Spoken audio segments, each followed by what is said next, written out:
for county and precinct level elections operations to ensure compliance with all elections regulations and laws. We also pledged that as a General Assembly, we would provide any financial, fiscal support to help them carry out that process. Mr. Chairman, our suggestions to the Secretary of State and State Elections Board are simply to have every legal vote in Georgia counted. That is a bipartisan request that supports every Georgian voter, no matter which party they participate from. I believe it makes sense. There's a path forward, there's precedent for issuing this guidance to the counties, and I believe, and I'm very hopeful that the Elections Board and Secretary of State will soon move forward with these recommendations. Mr. Chairman, I will submit a copy of this letter to the committee by email to you, Chairman Blackman, and ask that you distribute it to the committee for their review, that it be part of the record of this hearing. Thank you for your time today, all of you. Everyone be safe when they do travel, even on a Zoom call when you travel. So we ask everyone be safe and they have a joyous and happy Christmas holiday, and that we continue to do the work for our state and for our communities that we're bound to do. So, Mr. Chairman, I thank you for the time and for the committee's time and this chance to bring this forward. Thank you very much, Leader Burns. Very much appreciate you being with us this morning, and appreciate you presenting those, and certainly we continue to pray for the Deal family. Thank you, Mr. Chairman. I noticed that a couple of people have their hands up. I'm going to go through a little bit of housekeeping, and then hopefully we can get to that point. There are a number of questions, I'm sure, for our presenters today, and if you will message me and Molly, we will put those questions in the order in which we receive them. Obviously, we're working with technology here, so we'll be doing the best we can. We may run into some issues, but if we do, we'll try to take care of those the best we can. I know many people have asked to testify and be a part of this process. We got as many today as we possibly could on the agenda, but we didn't get them all, so we'll have some more left over. This is our first meeting, but it is not our last. Also like to share that we did invite the Secretary of State to appear today, but they declined, and so many of our committee members had questions specifically for them. So we were going to budget some time at the end of the meeting so that everybody had a chance to make some comments. I say everybody, members of this committee had time to make comments. And I see Chairman Fleming and Chairman Trammell. If that's appropriate, I would defer then to those comments so that we can get started on our agenda today.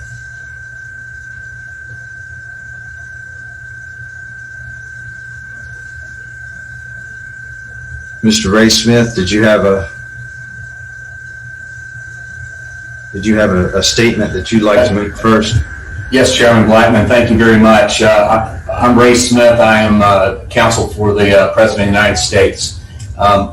There are two witnesses that you're going to hear from in the next few minutes, Christian Adams and Matt Brainerd.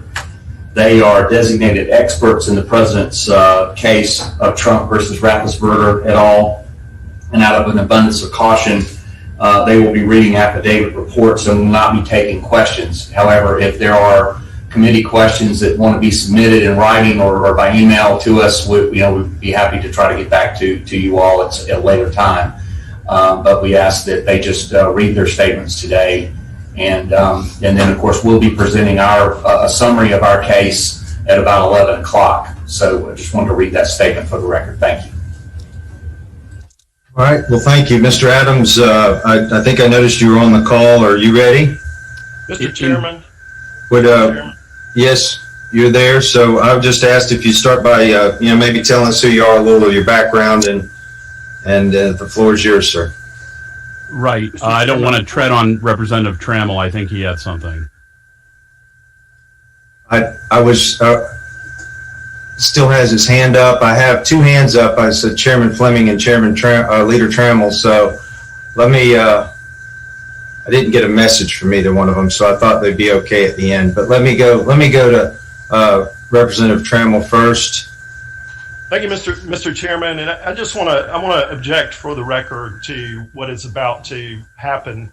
Offering witnesses without the opportunity for members of this committee to ask questions is fundamentally unfair, and it bespeaks a sham process. We are, to the extent that this is an investigation to get to the bottom of it, we can all read. If they want to submit written statements, that's great. But I would ask that the witnesses be available for questioning. I also would like to state from the outset that the characterization of this is a bipartisan effort is simply not true. The recommendation to the State Elections Board, to my knowledge, no Democrats, at least no Democrats on this committee, are part of such a request. We had a successful election here in Georgia. Our Secretary of State has said over and over again that there aren't problems.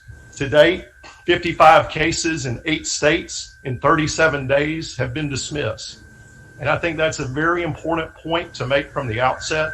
And I fundamentally think it is unfair to the state of Georgia for us to hear testimony and not have an opportunity to examine these witnesses.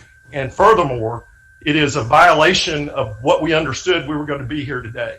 So I object to that process from the outset. Noted. Chairman Fleming.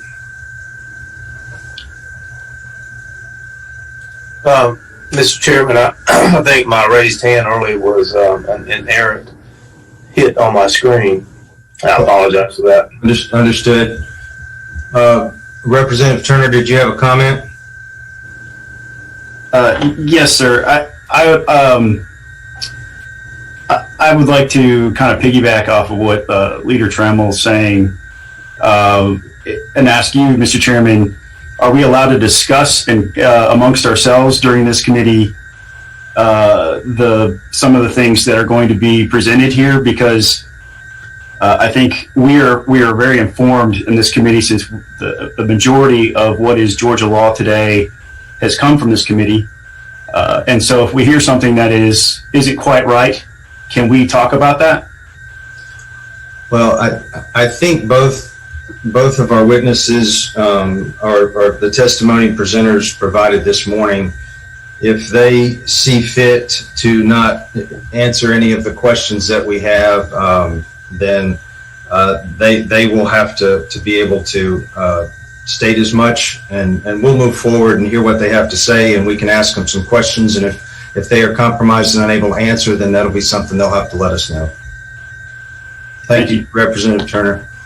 Mr. Adams, you may proceed, sir. Thank you, Chairman Blackman. My name is J. Christian Adams.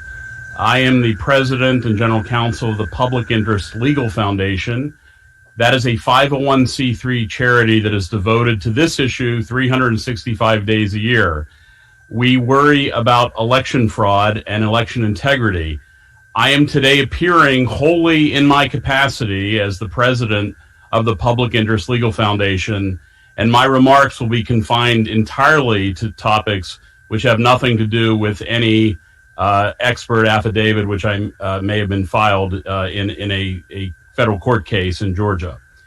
I was formerly an attorney at the United States Department of Justice in the voting section, where I reviewed a wide variety of issues, including your own Georgia congressional redistricting over a decade ago.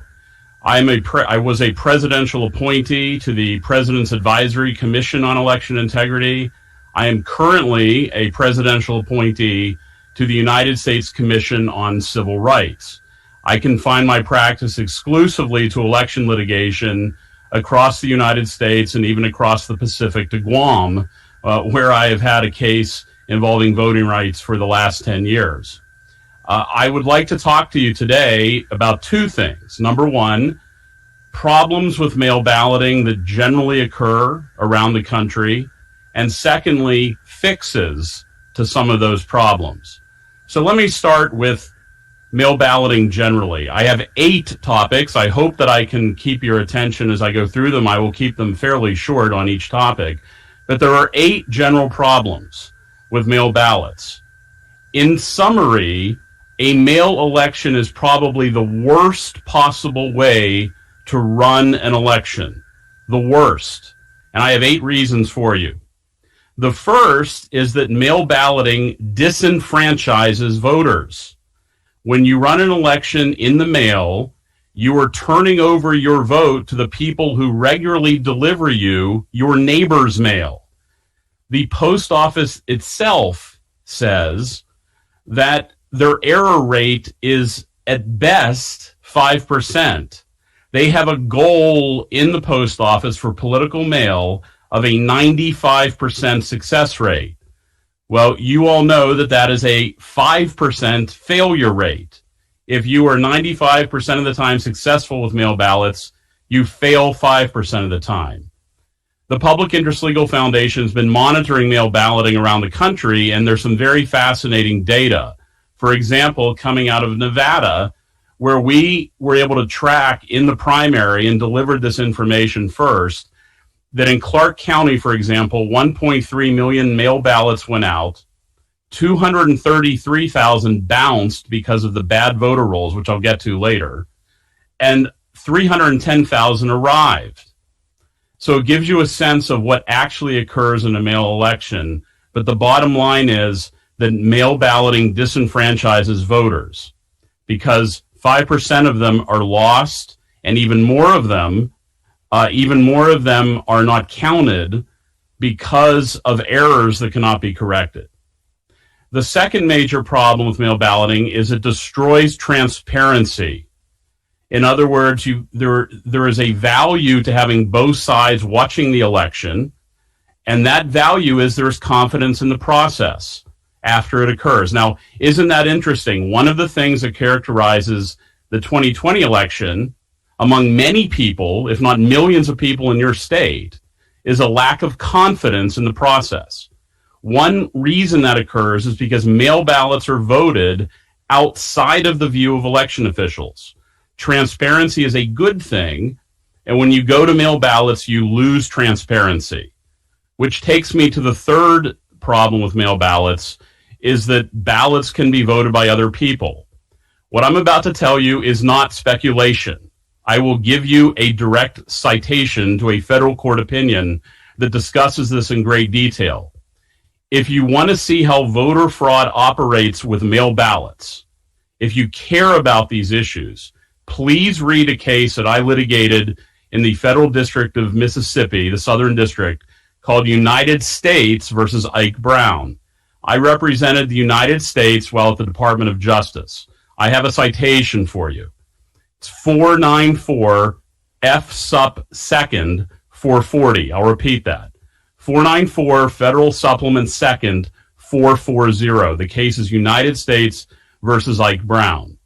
In that case, you will find page after page after page describing what happens when mail ballots go to people who are on the margins, who do not have economic power, who rely on the local government for their jobs, for their livelihood. And what you will find in that case are swarms of notaries, swarms of ballot collectors, voting ballots for people. This was live testimony in federal court by the victims who testified that other people came to their house and voted their mail ballots. This is not speculation. This is not a conspiracy. This is a judgment in favor of the United States of America. And you could read the details of which. One particular victim was named Susie Wood. She was regularly having other people voting her mail ballots. They would bring them to her house out of the mailbox, and they were regularly voting her ballots. When the judge interrupted our questioning of the victim and asked Susie Wood, why on earth would you be doing this? She said something I'll never forget. She said, Your Honor, the person coming to my house always knows who the best person to vote for is. That's in the opinion that I gave you that you can read.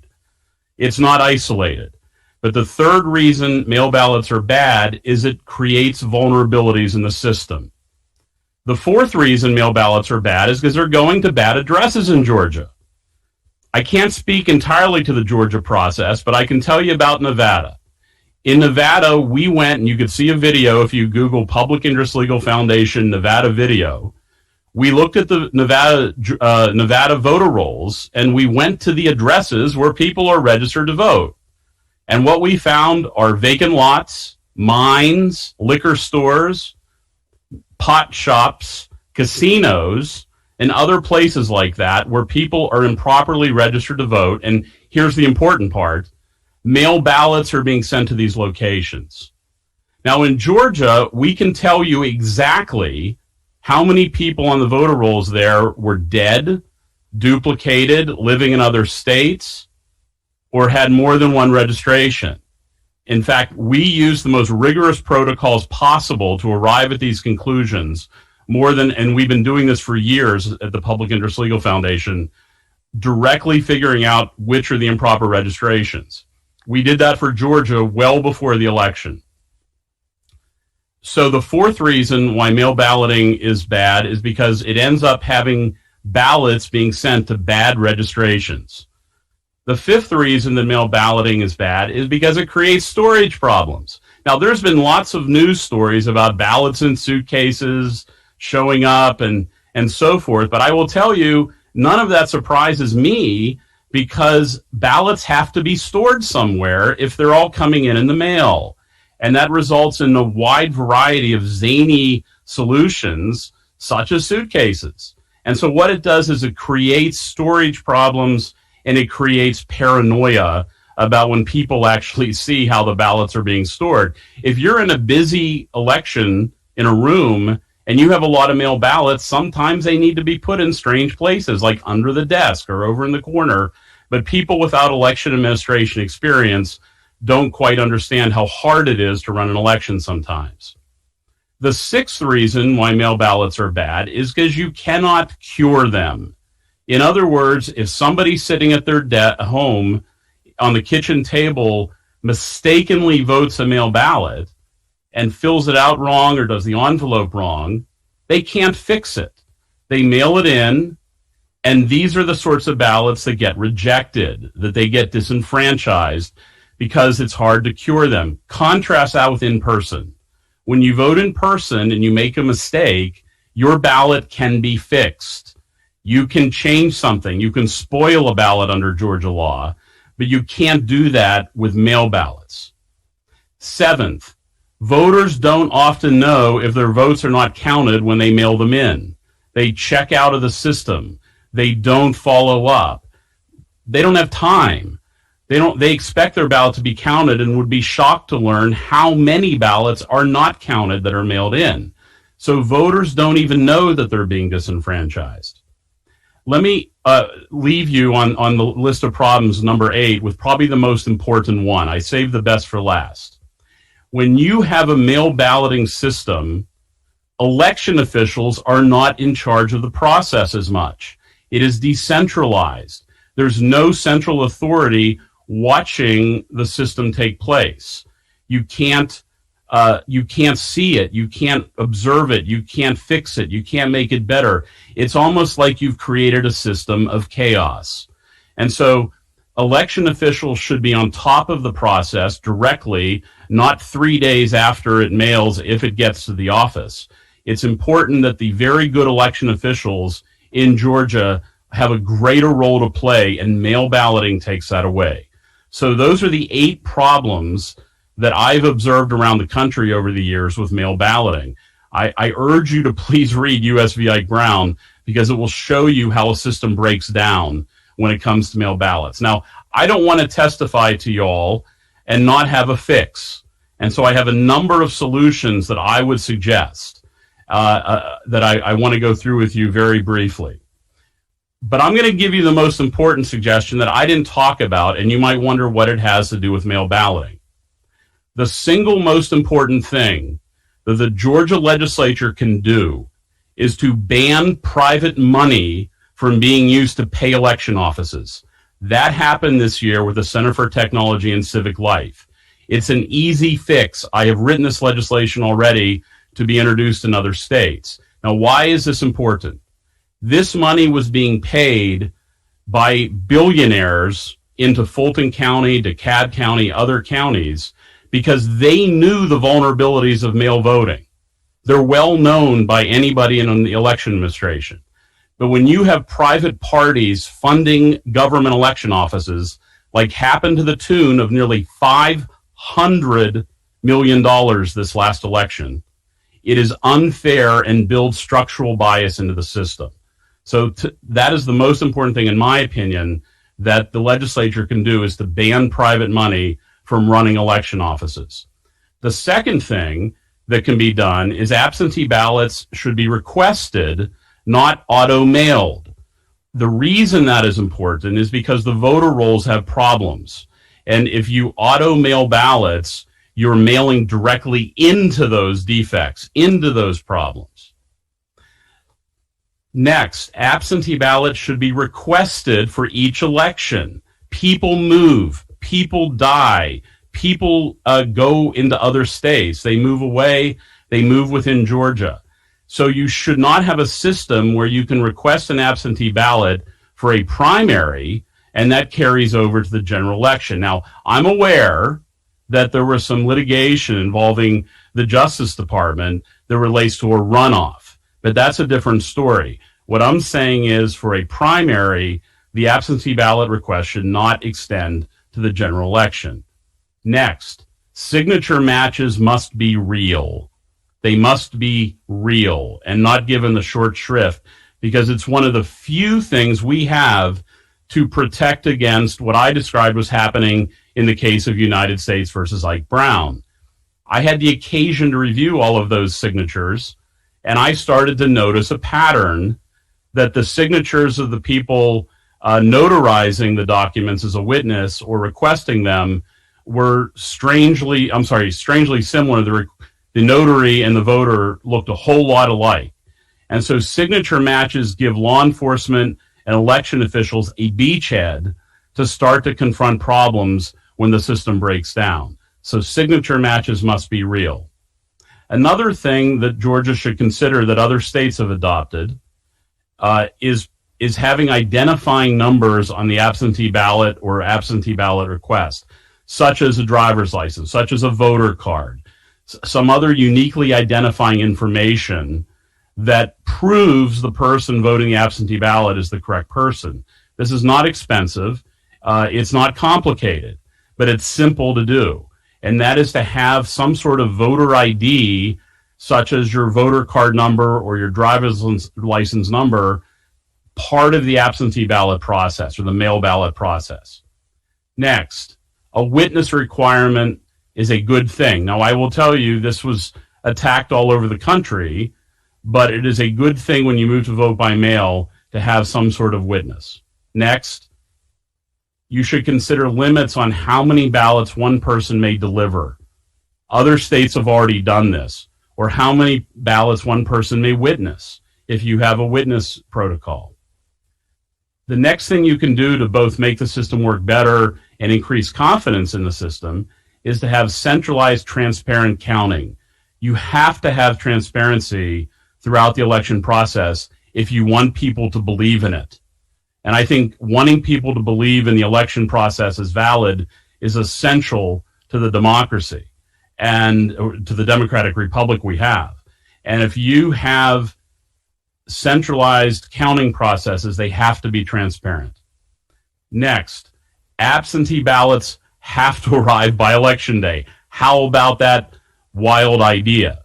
The election day is election day. And if you cast a mail ballot, you actually have to have it arrive. Now, I was involved in litigation in Virginia that the Public Interest Legal Foundation brought against the State Board of Elections of Virginia because they passed a rule that dispensed with the postmark and said you don't even have to have a postmark and it can arrive late.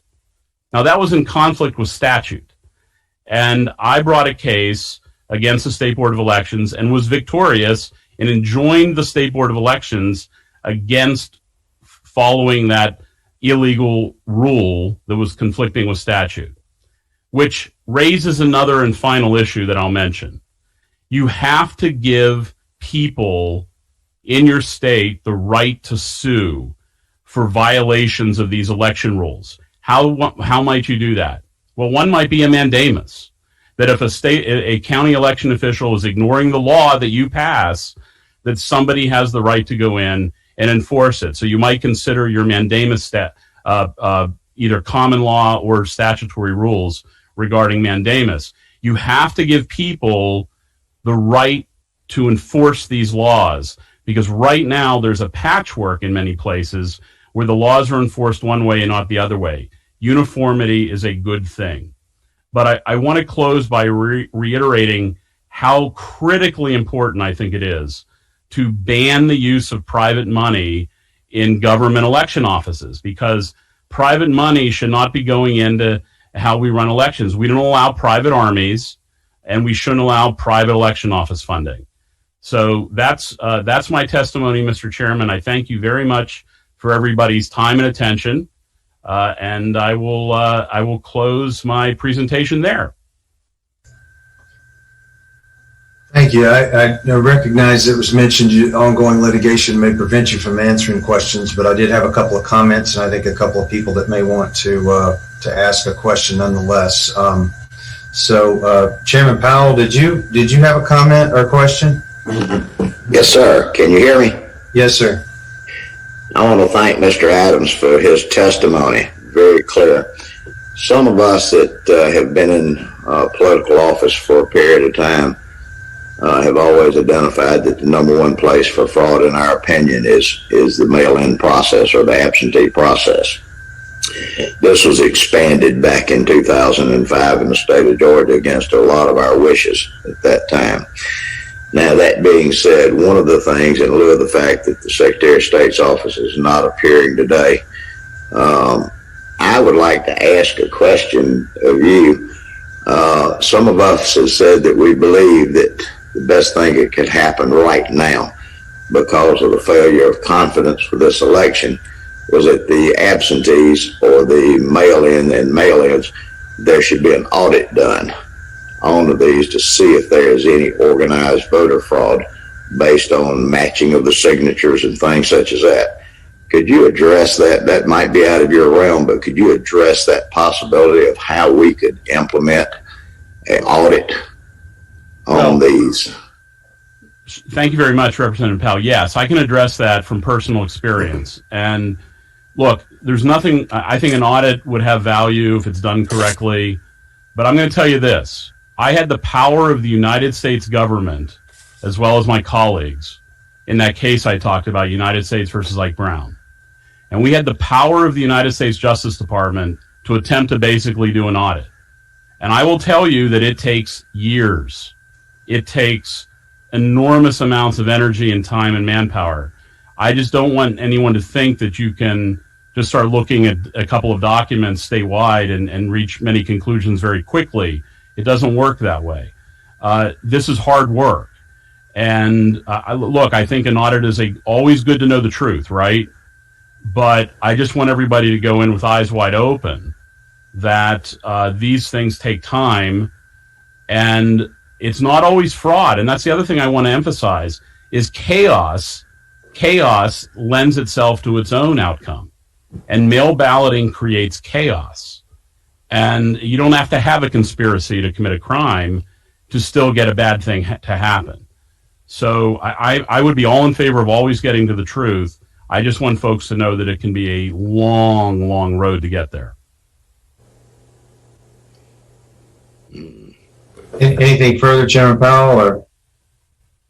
Well, I heard what he said, but I guess my specific question would be, in lieu of the fact that we have upcoming elections and we can't pass any type of law due to the fact that we can't go into any type of special session or pass any ex post facto laws, but is there any possible way that we could do a sampling audit of these type of votes to see if further litigation might have some of these votes or some of the areas possibly considered for banning if they were not properly certified by the election officials. I guess that's the point I'm getting to.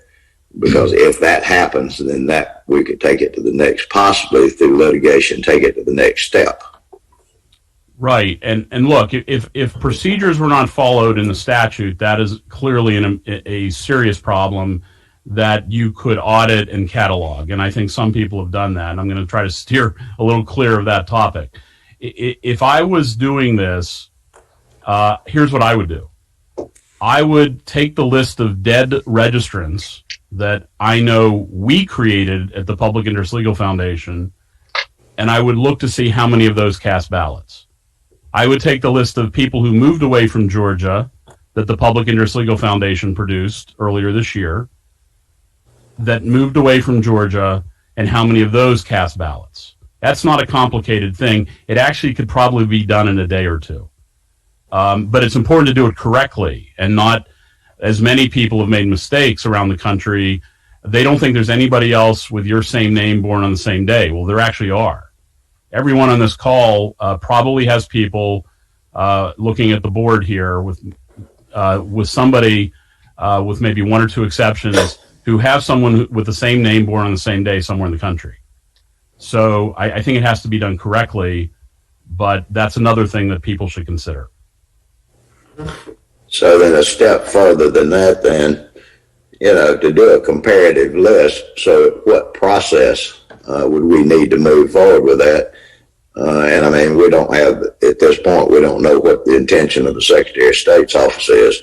They had said that there would be an audit done with the recounts, but there was a recount, but no audit. And that's the thing that's been of primary concern to a lot of us.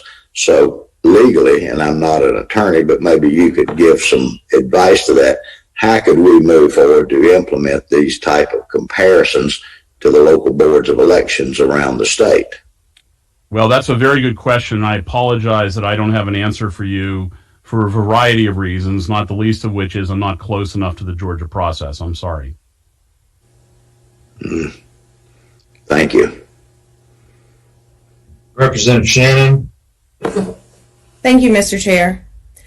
Historically, Republicans have been the ones who have really used absentee mail-in voting, as you call it. But in this last election, we definitely did see more Democrats pick up and start to use mail-in balloting. We saw that 65% of Biden's votes in Georgia did come from absentee voting, and we saw that 35% of Trump's voters did use mail-in voting. That's almost 500,000 folks who voted for Trump who actually used mail-in voting. So clearly over time, mail-in voting has now become more bipartisan. And so it just seems kind of odd to me that you are testifying and launching an attack on using mail-in voting, because I just don't remember from other Republicans, I don't remember in general there being such an attack against absentee voting when it was mostly Republicans using it. So it seems to me that this new kind of upspring about Democrats, largely black and brown voters who are using mail-in voting as of this year so much, it just really seems interesting to me that this is such a hot topic now about why people are using mail-in and exactly the process that goes along with it. I would encourage everybody to disregard your testimony. I mean, no disrespect to you, but it just, to me, a lot of the things that you're saying just don't make a lot of sense. And it is interesting that you did talk about your civil rights credentials and committees and things that you've served on, because you definitely have said things like you think it's okay to write down license plate numbers of voters. That's not true. That's absolutely not true. Never said anything of the like. You've said that people are playing the race card, ignoring the history of voter suppression in this country for black and brown voters. So I just think that I just want to shed some light on the perspectives of which you're coming from. My specific question is, why are you now launching such an attack against absentee voting? Because almost 500,000 voters in Georgia voting for Trump, that's a lot of votes. This is a bipartisan effort to use mail-in voting. So just tell me exactly why you're launching this. First of all, Mr. Adams, please do not comment any further on this. She's made her statement. That's enough. We have pending litigation. I would ask that you not respond any further to her. Well, please. I understand that, but she said some things that weren't true that I said. So I feel compelled to explain. I'm not coming at this from a Republican. I'm coming at this from somebody who's watched absentee balloting for a very long time. And by the way, I was against expanded absentee balloting 5 years ago before this was a partisan issue. So that's the first response. Secondly, those things you said that I said, such as license plates, flamingly false. Flamingly false. And defamatory. Representative Turner has his hand up. Thank you, Mr. Chairman. What you said a moment ago, you mentioned looking at the list of dead voters in Georgia. Our process here in Georgia at the Secretary of State's office has been following very closely. And even our independent activists in our community who have been critical of his performance during this have admitted that they have found 0 dead voters in Georgia. Their concerns around our voter rolls are more about people who file a change of address form, move out of the state, set up a life outside the state, and then still request a ballot here in Georgia. And they've alleged some 15,000 examples of those. And so while I would agree with you that voter rolls are a key issue in making sure that they're maintained, and there's some things that we probably need to be doing better in that regard, not probably, we absolutely must be doing better in that regard. Because you had said a couple of times you couldn't speak to this exact process in Georgia, I think it's very important that we clarify. Dead people didn't vote in Georgia in this election. Potentially, there were people who cast ballots that shouldn't have, that have moved out of Georgia and their residency is no longer here. And so as to Chairman Powell's earlier question about the process of doing an audit, if we were going to start, I wouldn't say dead voters because there just aren't going to be any examples of that. Our Secretary of State pulls the records from every county whenever there's somebody that passes away, and they immediately remove them from the voter rolls. Those reports are going monthly to our local elections officials, and so that process is key. But I do believe we need to audit to make sure that we are following it.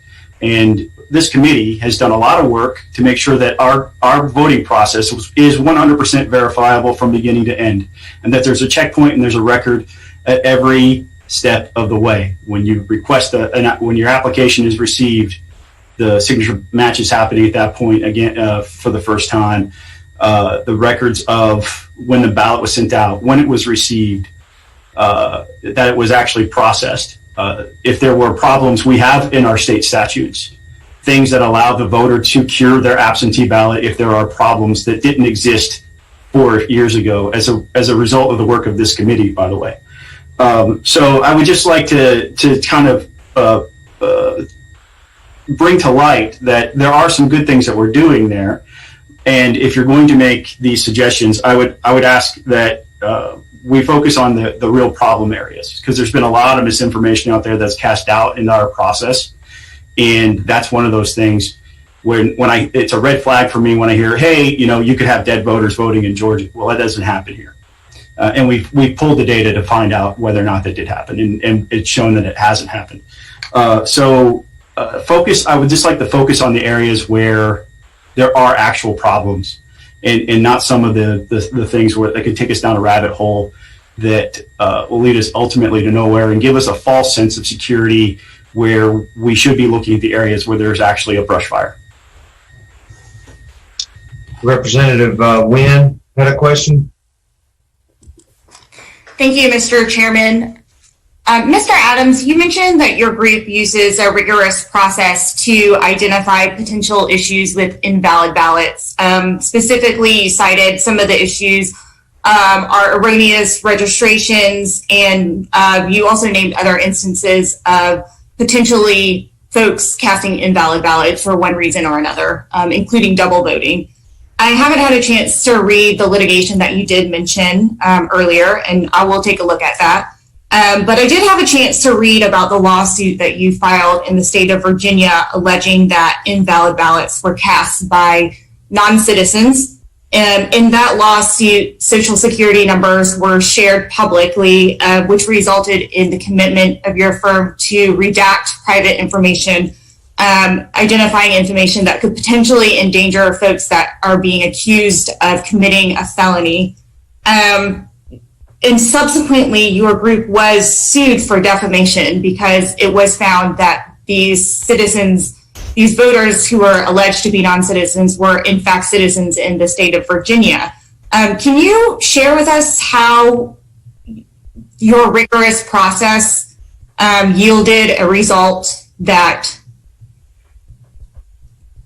your rigorous process did not hold up for this particular case in Virginia? Yes, thankfully that was not our rigorous process. That was the Commonwealth of Virginia's not very rigorous process.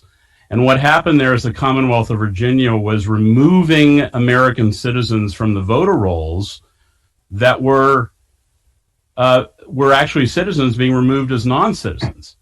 And so that is about as bad as a process as you can have. What we did is we asked the Commonwealth of Virginia for the list of all of the people that were declared non-citizens who had been removed from the rolls by Virginia. The Commonwealth of Virginia published that list and gave it to us. And incidentally, they are the ones who published the Social Security numbers initially, not our organization. And we took them at their word that these were people who were declared non-citizens. And it turns out, believe it or not, that the Commonwealth of Virginia, which, by the way, and I apologize to all the Georgia legislators who get to hear about what goes on in other states, the Commonwealth of Virginia was declaring American citizens as non-citizens and actually canceling their voter registrations. That's something I think we all can agree should never happen.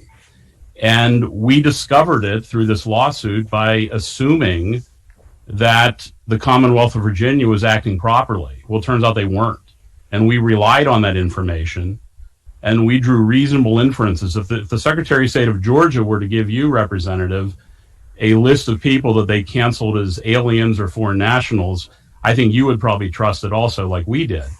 And it turns out you can't. You can't trust everything the government does. So, but thank you for that. Yeah, you're absolutely right, Mr. Adams. In fact, if the Secretary of State or anybody else presented me with a list, I would absolutely not trust it. And I would go as far to say, if I were to pursue litigation, I would not take anybody's word on it. I would actually do the legwork it would require to uncover that those people were, in fact, wrongly removed before I followed lawsuit. And you actually can't. That's part of the problem. Defamation against by the way, we didn't. those people. Let me just jump in just a second. We do have two other people that have questions. So I'm going to we're going to move to Representative Jones. Thank you, Chairman Blackman. We appreciate your time, and I do not want to belabor too many points. I appreciate Representative Turner's focus on the NCOA process regarding the change of address. That is an area where I think we do have to be able to shore up our processes. But I want to point towards one of the solutions you talked about, and we do appreciate. It's one thing to bring problems, it's another thing to bring solutions. And your fourth solution was signature match, making sure that it's real. One of the things you did not mention was providing for or requiring an ID process within the mail-in process. Do you happen to have any type of an opinion on that, or maybe data that this committee could use? And I actually, that's one of the things I would strongly recommend is some form of identifying number. And it doesn't have to be complicated. It could be your voter card. It could be your driver's license card. It could be a variety of things that the election officials have that you write either in your application or on your ballot to validate who you are. I'm not suggesting photocopying your driver's license. I don't think most people have the ability to photocopy at home. But something that proves who you are when you vote that mail ballot, that gives the election confidence that those are the same people. So yes, I'm very much in favor of something that is easy and doesn't have a financial burden on anybody to validate that they are who they say they are when they cast the ballot. Okay, thank you. And final question, Secretary Williamson. Thank you, Mr. Chairman. I didn't, am I unmuted? I think I am. Thank you, Mr. Chairman. To Mr. Adams, you already stated that you're not that familiar with our processes in Georgia, but I want to echo what Representative Alan Powell said, Chairman Alan Powell, getting back to the idea of doing an audit of these signature verifications. I would argue that it's relatively easy in Georgia. What both the governors call for, almost all the members of the Republican members of the General Assembly call for, is an audit of these signatures between the application in which they arrive and the ballots envelopes. They're held for 2 years according to Georgia law in the Board of Elections offices. And at a minimum, you could use the power of statistics and just check. And it's all about voter confidence. I opened the meeting in prayer, and all I want is the truth. And the people I represent want to know whether or not it's true. Is there fraud or not? And the audit would reveal whether or not these signatures are matching up with legal voters or not. And I think it's a very simple ask, and echoes again what Leader Burns is requesting of the Secretary of State's office, and that would be bipartisan teams of advisors overseeing the signature verification process every time an application comes in, certainly when a ballot comes in. So I just want to make sure that I'm on record is absolutely in agreement that we need a verification, an audit, if you will, of the signatures in each one of the Board of Elections offices across the state. Some sort of high degree of statistical accuracy. You wouldn't have to audit 1.2 million absentee ballot signatures. But that's all I wanted to say, Mr. Chairman. Thank you for allowing me to have a say. I got a last minute question. We've got about a minute left. Representative Oliver, do you think you can get it in there? Yes, sir. Happy to limit myself to a minute. In listening carefully, I'm trying to differentiate these ideas that are maybe legislatively proposed later in 2021. I understand that the Republicans are building a case for legislative reform in the future. But I'm sure Mr. Adams is aware that there's an existing court order in relation to exact match signatures and various other significant procedures in relation to our existing absentee ballots. And Mr. Adams, you're not suggesting, are you, that the rules be changed in the middle of the existing election that comes before us on January 5th? I'm sure you're not suggesting a change of rules right now, because that would create enormous equal protection arguments when we have millions of people that are voting every day. Surely you're not suggesting that, or anybody is suggesting a change in the rules before January 5th. Well, obviously I can't speak for everybody. I will speak for myself. It is not my prerogative to time these changes. That's not what I'm here to tell you to do, is the time you do this. I'm telling you what makes sense. Now, my understanding is, notwithstanding a court order to the contrary, that you already have set these rules long ago, that these are legislative rules that were passed long ago regarding how mail ballots are counted. So I would never suggest that I advise you on timing. That's your choice. What I can tell you is that I think you've already done this. Thank you, Mr. Chairman. Thank you. Mr. Adams, I appreciate you presenting and taking questions today. Thank you very much. We have up at 10 o'clock here. If he is ready, Mr. Brainerd, would you please, again, just start by telling us who you are and maybe a little bit of background, and then your presentation, sir. Yes, Mr. Chairman. I'm prepared with the statement to go through my background and right into my findings, if that's okay with you and the committee. It is. Thank you for the opportunity to testify. I've been working in the voter data and election administration field since 1996. I've worked building and deploying voter databases for the Republican National Committee, 5 presidential campaigns, and no less than 100 different campaigns and election-related organizations in all 50 states and the U.S. Virgin Islands. I worked for 8 years at the nation's premier redistricting and election administration firm, Election Data Services, where I worked with states and municipalities on voter databases, delineation, and litigation support related to these matters. Also, while at Election Data Services, I worked under our contract with the U.S. Census Bureau, analyzing voting age population, Since 2004, I've worked for my own business, now known as External Affairs, Inc., providing statistical and data analysis for local, state, and federal candidates and policy organizations in the areas of voter targeting, polling, research, fundraising, branding, and online development and strategy. My firm has worked for over 200 candidates from president to town council and over a dozen DC-based policy and advocacy organizations. I started the Voter Integrity Project after the November 3rd election as a volunteer endeavor to apply several methods to pivotal states to determine whether or not potentially illegal ballots have been cast and to discover other anomalies that could impact the outcome of the election. These are our findings from Georgia that I would like to share with you today. 1. From the state's database for the November 3rd, 2020 election and comparing that to the USPS Owned and Leased Facilities Report, it is my opinion that 1,043 early and absentee ballots were cast by voters who were registered with a postal box disguised as a residential address. For this determination, I had my staff compare the official list of leased and owned postal facilities provided by the United States Postal Service to the list of early and absentee voters' residential addresses. We identified 1,043 voters that listed postal facility as their physical address, which is contravenes the law in Georgia. In many cases, these residential addresses disguise the P.O. box number as an apartment or suite number. For example, apartment 5402 when it is in fact P.O. box 5402, etc.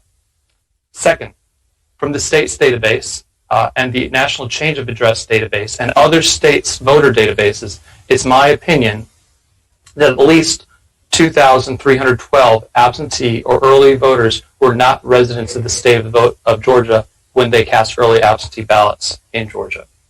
In conducting this analysis, I took the state's database of all absentee and early voters and matched those voters to the NCOA database. The National Change of Address database, NCOA, is maintained by the Postal Service, and the match process is actually run by the Postal Service itself.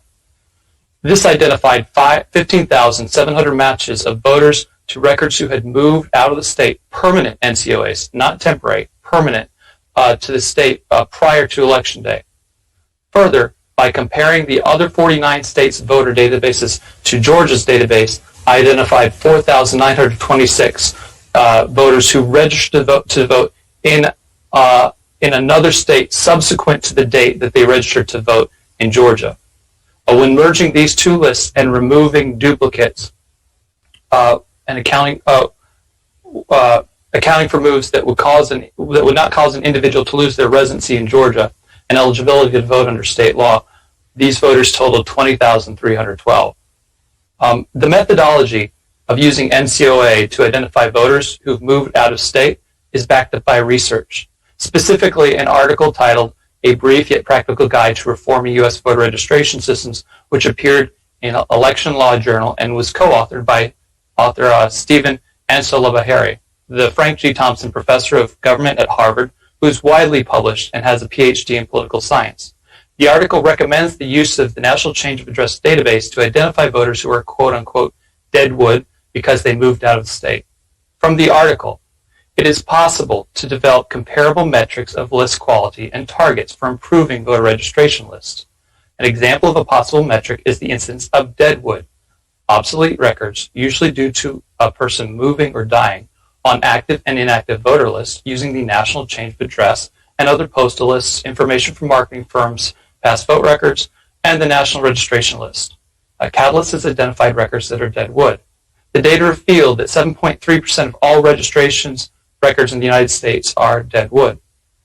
The methodology for matching Georgia voters to out-of-state voters who subsequently registered to vote in another state was done using full, exact name and date of birth. For example, a Matthew Martin Brainerd and a Matthew M. Brainerd in another state, even if they had the same date of birth, would not have counted as a match for us since it's not an exact name match. Our number for this is likely much higher in reality. Both Georgia and other states, we had difficulty obtaining reliable, accurate dates of birth for all individuals, and since having a full, reliable date of birth was required for the match, there are many voters in this category that we inevitably missed.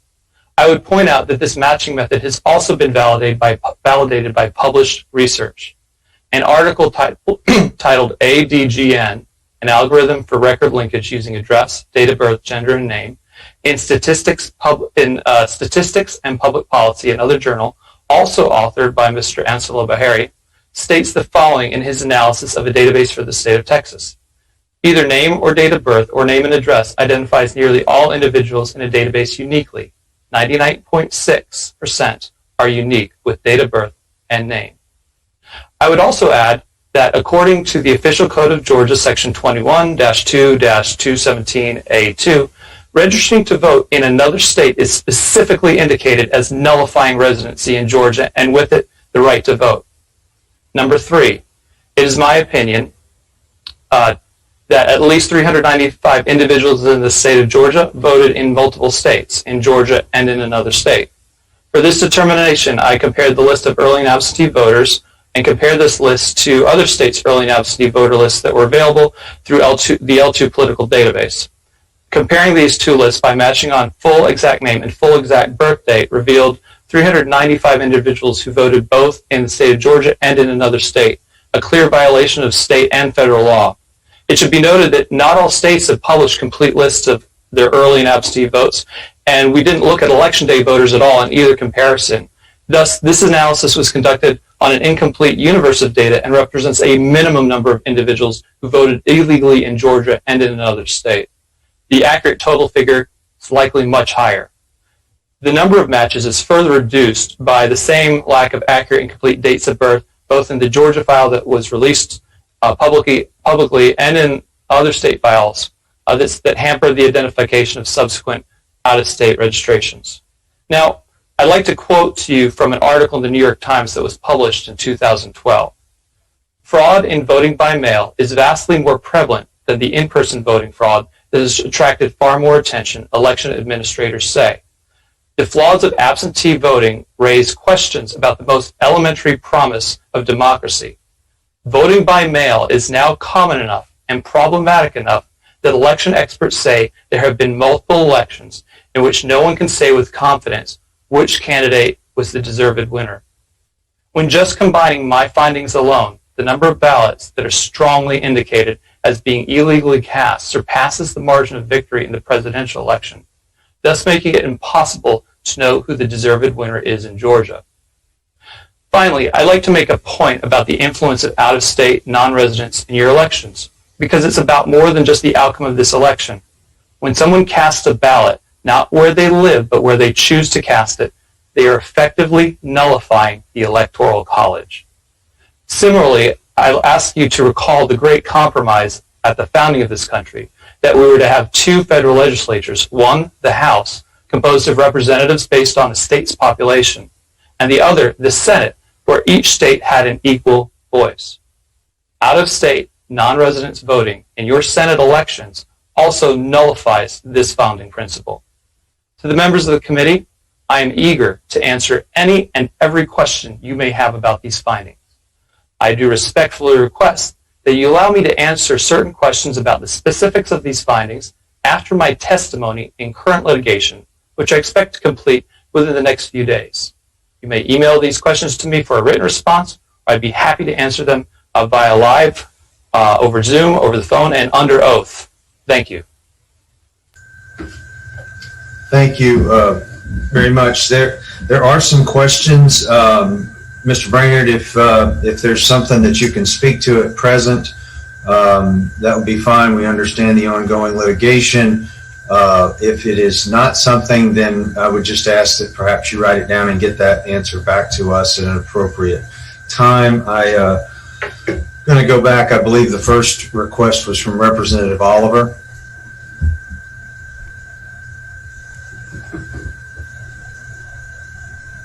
You're muted, Representative Oliver. No, sir, I was asking for the previous witness, not this witness. Oh, I'm sorry. I got another one up there from you. Representative Trammell. Thank you, Mr. Chairman. My first question would be for, with respect to the affidavit on compensation. It's true you're being paid a flat fee of $40,000 for your testimony? That's what it says in the affidavit. Although to be clear, that was for another legal organization, and the campaign itself isn't paying me anything. Who paid that $40,000? On a sub project. But again, the affidavit's in a case filed by the Trump campaign's legal organization. On your Twitter bio, I see a link to a Give, Send, Go, which is a crowdsourced funding, and it says that you're raising money for the project that you're testifying about before this committee today. And to date, it's raised $674,696 that it says is going to you. Is that true? The language is not quite accurate. I'll clarify some of what you said. All the money raised through crowdfunding is not going to me personally. All of it was used to fund this project. In fact, we've created an online spreadsheet detailing every expense that has been paid. Approximately $200,000 of that has been spent on data. Approximately $400,000 has been spent on call centers. And we still have invoices to log. When we reached $580,000, I posted and requested that people that were no longer asking for money, and that any money that comes in, will be dedicated to the project. I said that when we're done with the project, and we're nearing that point now where we will have no more expenses for it, we will offer anybody who donated money to return it to them because we have surplus. If there's any money that's left, sorry, go ahead. So we'll return money to anybody who asks for it, if given that we will likely have a surplus and that the project didn't cost as much as we received in donations. Any money left over after that will be given to a permanent voter registration, anti-voter fraud effort. And again, that tranche will not go to my pocket personally. It would just be going to pay for other things, but I will not benefit from it personally at all. So we stopped asking for money, and we've had a full public accounting. I'm benefiting not one penny personally from the Give, Send, Go money raised. And that's a promise I made and a promise I'm keeping. Now, attorneys have come to me and asked me to give them my expert, this is what I do for a living. I'm a campaign consultant and an expert in the area of voter data. They want me to sign affidavits, do declarations, interpret things, give them other assistance. I'm more than happy to do that, but that's what I do as a profession. All of the data that I've received, however, or that we've developed through this project has been released at no cost. I have testified at no cost to the project at hearings in Arizona. I've gone to Michigan to testify. I'm testifying to you here today without any compensation. I'm happy to do that. I've turned over data to multiple agencies, including the FBI, including your state government's leaders, your Secretary of State and Attorney General, other states' leadership. And that's been given freely. That's been funded by the public project. So I hope I answered your question. Yeah, the one question on the updates in conjunction with the Give, Send, Go, you had 32 updates fundraising that you would post on there, and on one of them I read that the vendors you weren't disclosing at their request. Is that right? Because of the tremendous amount of political heat around this issue, the vendors that I'm working with have specifically asked that they not be named. So we're going to provide their receipts, I guess, but with key information cropped out, like their wire number, their account number. But I'm also intent, and this is a promise I made, that I would have somebody independent of me audit everything. They would then get access to the vendors, verify that the vendors were paid, that they billed us what they billed us, to make it as transparent as anything. And I'm actually completely open to recommendations on who that auditor or multiple auditors could be to ensure that the money that was raised was spent how I said it was spent, how I promised it would be spent.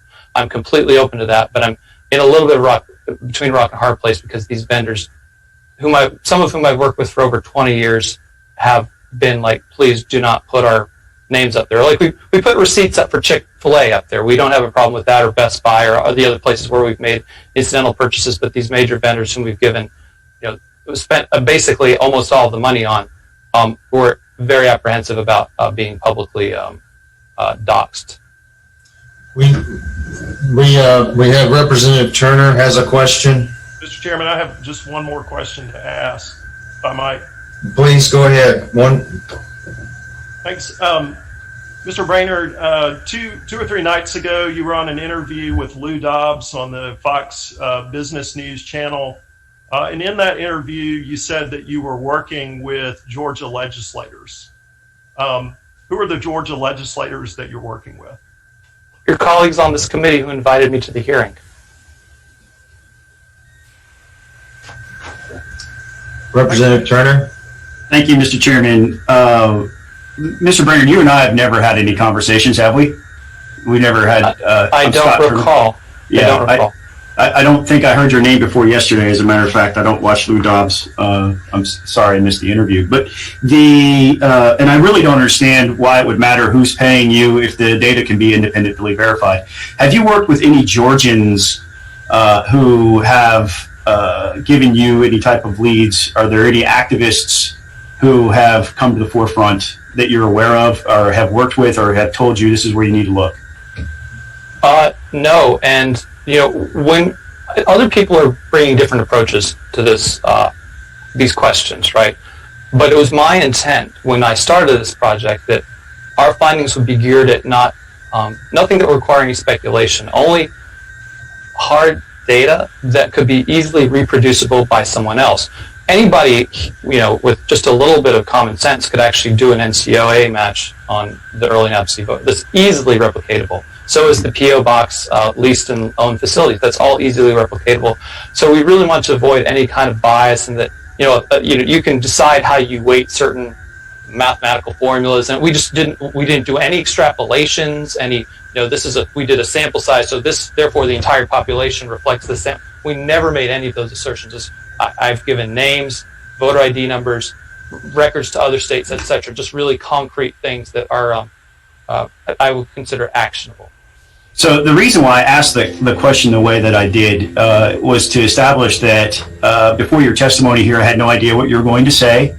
And yet earlier today, when Mr. Adams was testifying, I came in to make a very specific comment, and I made a very specific claim that there were some 15,000 people who had change of address forms where their registration didn't match their current address.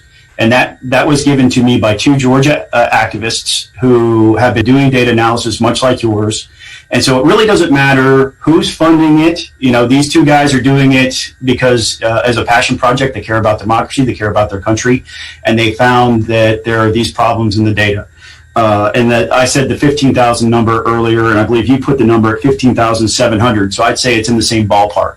I actually hate to interrupt, but I see what you're getting at. You're trying to say that these numbers came at independently, and there's actually a much easier way, to further validate that is that I actually have, when you run the NCOA analysis with the Postal Service, you get a receipt, and I have my receipt. If these gentlemen have their own separate receipts, right. There you go. So that reinforces the point that regardless of who's looking at the data is going to say the same thing over and over and over again. And I think it would behoove this committee, especially as they go into the next legislative session, to be looking at that type of data and making sure that when we, as a legislature, give the authority to certain individuals in the legislative branch that are actually following through with the responsibility that they've been given. One last question, Mr. Brainerd, and I do appreciate your time and flexibility in answering questions for the committee. As you mentioned that you have turned over, can you the results of your findings to law enforcement or to the Secretary of State or other elected officials? Has there been any acknowledgement of that receipt? Have you been given any indication as to what action is being taken as a result of you turning that over? Well, I believe the only confirmation I got was the FedEx package that arrived around noon yesterday was signed for. That's the only confirmation I think I've gotten. I believe that's from the Secretary of State's office. I've sent the data to the Attorney General's office. So I've got no other acknowledgement from it. How about to the GBI or any other law enforcement agency? I've not submitted the data to them, but if there's an agency you think in Georgia, the form letter is good to go, the data set's ready to go, it's very easy to understand. And included in all of my submissions is, the open invitation that if any of this is confusing to you or you have questions, I'm happy to answer those questions. I'm happy to help in any way I can to make it clear what these findings are. Thank you, Mr. Chairman. I believe Representative Nguyen had a comment or a question. I do have a question. Thank you, Mr. Chair. Mr. Brainerd, I did have a chance to read through your affidavit and look at the exhibits that you attached to the affidavit, and you allege that there are individuals who cast invalid ballots, and you believe the claim you're making is within a reasonable degree of scientific certainty. So I did take a look at the exhibits you attached, and I do want to share with you some of the things that I found that appear to be incorrect to me, and I'll just address these in orders of the exhibit attached, and I'll just, in the interest of time, highlight the most notable things that I found. The first exhibit attached, Exhibit 2, is a list of folks who were registered to vote in Georgia and have subsequently registered to vote in another state.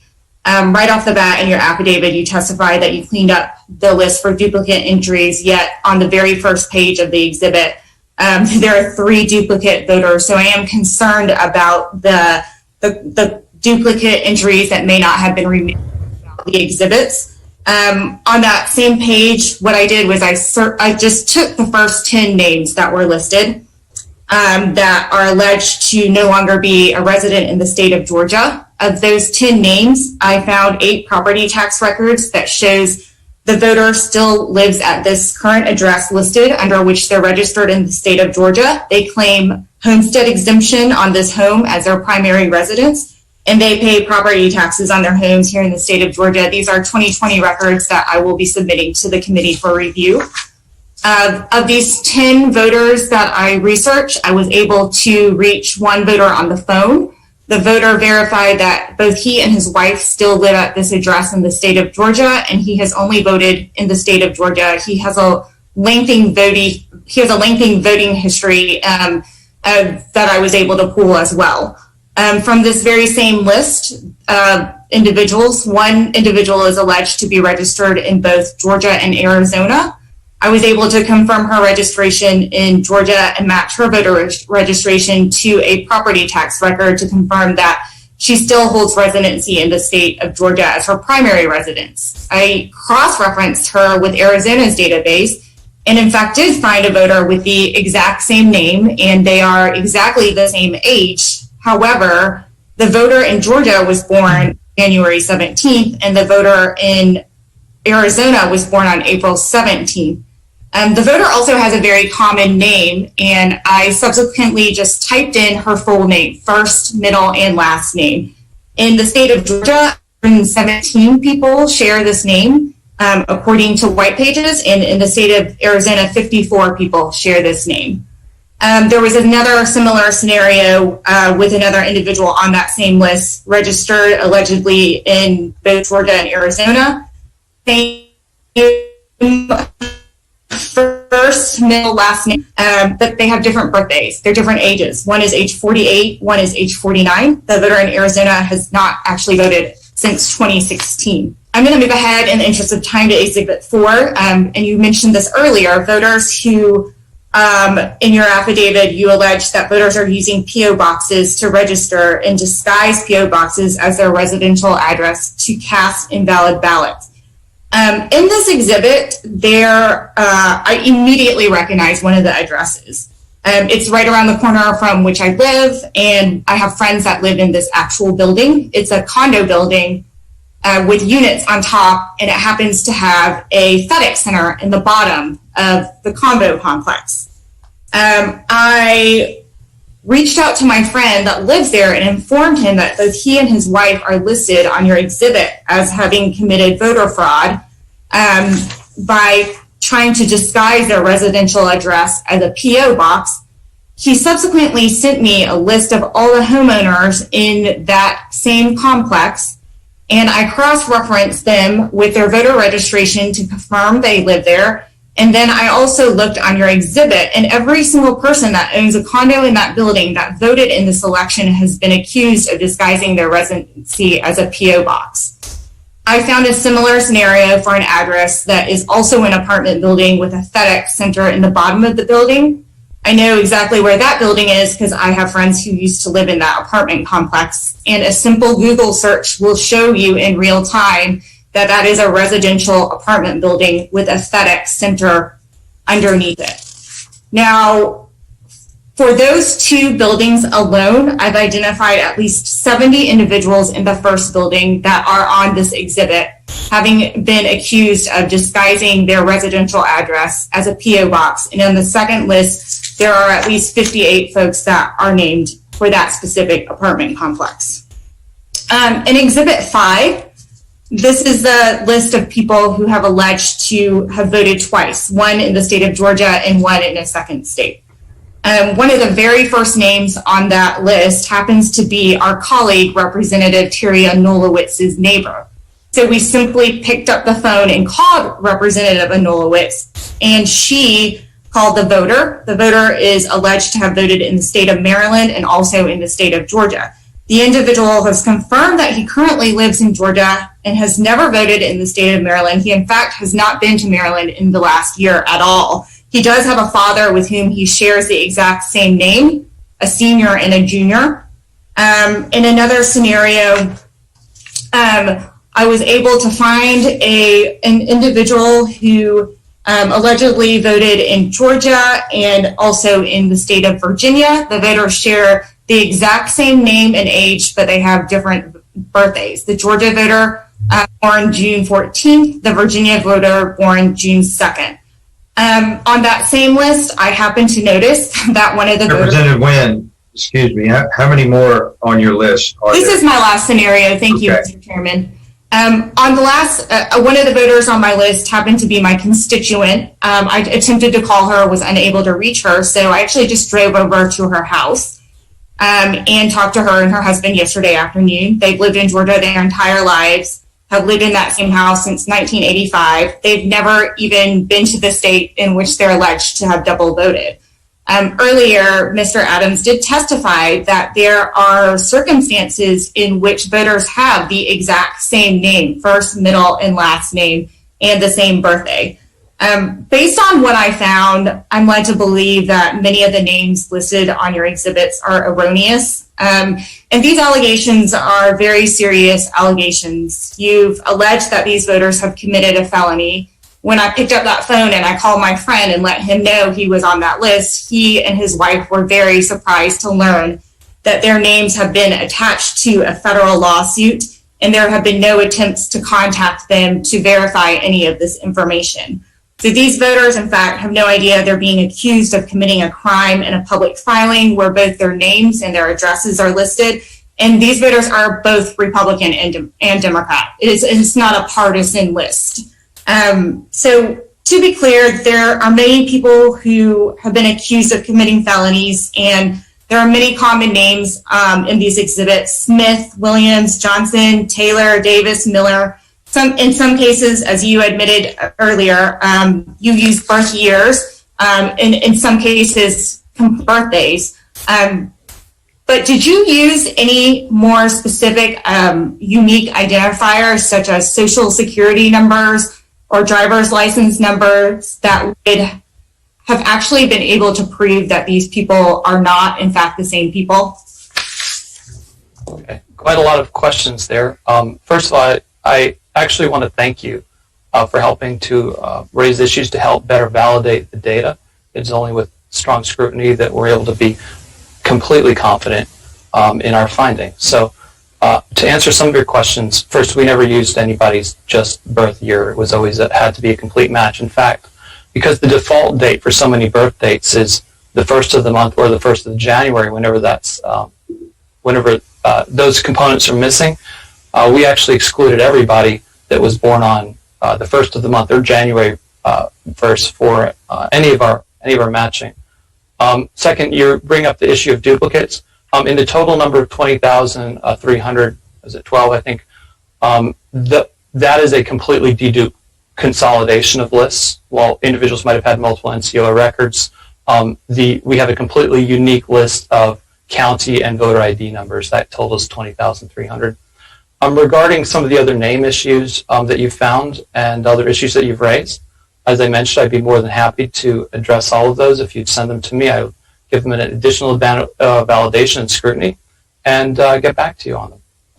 I do have a follow-up question. As you mentioned, you said that you used complete birthdays. Where were you able to obtain those birthdays? Were they, we know that the Secretary of State here in the state of Georgia doesn't provide birthdays. Where did you get those birthdays? Right. Now, you've actually made a very good point. Remember, I'm a third party independent of the government. So many of the tools that would be necessary to catch a lot of the people that we think we've missed and to do further validation, those tools reside solely in the hands of the state government. So the driver's licenses, social security numbers, what I presume would be the state probably has its own list of dates of birth that it's not releasing publicly. It's sort of set up in the scenario that only the state can definitively answer those questions. Now, in my affidavit, I don't believe I specifically accused anybody of committing a crime. I said these were indications over and over again. Potentially illegal ballots has been my language. Indications of illegally cast ballots. I've not accused anybody of committing a felony in any of my affidavits or declarations.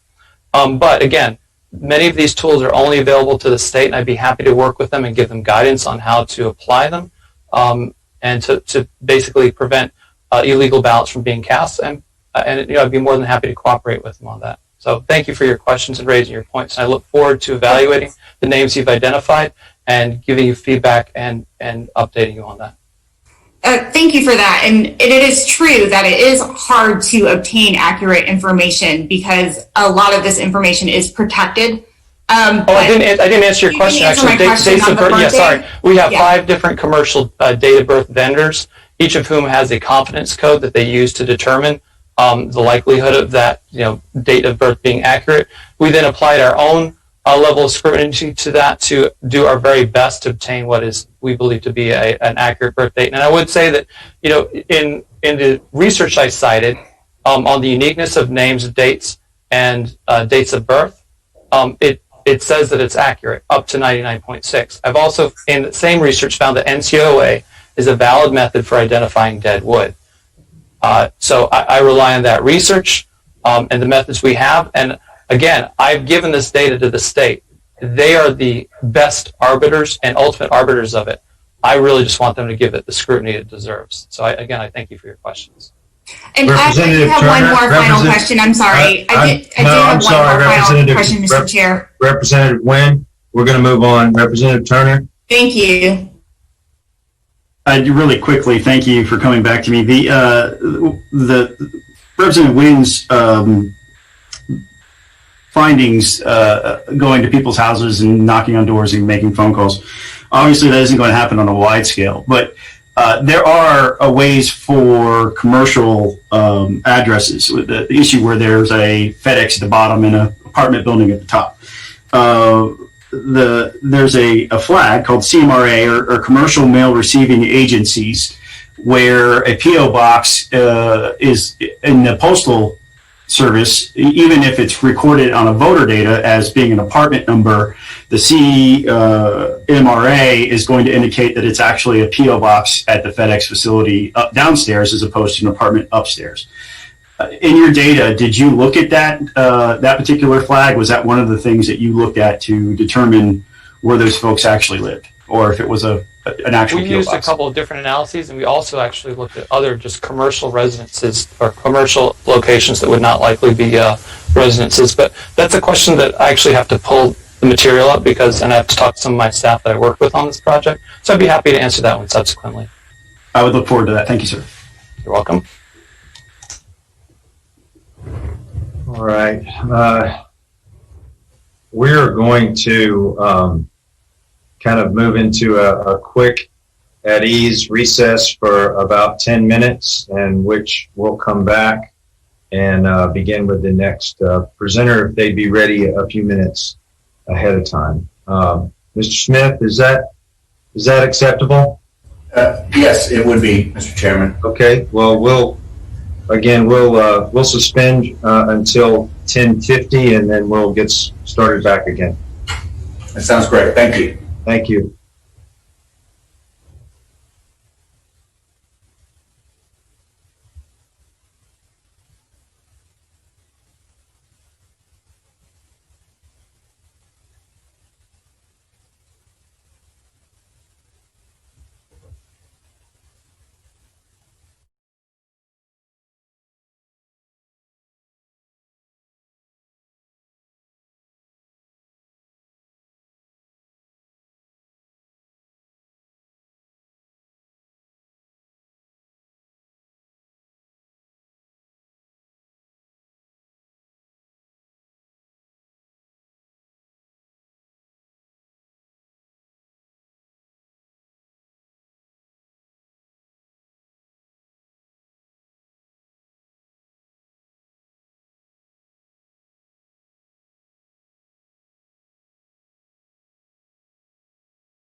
All right,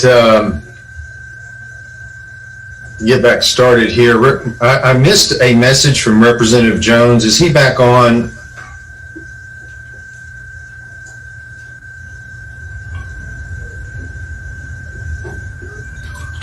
Chairman Blackman, yes, I'm Yes. back on. Yeah, did you have a comment or a question for our last presenter before we move on? I do, but if it's okay, could I table that until after this speaker? Yes, sir. Okay, thank you. Yeah, you can ask it later. I missed your message. My apologies. No worries, thank you.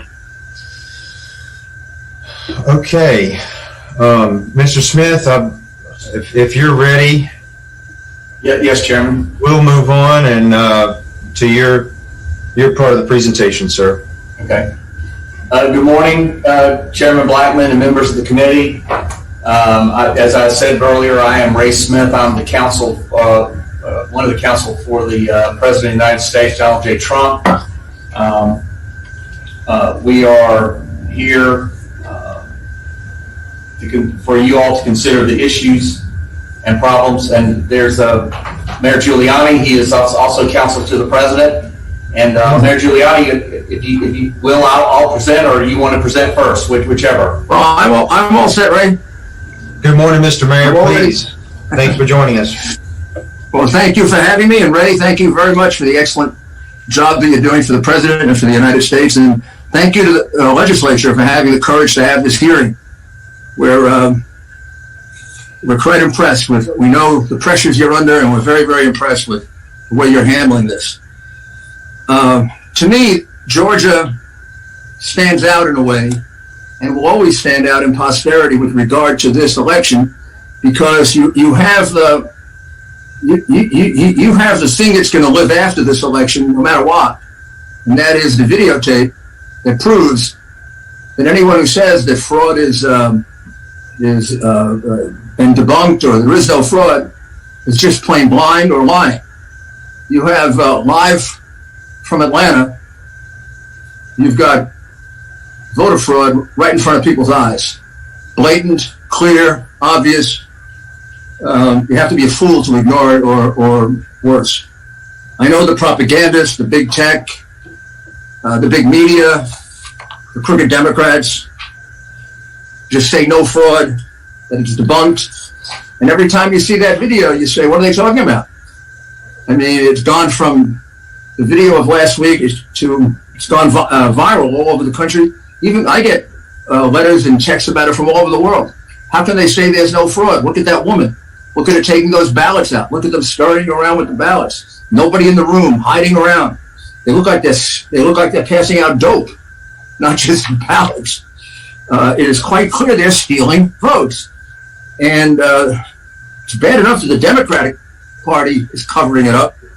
It's absolutely worse that your Republican governor, your Republican lieutenant governor, and your Republican Secretary of State persist in continuing in a cover-up of what is a crime in plain sight.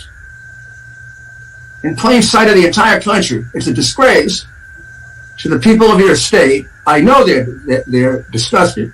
I see the polls. It's a disgrace to our political party that we would stand by and allow this to happen when it's so obvious that it happened.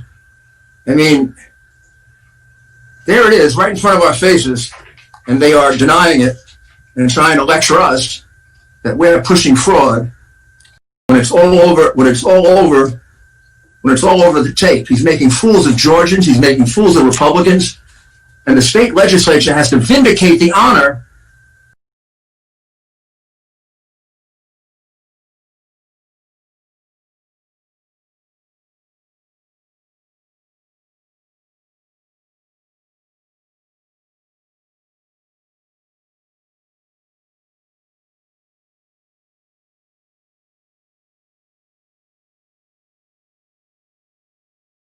of the state of Georgia, in particular, because your people were cheated. Every single person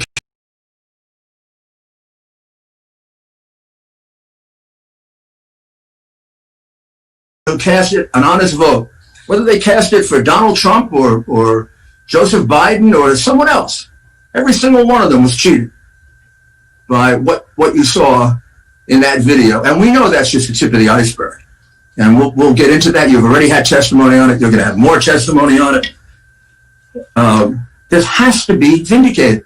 It isn't a matter of you want to disturb the country or we want to create phony. This is for the country now. It's way beyond Donald Trump. It's way beyond Joseph Biden. It's way beyond your governor. It's way beyond us. It's about the future of this country. Are we ever going to let this happen? If you don't stop it the first time you catch it, this is when you go down. This is when you go down. There's been so much damage done to our values in the last year. I won't go into it in detail, but you know what I'm talking about. Our value of free speech, our value of freedom of religion. They're being crushed. There's a censorship being imposed on our nation that's unheard of. If you say the word fraud, they take you off YouTube. You say the word fraud, you can show pictures of fraud. You have 1,000 people admitting fraud, or we have 1,000 people on tape admitting fraud. It's not untrue. It's true. In a country like ours, you have a right to speak. You even have the right to speak things that aren't true, much less the truth. What are we letting happen to ourselves? Somebody's got to stand up. And we're looking to the brave, brave people of Georgia, the brave Republicans and Democrats of Georgia, who stand up for the truth, not just, one particular corrupt group.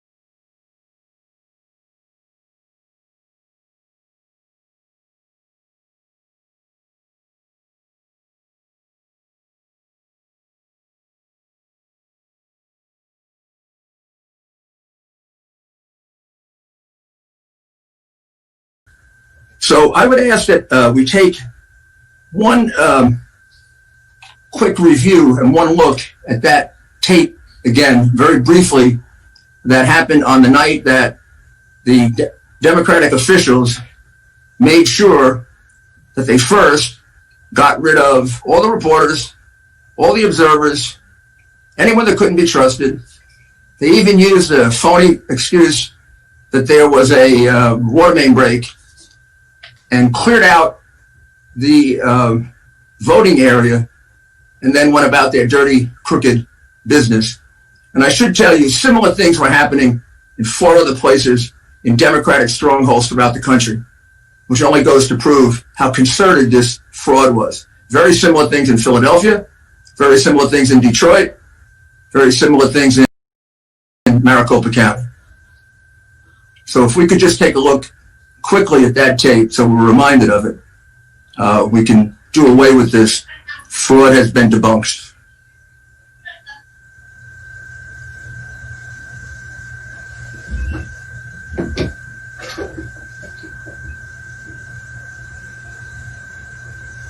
I hope we have that ready. How would you like to look at it? Just the excerpts where we show the things being pulled out from under the drawer. Okay. It'll be like 11 o'clock. It will be. We only need a minute or two of it for people to be reminded of it. Okay.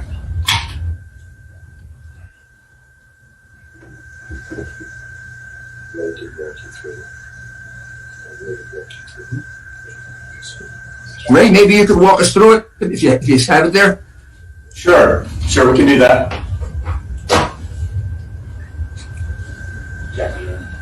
Sure. Okay, so as you can see in the upper left-hand corner of the screen, this is about 11:01 p.m. on November 3rd. This is election night in Fulton County at the State Farm Arena. What you see toward the back are the tables that contain the scanners for the absentee ballots.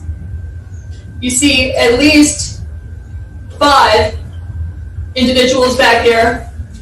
This is after the press has gone, the Republican observers are gone, the people who are separating the ballots from the envelopes are gone. So these are the only people left behind. At about this time, which is about a half an hour after everyone else cleared out, I believe the workers cleared out at about 10:30, the observers cleared out closer to 10:40, you're going to watch each of these individuals begin pulling cases out from under that black table in the lower center of the screen. Unbelievable.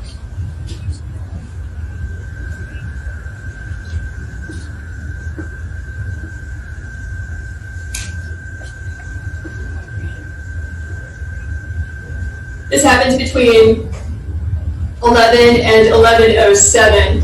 So give him just a second. Here we go.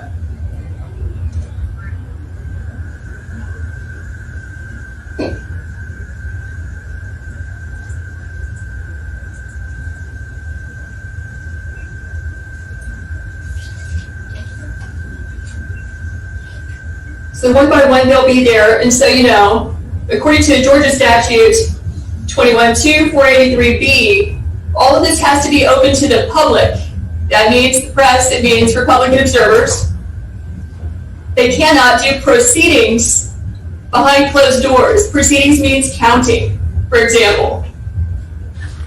If they're going to restart the count, then under Georgia statute is 21-493, the superintendent has to give due notice of when the tabulations process will publicly commence. And this due notice has to be continued from day to day until the vote is completed. Again, that's 2 separate Georgia laws that are clearly being violated here.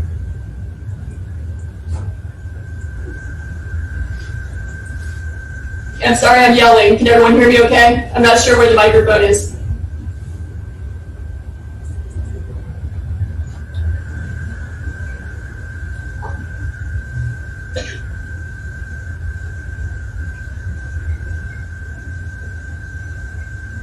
We can hear you.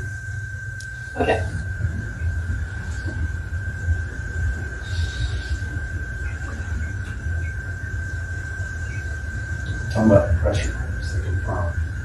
Okay. So, according to our affidavits, our observers left because there was an announcement by the lady in the blonde braids and also by a spokesperson for the Fulton County Board of Elections that they had stopped counting for the night.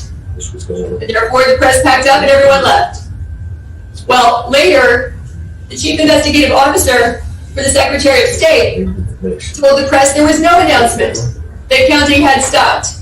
In fact-checking sites reported that to be true, when in fact, a simple Google search would have shown that the spokesperson told ABC, NBC, the Atlanta Journal-Constitution, and others that they were stopping counting for the night. The press was standing by our observers. This is why they all left. So the press reports contradict the press reports and the words of the chief investigative officer. Also, the chief investigative officer said that the observers could have stayed if they wanted to. In fact, under Georgia law, they only have the right to be present during proceedings. They do not get to stay after hours and stand guard over the ballots. They would be trespassing at that point. They do not have the right to be present after the counting stops, so they had no choice but to leave. And they asked the spokesperson 3 times before they left to confirm the status of the ballot count. She refused to answer, just as she refused to answer the Atlanta Journal-Constitution when asked, "Why are you stopping?" And in fact, there were contradictory reports to ABC News and the Atlanta Journal-Constitution. In one instance, she said, "We're going to stop counting as planned." And in a different instance, she said, "We'll continue counting the ballots on Tuesday night and try to finish." So there are contradictory statements coming from the spokesperson in the press that night, and also contradictory statements coming from inside the Secretary of State's office.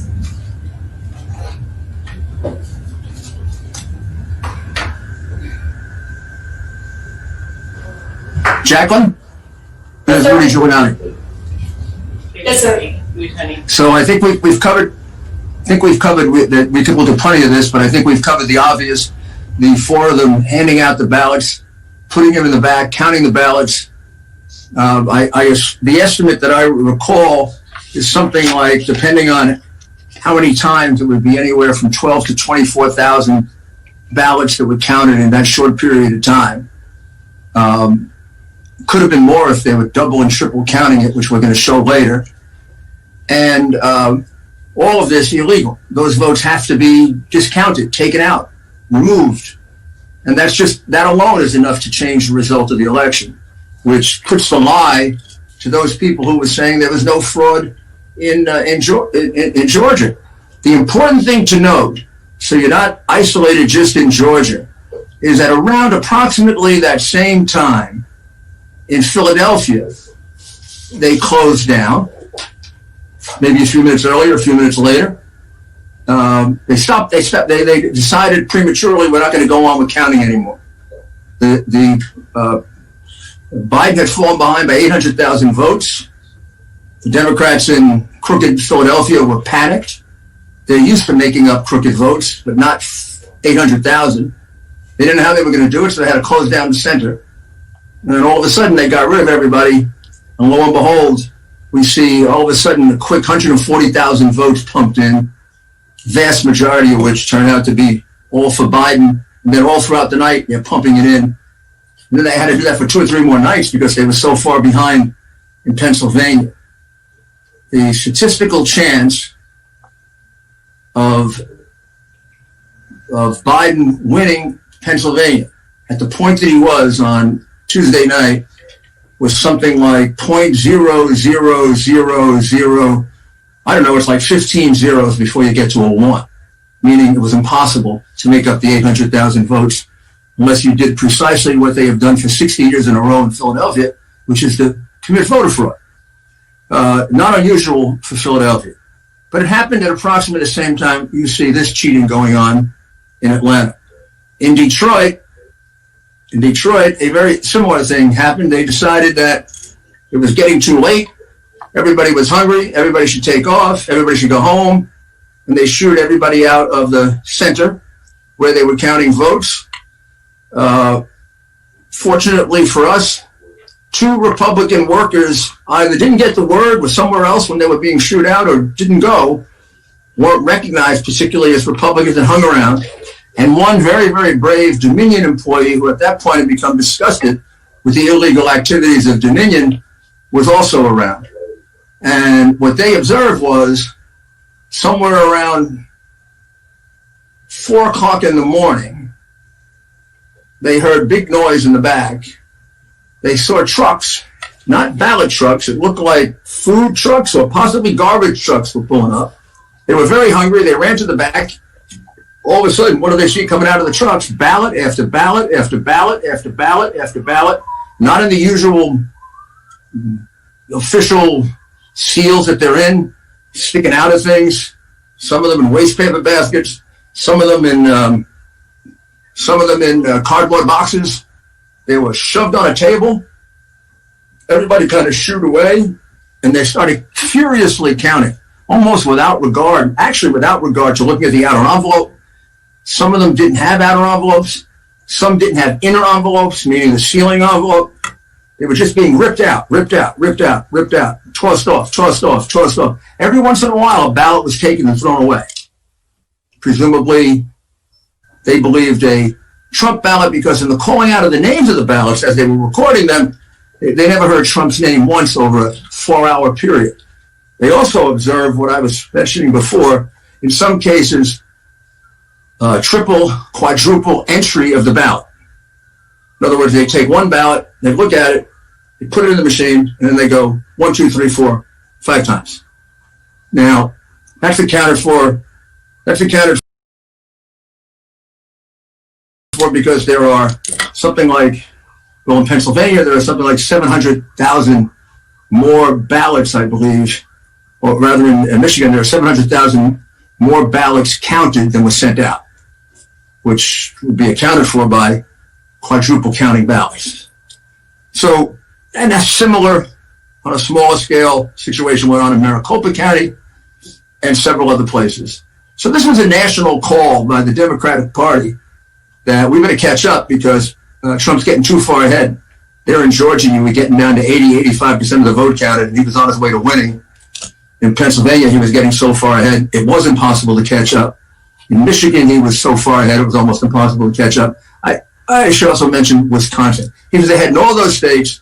He was ahead in all those states by numbers where those states normally would be called for a candidate, but because the media was part of the cover-up here, and we know it is, it wasn't done. This is a horrible crime that's been committed against the American people. Georgia has probably the piece of the most dramatic evidence. You don't have the most cheating. You didn't have to cheat as much. I mean, the margin was only 10,000. The most cheating obviously occurred in the places where they had to make up the most votes, in Pennsylvania and in Michigan. But what does it matter what the level of cheating? Any cheating in an American presidential election is an attack on our democracy, an attack on our country. It's an attack on all of us. It's an attack on the men and women who died for this country. It's an attack on the men and women who fought and created this country. It's an attack on the men and women who come here and risk their lives to come to the greatest nation on earth. Because we let this happen. We let this erosion of our free speech take place. We let the erosion of our freedom of religion take place. Now we let them take away our free vote. Are we America anymore? That's up to you.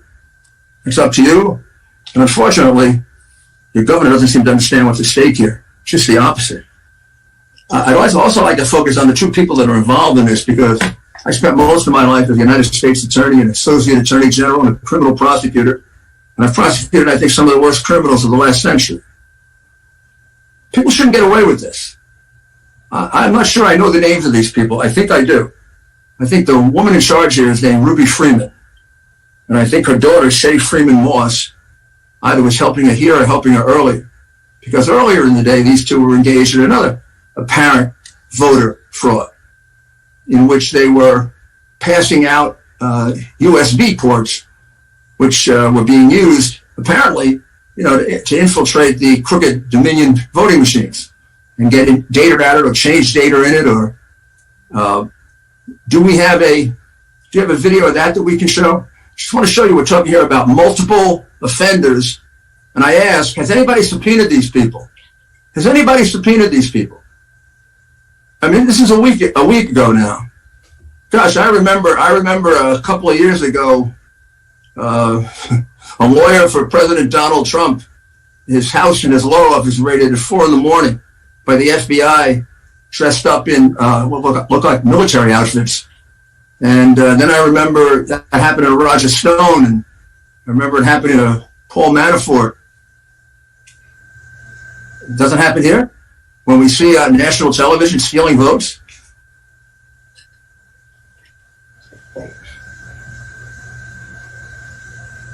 Well, I think actually I'll have Phil show that, because he has the right.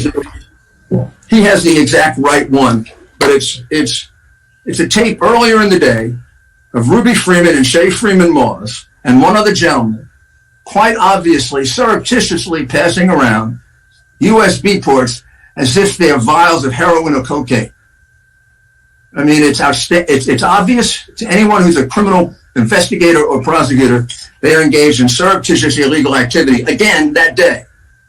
And that's a week ago, and they're still walking around Georgia lying. They should have been questioned already.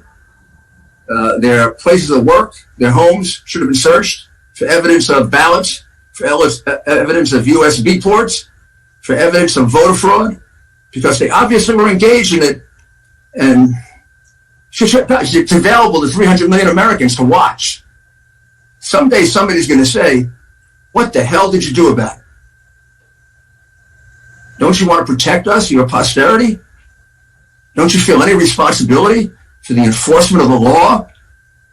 I mean, are you so cowed by the American media, the America big tech, the America big mouths, and the America big left, that you perspire too much to do your duty? I am so disappointed. Not in what these crooks did. I've seen this coming, and I've watched the Democrat Party since Bill Clinton at the very top deteriorate into a crooked political machine. Not the regular Democrats, not the good people of the Democratic Party. They're very, very decent people. They deserve better than this.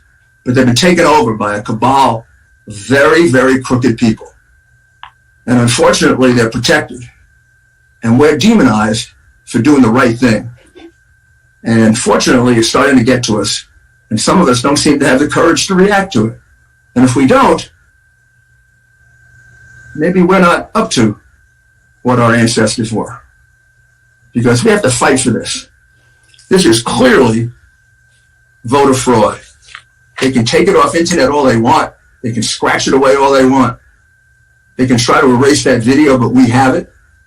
And they can try to erase 1,000 affidavits, but we have them too. We have the brave people who are standing up to it, some of whom are being threatened, but they're still standing up to it.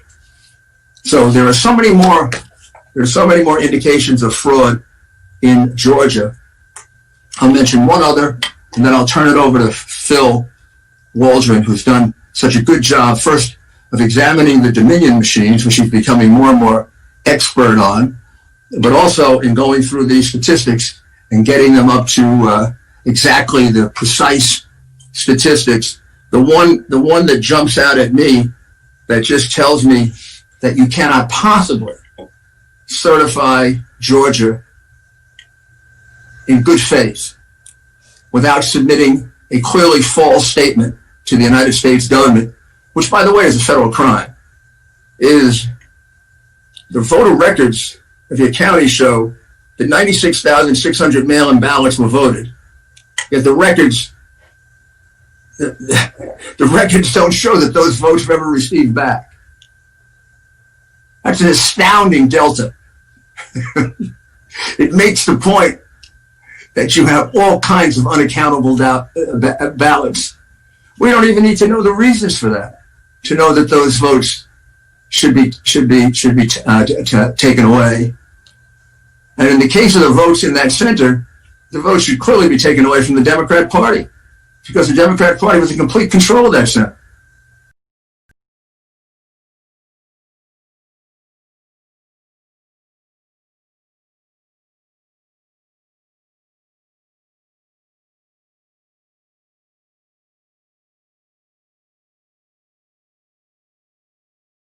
Every single vote should be taken away from Biden. The minute that happens, Trump wins the state by a nice, healthy margin, which is what he probably won it by in the first place. Just like he won Pennsylvania by 300,000 or 400,000 votes that they stole. This is a theft that took place right in front of our eyes, and too many of us have been cowered into being afraid to speak up. And I think it's stopping. I think you're seeing a reaction throughout the country with the brave action of Texas, of the state of Texas, and now 17 other states standing with them, saying it is clear that this was a theft of an American presidency, not just a theft of an election. And it's not just Georgia. Please don't feel alone. You were taken advantage of, just like other states were. And by the way, had it been a swing state, it certainly would have happened in my state of New York, probably bigger than in Georgia.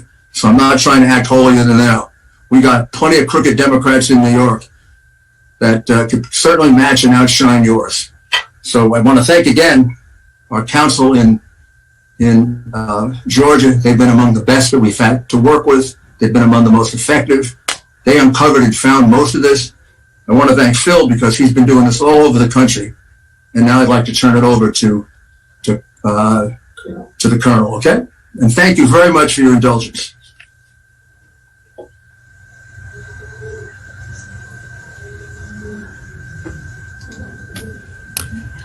Good morning, sir. I think Russ Ramsland was going to review the data and the affidavits first. Fine with me. He's as good as you are, Phil. I think Camille, if you could put Russ up.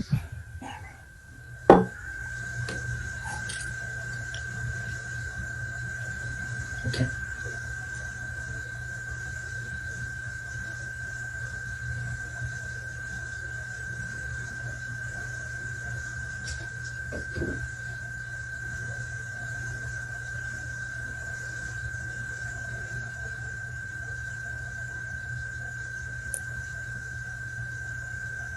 Russ, I think you're muted still. Okay, am I unmuted now? Am I unmuted now? Yes, sir, we can hear you. Great. Okay, thank you very much. We appreciate it. Because the first part of my affidavit has to do with what I call the background or atmospherics, let me just run through it real quick. I don't want to spend a lot of time on this. I know your time's important. But we got involved in this because we saw some logs out of Dallas in 2018, and my cyber guys were totally horrified at what they saw. We didn't really set out to look at the voting system, but we just felt like we had to based on what we saw. So we started looking into it, and what we found is that the election system is not well understood. More than that, in a lot of cases at the federal level, it's ignored. Some of it may be willful. Some of it may simply be ignorance. I don't know, and I'm not judging. But it's a complex patchwork. There are lots of people who are involved in this, including foreign-owned companies with servers outside this country. And there aren't really any hard standards. There are voluntary standards. Actually, they're called guidelines. And as a result, guidelines are pretty loosey-goosey. And so a lot of these voting companies say that they're in compliance with all guidelines, but they've defined their interpretation of what the guidelines are since it's all entirely voluntary. And most SOS people do not know what the whole voting system looks like. And we found an incredible number of places where this thing can be injected. And so let me see if I can show you a little about that. This is actually what the voting system looks like at a high level.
And can you see my whole screen, or on mine I'm seeing some of this?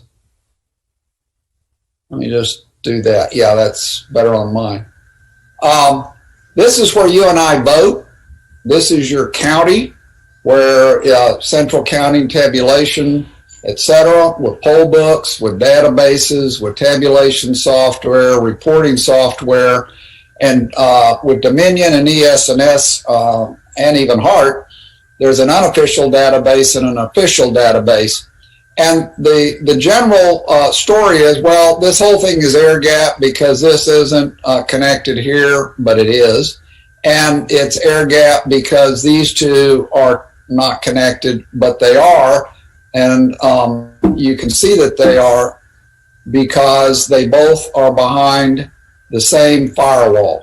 So guys like mine can go in, and if they can get to this unofficial database, and you're going to see there's a bunch of ways to do it, they can also change these numbers. So how do things get changed? Well, let's talk about that. At the voting place, and we'll get to that at the very end of my deal here, you have what I call zealots, and these are people who decide that they want to vote ballots for people who may or may not really have shown up to vote because they're in the database and they know they generally don't vote. It can be in the form of fake ballots. It can be in the form, as you're going to see in a minute, of blank ballots that get voted, et cetera, et cetera. So there's lots of ways that zealots, if you would, at the voting place can change things. The next way that people can change things is directly at central county. And that can be a number of ways. This entire system is online with all these systems, which also are in the cloud. And anyone who would like to take the results from here that come into here and change them can then backload them right down into here. So when we see these big vote spikes, that's one particular possible culprit, is outside actors here who are backloading. As I said in my affidavit, we see in a number of these, particularly in CITL, we see what's called Q-snatch malware. And that's malware that basically allows these actors to collect all the credentials from all these counties so that they can go back and get into these databases. And that's outlined in my affidavit. So that's another point of vulnerability. Another point of vulnerability simply comes from these guys right here, who can, for instance, set up the algorithm we're going to give you some proof of in a minute. And the algorithm can change the votes that are being tabulated here. They can switch votes. They can move votes from election day votes to absentee votes. They can add and subtract. And you've had some software updates that were not evidently particularly scrutinized, and that's a real problem. So that can happen at that level. The next place things can happen is, as I said before, they can tamper with these databases here or here and backload votes in here. So as you can see, there's just a huge number of places, attack surfaces is what my guys would call it, for people who want to cheat in this system. It is an incredibly, incredibly insecure system. I talked a little bit about an affidavit by a guy named Spider. Let me just show you real quick, for instance, how we traced that Seidel actually had servers in Frankfurt right up until the raid about 2 weeks ago. You can take a tool called NS Lookup and look that up, and it will tell you that this is its IP address. And 5.2 right away is set up for Germany, but in this day, it could also have been migrated elsewhere. So at that point, we do what's called a geo, an NS lookup, and sure enough, it says, no, it is over in the EU. We can do what's called a geo IP lookup, and that will tell you that it's in Frankfurt. So the kind of tools that Spider talks about are very well known. They're what's called white hat tools, and those are guys that are computer specialists. You might call them hackers, although that's sort of a pejorative term, except white hat hackers are guys that obey the laws and the rules. And so all of our research was done using white hat hacker techniques. And these are just other tools that you can use to pin it down. For instance, this tells you that it's also in the Amazon cloud, as I talked about in my last one. A lot of people don't understand that they actually are connected to Clarity Elections if you're on ES&S or Dominion. The people in Kentucky didn't. We went out there to meet with them, and the first thing we told them is look on your Kentucky State Board of Elections website, click on your unofficial votes. And they said, okay, fine, we're on Kentucky State Board of Elections. I said, no, you're not. Look up here. This is really where you are. You're at Clarity Elections. And that Clarity Elections server at the time was in Frankfurt, Germany. That's where the votes ultimately were being held, and you can change them at that level and backload them all the way back into counties in Kentucky or, in your case, Georgia. All right, that's enough about that part of it. It's important to understand at a very high level sort of how the Dominion system works. It really has two buckets. I'm going to call them the regular bucket and the adjudication bucket. And a lady named Missy, I forget her last name, but we've got the video here. She demonstrated this beautifully, where if votes go into the regular bucket, they're treated one way. But if you put them into the adjudication bucket, you can, the operator can pretty much do anything they want at their discretion, or they can apply the ranked choice voting algorithm. And so it's at its discretion. And in some cases, for instance, I don't know if Georgia has allowed this, but I know Arizona has allowed adjudication to be pre-programmed ahead of time with such commands as 90% of all adjudicated ballots shall be cast for XYZ regardless. Now, it's important to think about these two buckets, because if you've got an algorithm, and we do, and we're going to show you that, it takes the votes and it just puts them in one place or another. It's not actually counting whole votes. It is taking the votes and it's apportioning them out.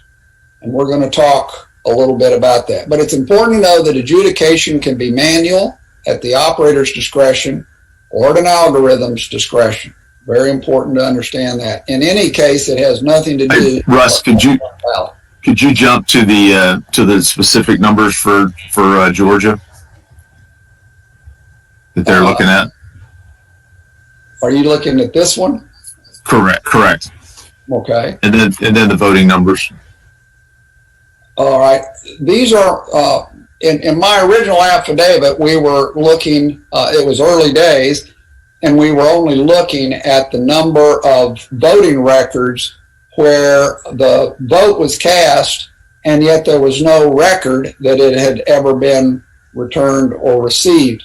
Since that time, there's been a lot of work done by some guys that we've worked with, and they've been able to identify a whole host of problems.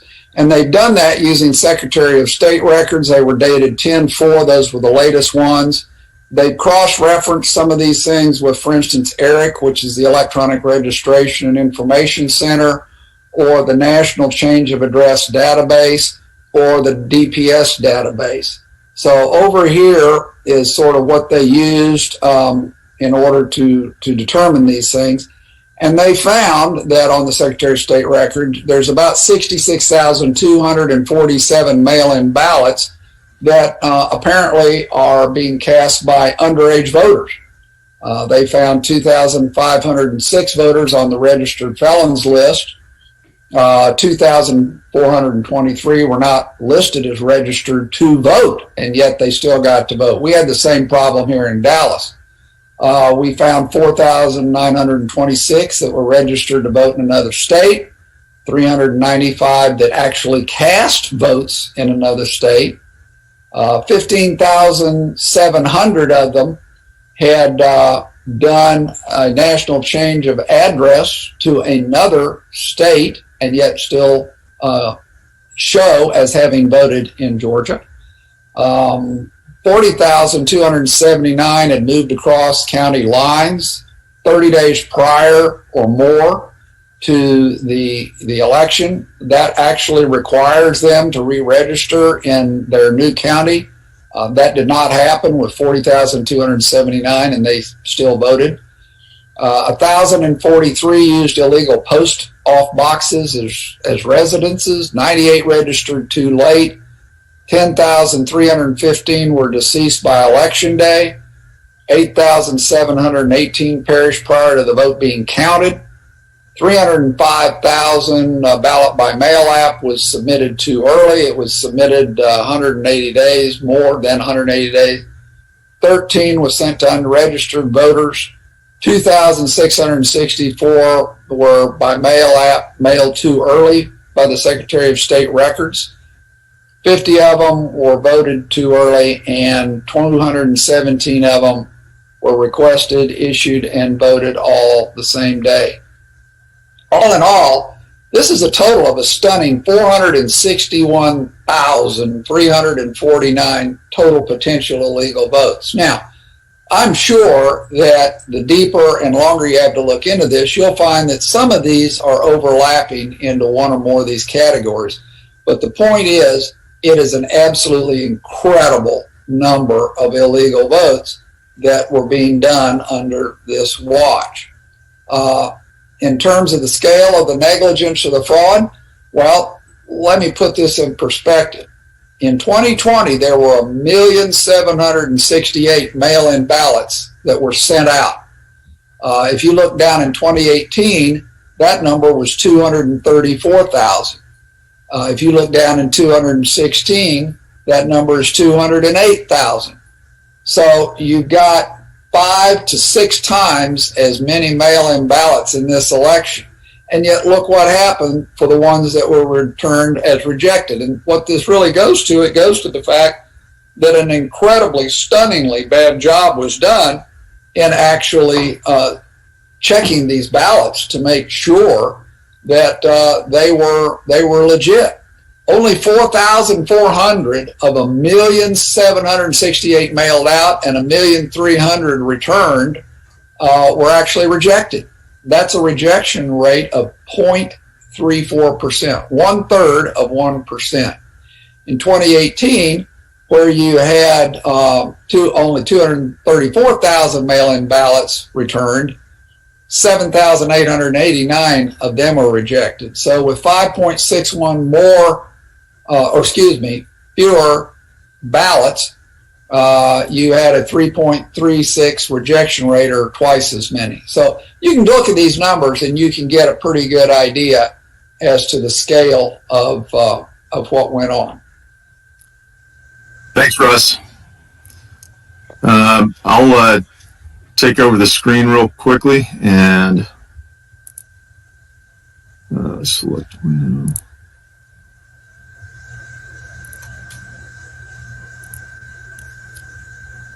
All right, and we'll hit two quick numbers real quick, and hopefully you can see my screen. Just two of the top level analytics indicators that you're probably familiar with. We mentioned it at the Senate hearing last week, but in the morning hours, about 1:36 in the morning of November the 4th, there was about a 200,000 vote batch that was the largest batch in the Georgia 2020 general election, and about 80% of those votes went to former Vice President Biden. And we've got those broken down by the precincts where those votes went in, and this information, I believe, has been provided to you. If not, it will be. But those lists of precincts where that batch of votes went in at 1:36 in the morning represented the time after the stop of the shutdown, and it actually coincided with the timing of the video that was produced from a Fulton County at the arena. There's one more. There's a lot of statistical analysis here, but one more thing that I did want to show you that indicates some potential fraudulent batch files that were injected into the voting. And apologize, but I'm going through this for the sake of time.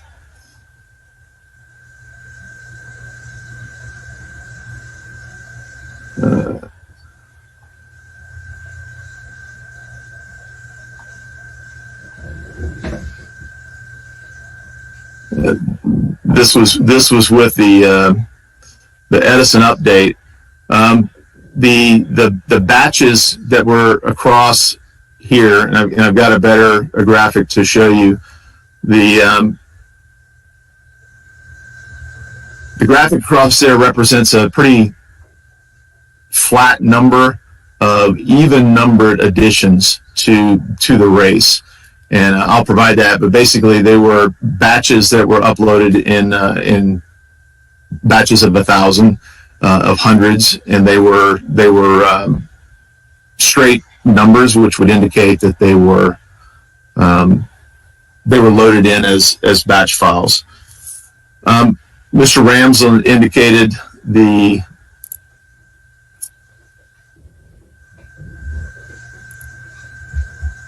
Democracy Suite User's Guide, and I believe you've all been provided this, but some of the things that you've been told that these were not connected to the internet.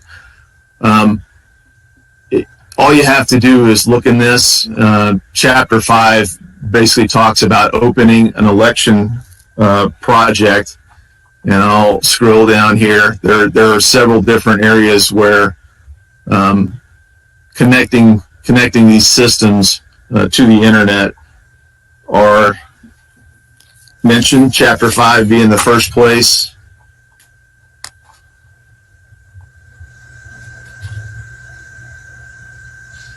Opening an election project. If you're creating a project for the first time, enter the network parameters. Enter all the data required: the EMS applications, the server host, the IP address and name, the name of the EMS. This is the communication ports in the system. Further down on Chapter 6.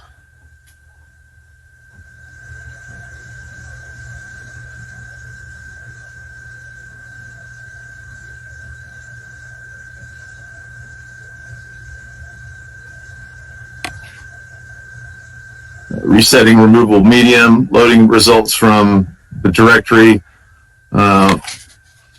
Results loading at 6.5.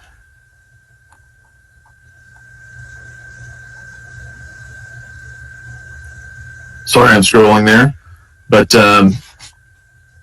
this talks about how the RTR, the results tabulating machine, can automatically load results from 2 predefined locations.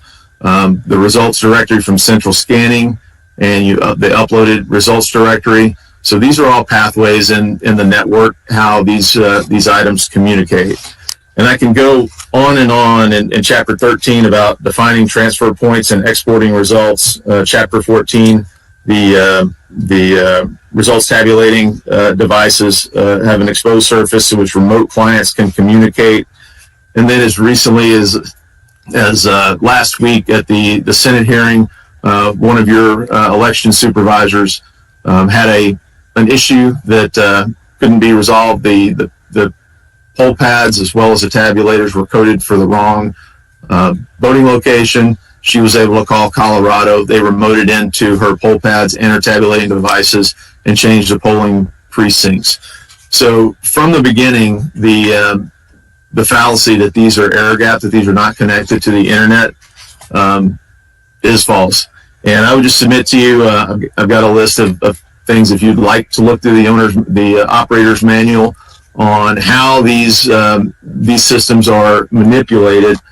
There's a lot more that we could go through in the operator's manual, but if you'd indulge me, I'd like to show you a video from Fulton County. I'm sorry, Coffee County, Georgia, with one of your own.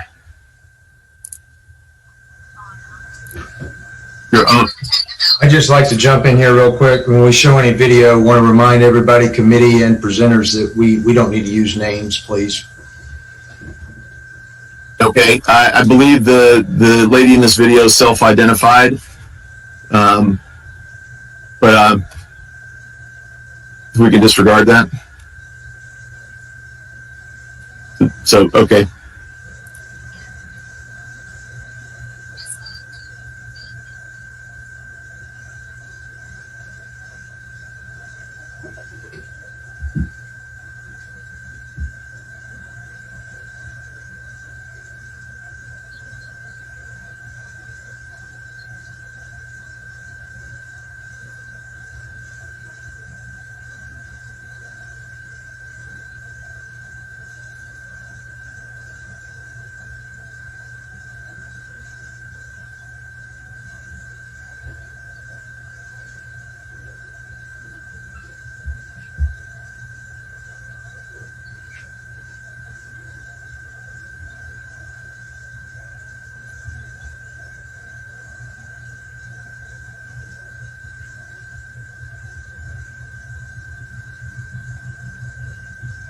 Easy it is to run, or is this Ruby?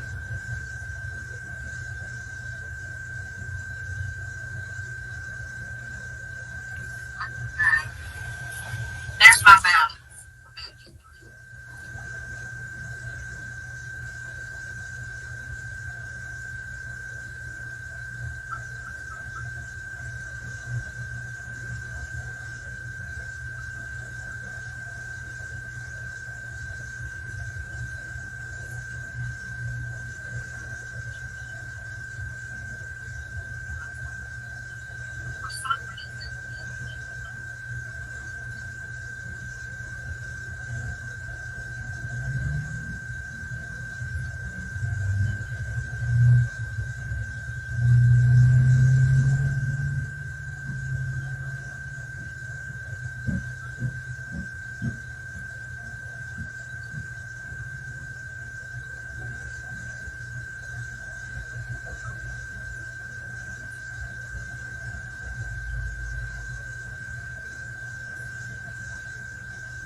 Is there supposed to be audio here?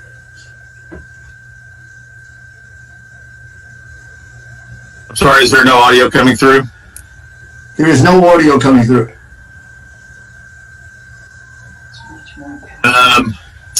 Can I get the, Camille, can I send the URL to you and play it from your end? There's audio on this end. Somehow I feel encouraged. This is really good stuff.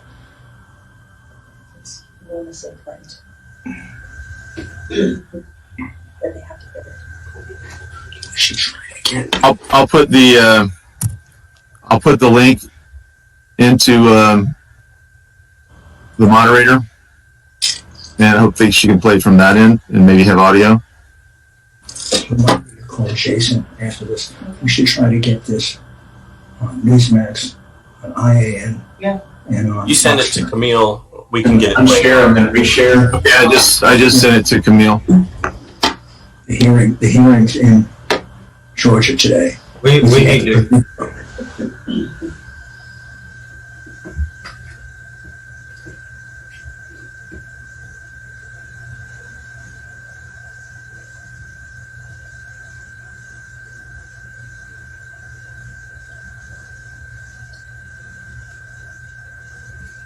Mr. Smith, are we going to be able to get that, do you think, or are we,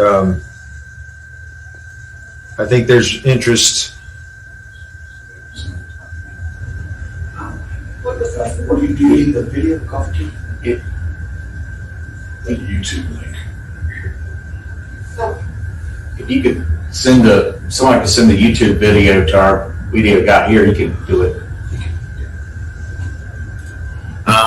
Would you like me to? I can put it in the chat. We've got video services is now telling me that they will play it. Okay. Through the scan.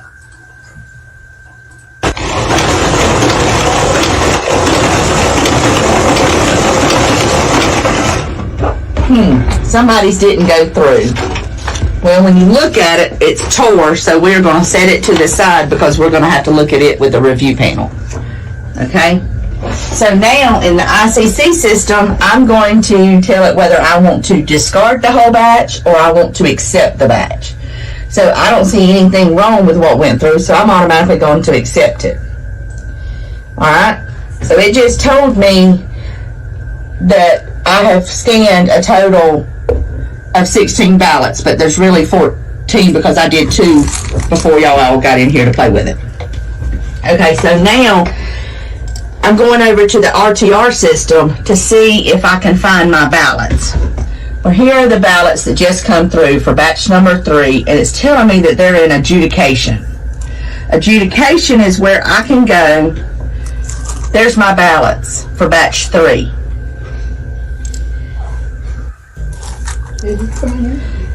Let me make sure that's them. So I'm going to tell it to refresh, because it should be a 4th ballot. I mean 4th batch, not 3rd batch. So it takes it a few minutes to get over here. There it is. Okay. So now it should be in adjudication. There's my 4th batch. For some reason, every one of those, it sent them through. Every one of those. So, did anybody overvote their ballot? Nope. Nobody overvoted? I didn't. You did not? Did not. Okay. So what we're going to do is we're going to take and we're going to overvote. Who shot this video? And why not? Let's just do, a star. And overvote. What do you mean by overvote? Overvote is when if there is You vote for multiple parties. multiple people in a section where it says only vote for one. Okay. So now, this is a new batch of ballots that's come in. We're going to scan them again. We're going to scan the second batch. So you're scanning the same ballots twice. It's already been scanned once. I've already scanned them once. Yeah, so you're scanning the same ballots. Same ballots twice. So it'll scan the same ballots two times. Okay. And I went and remarked on them. So here they go.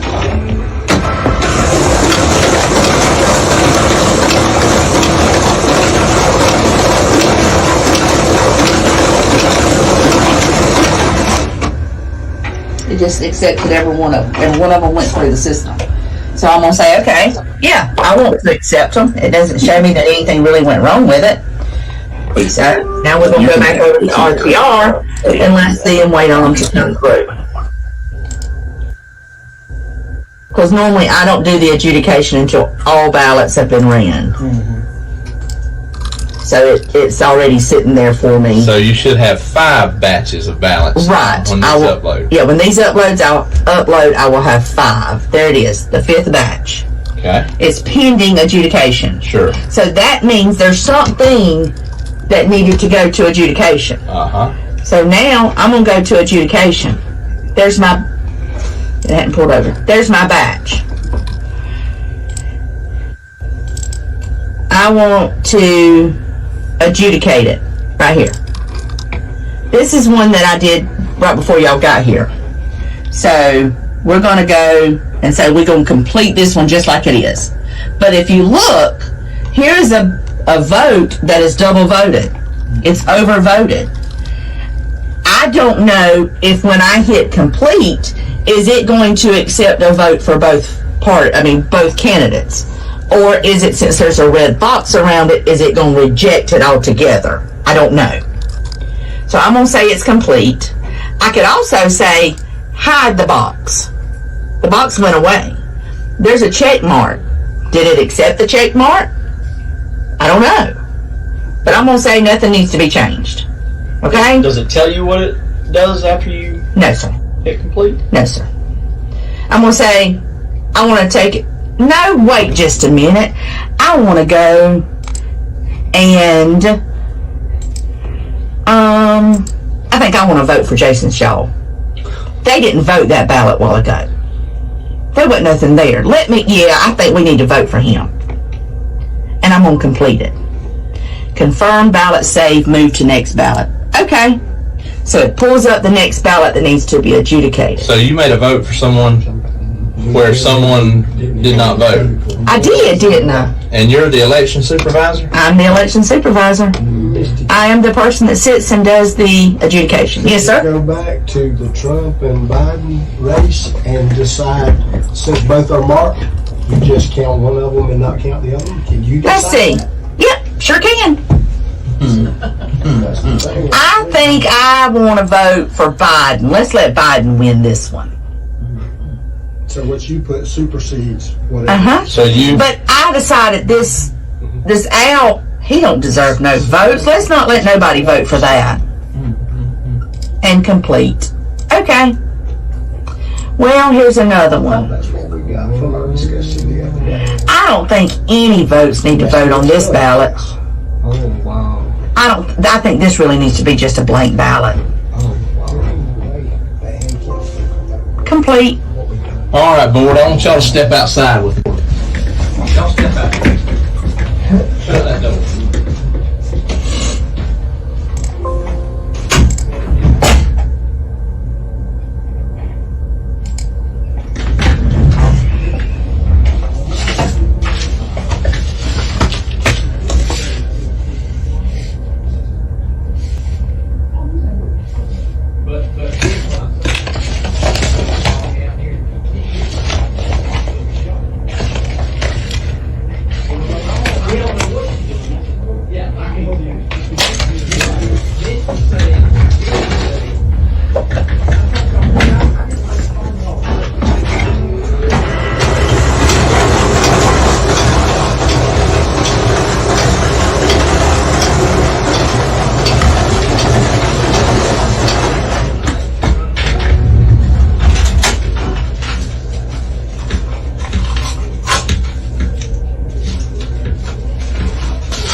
Mr. Waldron, does it continue? I believe she's going to show 2 more things. She's going to show how to vote a blank ballot. And we're going to shut the door to the Jim's room. That's an up close view. We're trying to see the screen. We're trying to see what Misty's doing through a window that looks into her office in the Jim's room. And I can't tell. I'm probably around 7-8 feet max from the screen, and I can't tell what she's doing. Can any of you board members see what Misty's doing? No. Not accurately. Okay, so we're all in agreement that while we've stepped down to the Jim's room, that there could possibly be some fraud going on behind our back that we have no clue of. Okay. What are you doing in here? I'm just voting. I'm doing the adjudication.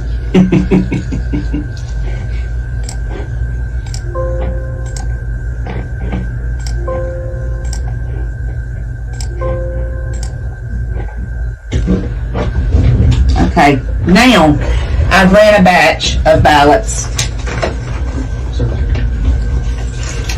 I'm gonna do it again. I'm gonna cancel it so y'all can see it.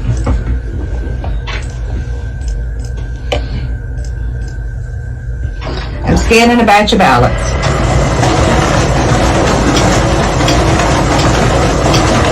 Oops, scanner's timing itself out. Wow. Exception found. 4th ballot scanned. Misread ballot, or ballot misread. Last 4 ballots did not count. So how do you?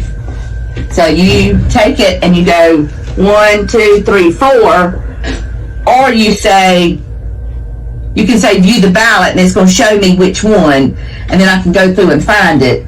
Or, as I do, I say discard whole batch. But you could hand pick the ballot that you wanted to come out of that stack. Uh-huh. Oh, really? So I'm going to say discard the whole batch, and then I'm going to take the ones that went through that it's told me it stopped on, and I'm going to take them and set them aside, and then I'm going to rescan the rest of the batch that was scanning. And while that is scanning, I'm going to be going through these ballots, looking to see if I can see why one, oh, there's one. The barcodes, the scanner, the notches wasn't all the way. Or the scanner could have told me. So, one more thing is what I want to show you. And this is one that totally bothers me.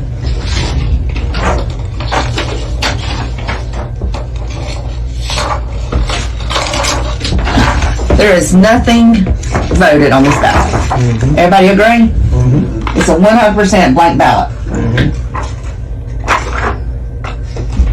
I can go over here and tell it to stop adjudication, and I can tell it to scan and adjudicate all ballots. I can go and vote that blank ballot. Oh, wow. Show us. Oh, no. It's just law. No. Mister, can you scan a ballot more than once? I've just done it. I'm talking about you just, you just keep scanning them if you want. I just kept scanning that same. You just keep sending them. I just scanned the same batches that y'all just voted. I never got any more until that I one. don't know why they approve such a system. I don't get it.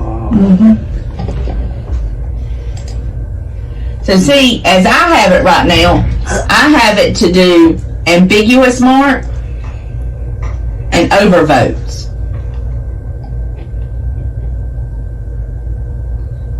It's supposed to do blank ballots. So let's see if it does the blank ballots like it's supposed to. Let's see. It scanned it. I'm going to accept it into the system, and now let's see if it goes over for adjudication. Or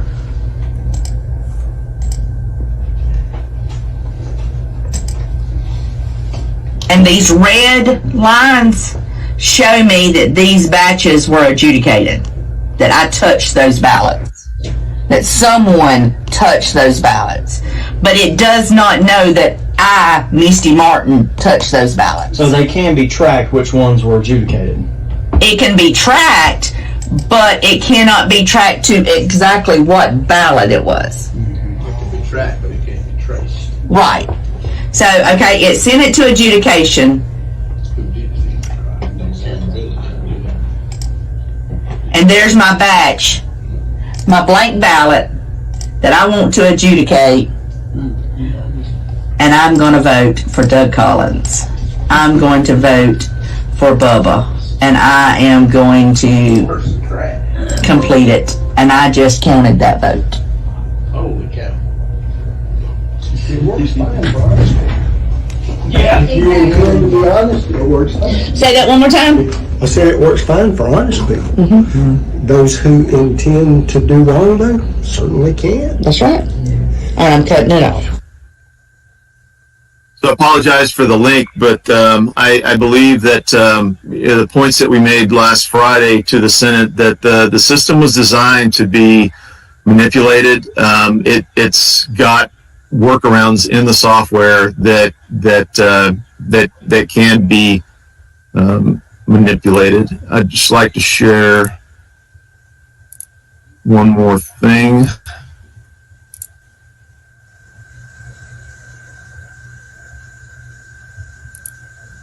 Oh, sorry. Mr. Smith, we're very short on time. Will do. So the National Conference of State Legislatures, I believe Georgia is a member of that, has adopted the voting system standards. And this is quite a lengthy document, but the Federal Election Commission voluntary voting system guidelines.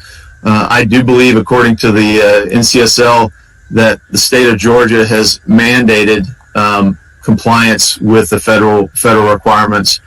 The biggest piece of compliance is that voting systems are not able to be manipulated, that a vote shall be represented with the intent of the voter. And this is chapter 2.11 of the voting system standards, security and accuracy.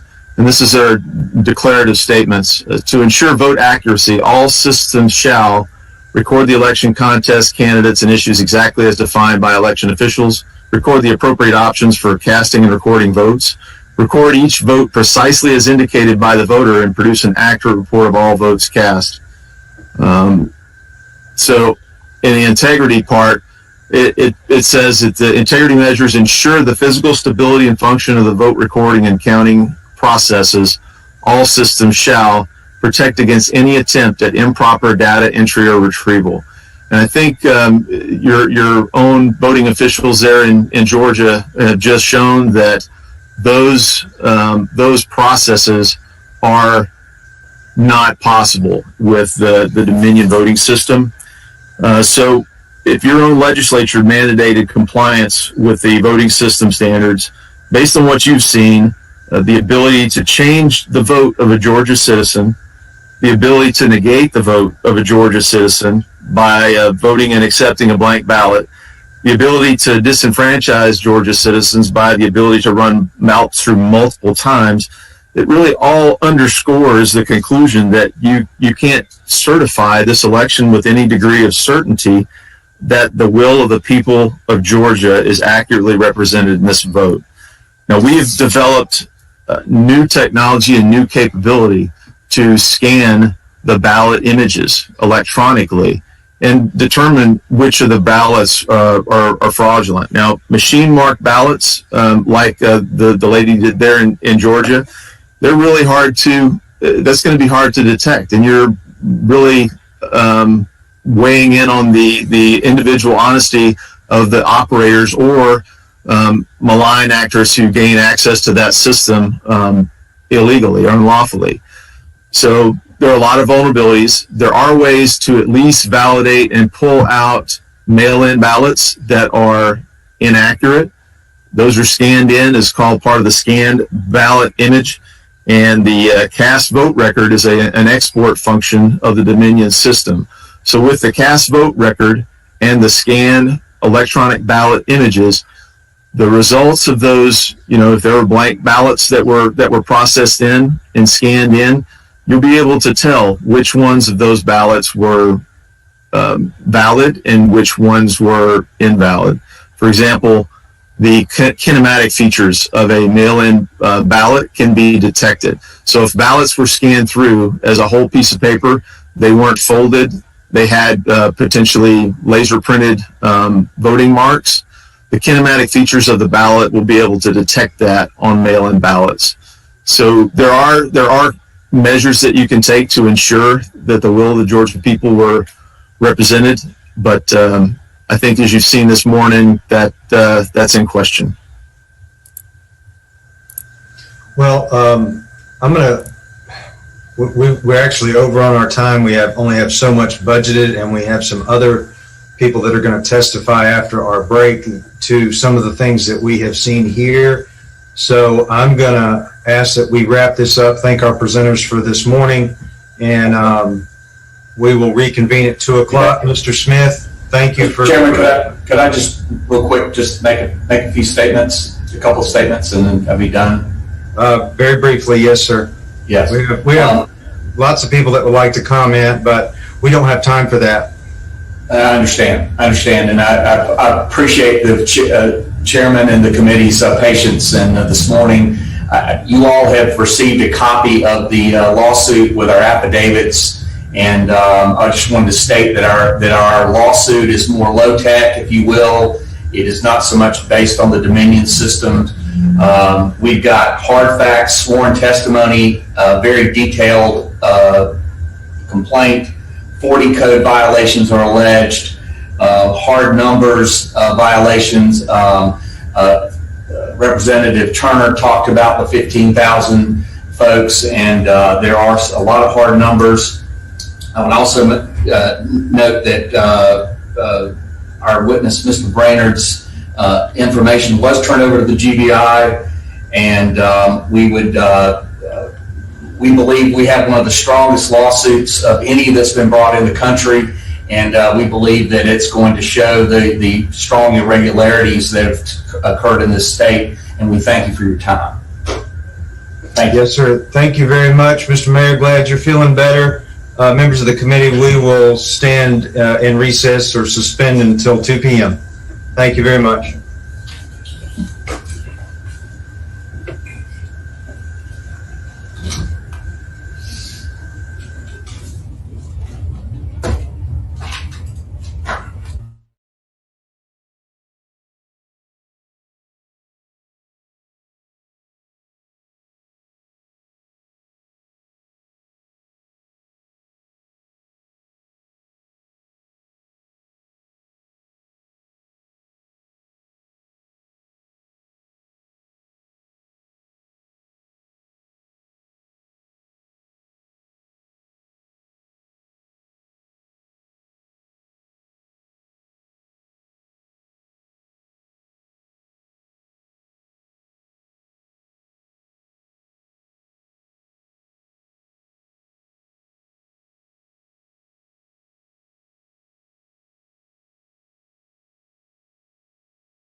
Hi, everybody. Just wanted to do a test.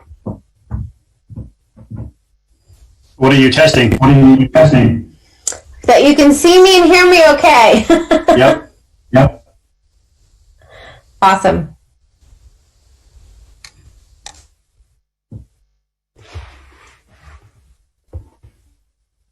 Actually, hey, Marcy. You're muted. Yes?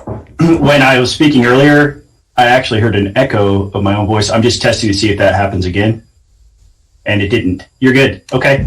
Test passed. Perfect. I'm glad. I'm just muting now. I'm also going to test. Can you hear me? You pass. Thank you. I will also do a test. You pass. Thank you.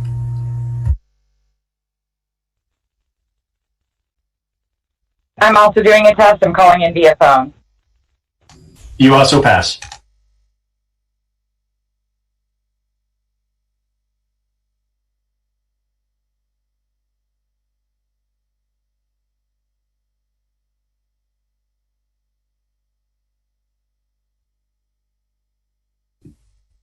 Would you like our video on only when we're testifying?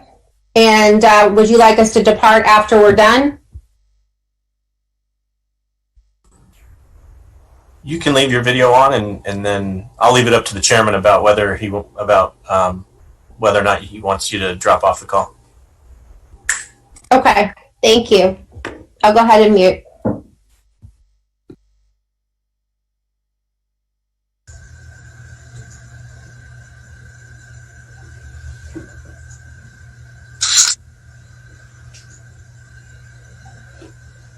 Hey, what was the question? I'm sorry.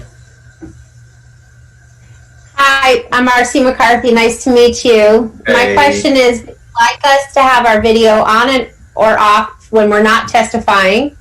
And then would you like us to depart after we're done testifying? Well, it's up to you. It's viewable, and you've given testimony.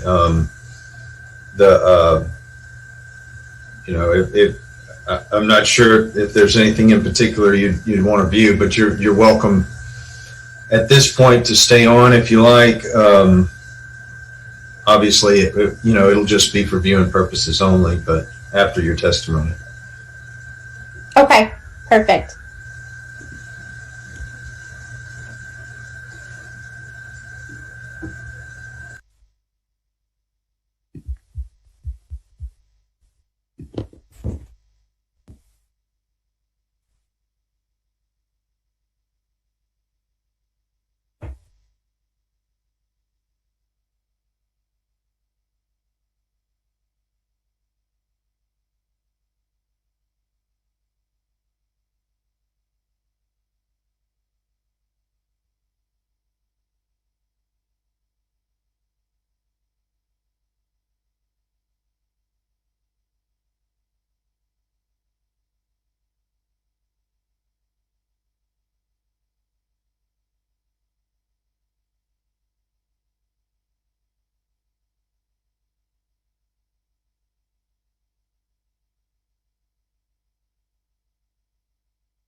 Looks to me like we have most everybody back.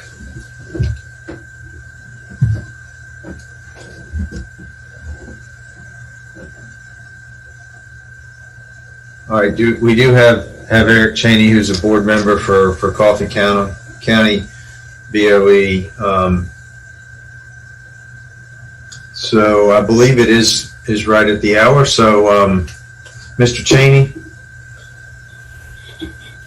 if you're ready, and I just mentioned again for everybody's, just so that everybody knows, we do have these stacked up in 10-minute increments. So we're gonna have a limited amount of time, but that's the idea, is to get as many witnesses as possible. And all of these folks have either submitted testimony via our email address, just to put it back out there, gaff@house.ga.gov, or they have been submitted by members of the committee, or possibly even other members in certain instances. So those are what we're drawing from, and I will turn it over to you, Mr.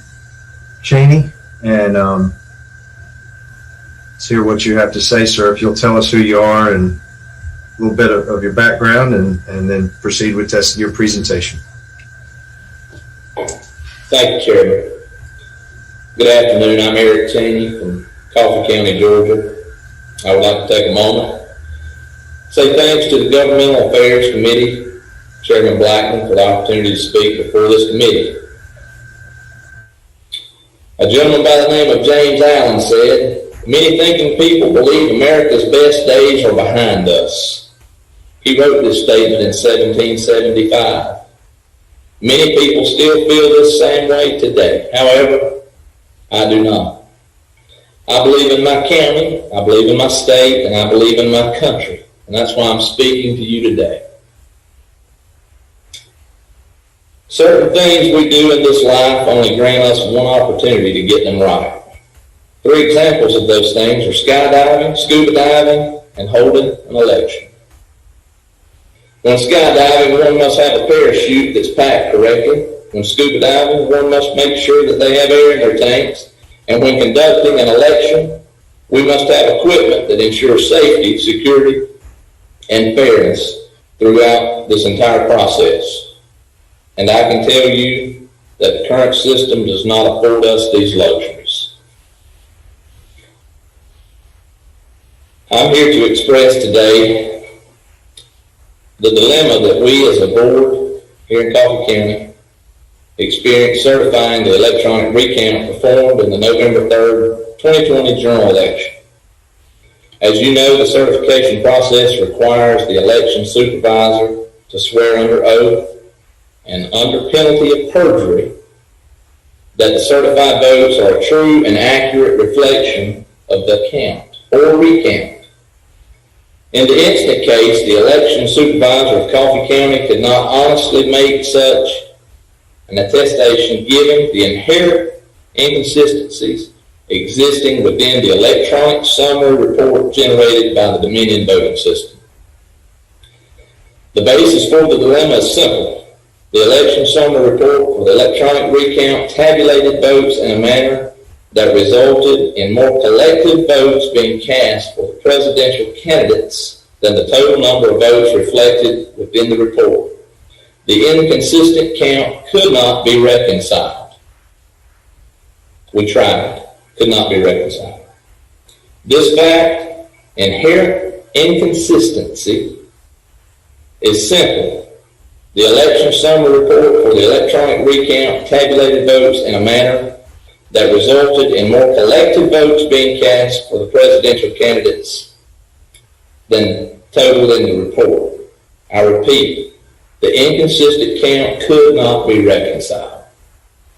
That point is very important. When you can't reconcile a count, you must stop and figure out why that count cannot be reconciled.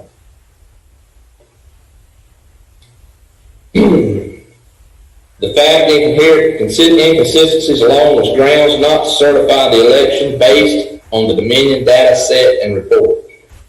However, the reluctance to certify the electronic recount was compounded where those results were considered in context with the 2 prior vote count results.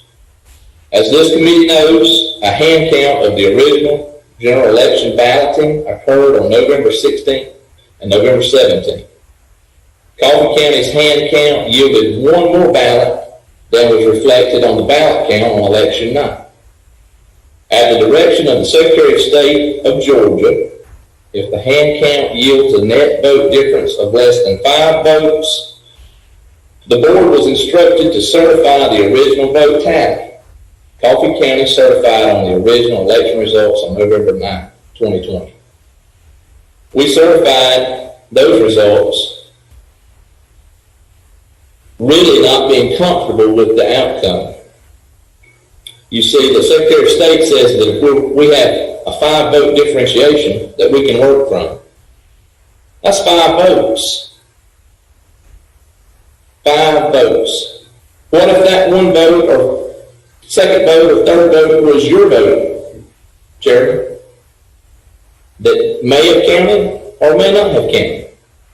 Every single vote in the state of Georgia that is a legal vote, we don't need to regard them as just, we don't have to count them, or we can count them, we may count them, we can kind of get it right. No, this has to be done exactly right, every single time. The election report used to certify the original election results was internally consistent, meaning that the sum of the votes for each presidential candidate equaled the total votes reflected on the report. The hand count also yielded the same internal consistency within the report. If you will see Exhibit 5, it is worth noting that we believe Dominion electronic election reports generated in prior elections were likewise internally consistent as well. The internal inconsistency of the election summary report stands in stark contrast to all other prior elections. I want to read that line one more time. The internal inconsistency of the election summary report stands in stark contrast to all other prior elections. When I mentioned exhibits a moment ago, we have sent in a list of exhibits and a total package of data that we would love for you to look through. Anyone who may. We do have that, Mr. Cheney. I do have a couple of questions, and I know we're going to run out of time. I don't want to cut any important points that you might have out, but I do have a couple of people that want to ask. A couple of committee members have a couple of questions. So, yeah. Representative Brunel, did you have a question? You wave. Okay. Representative Turner had a question. I might have missed it. I heard that you said, thank you, by the way, for being here. I'm going to speak quickly in the interest of time. I heard you say that there was 1 extra vote in the hand count versus the machine count, but I don't know that I picked up on how far off the second machine count was. I was getting to that point. Okay. And further down my explanation. Okay, go ahead. Got it. If you wouldn't mind answering the question, please. Yeah, please continue, Mr. Cheney. Yes, we have a 50 vote difference, 50 votes in the second hand count that we could not reconcile, could not duplicate. Was that a hand count or a machine count the second time? That is a machine count. Thank you, sir.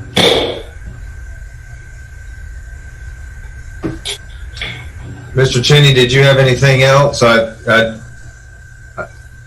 Yes, sir. How much time do I have left? You got about a minute.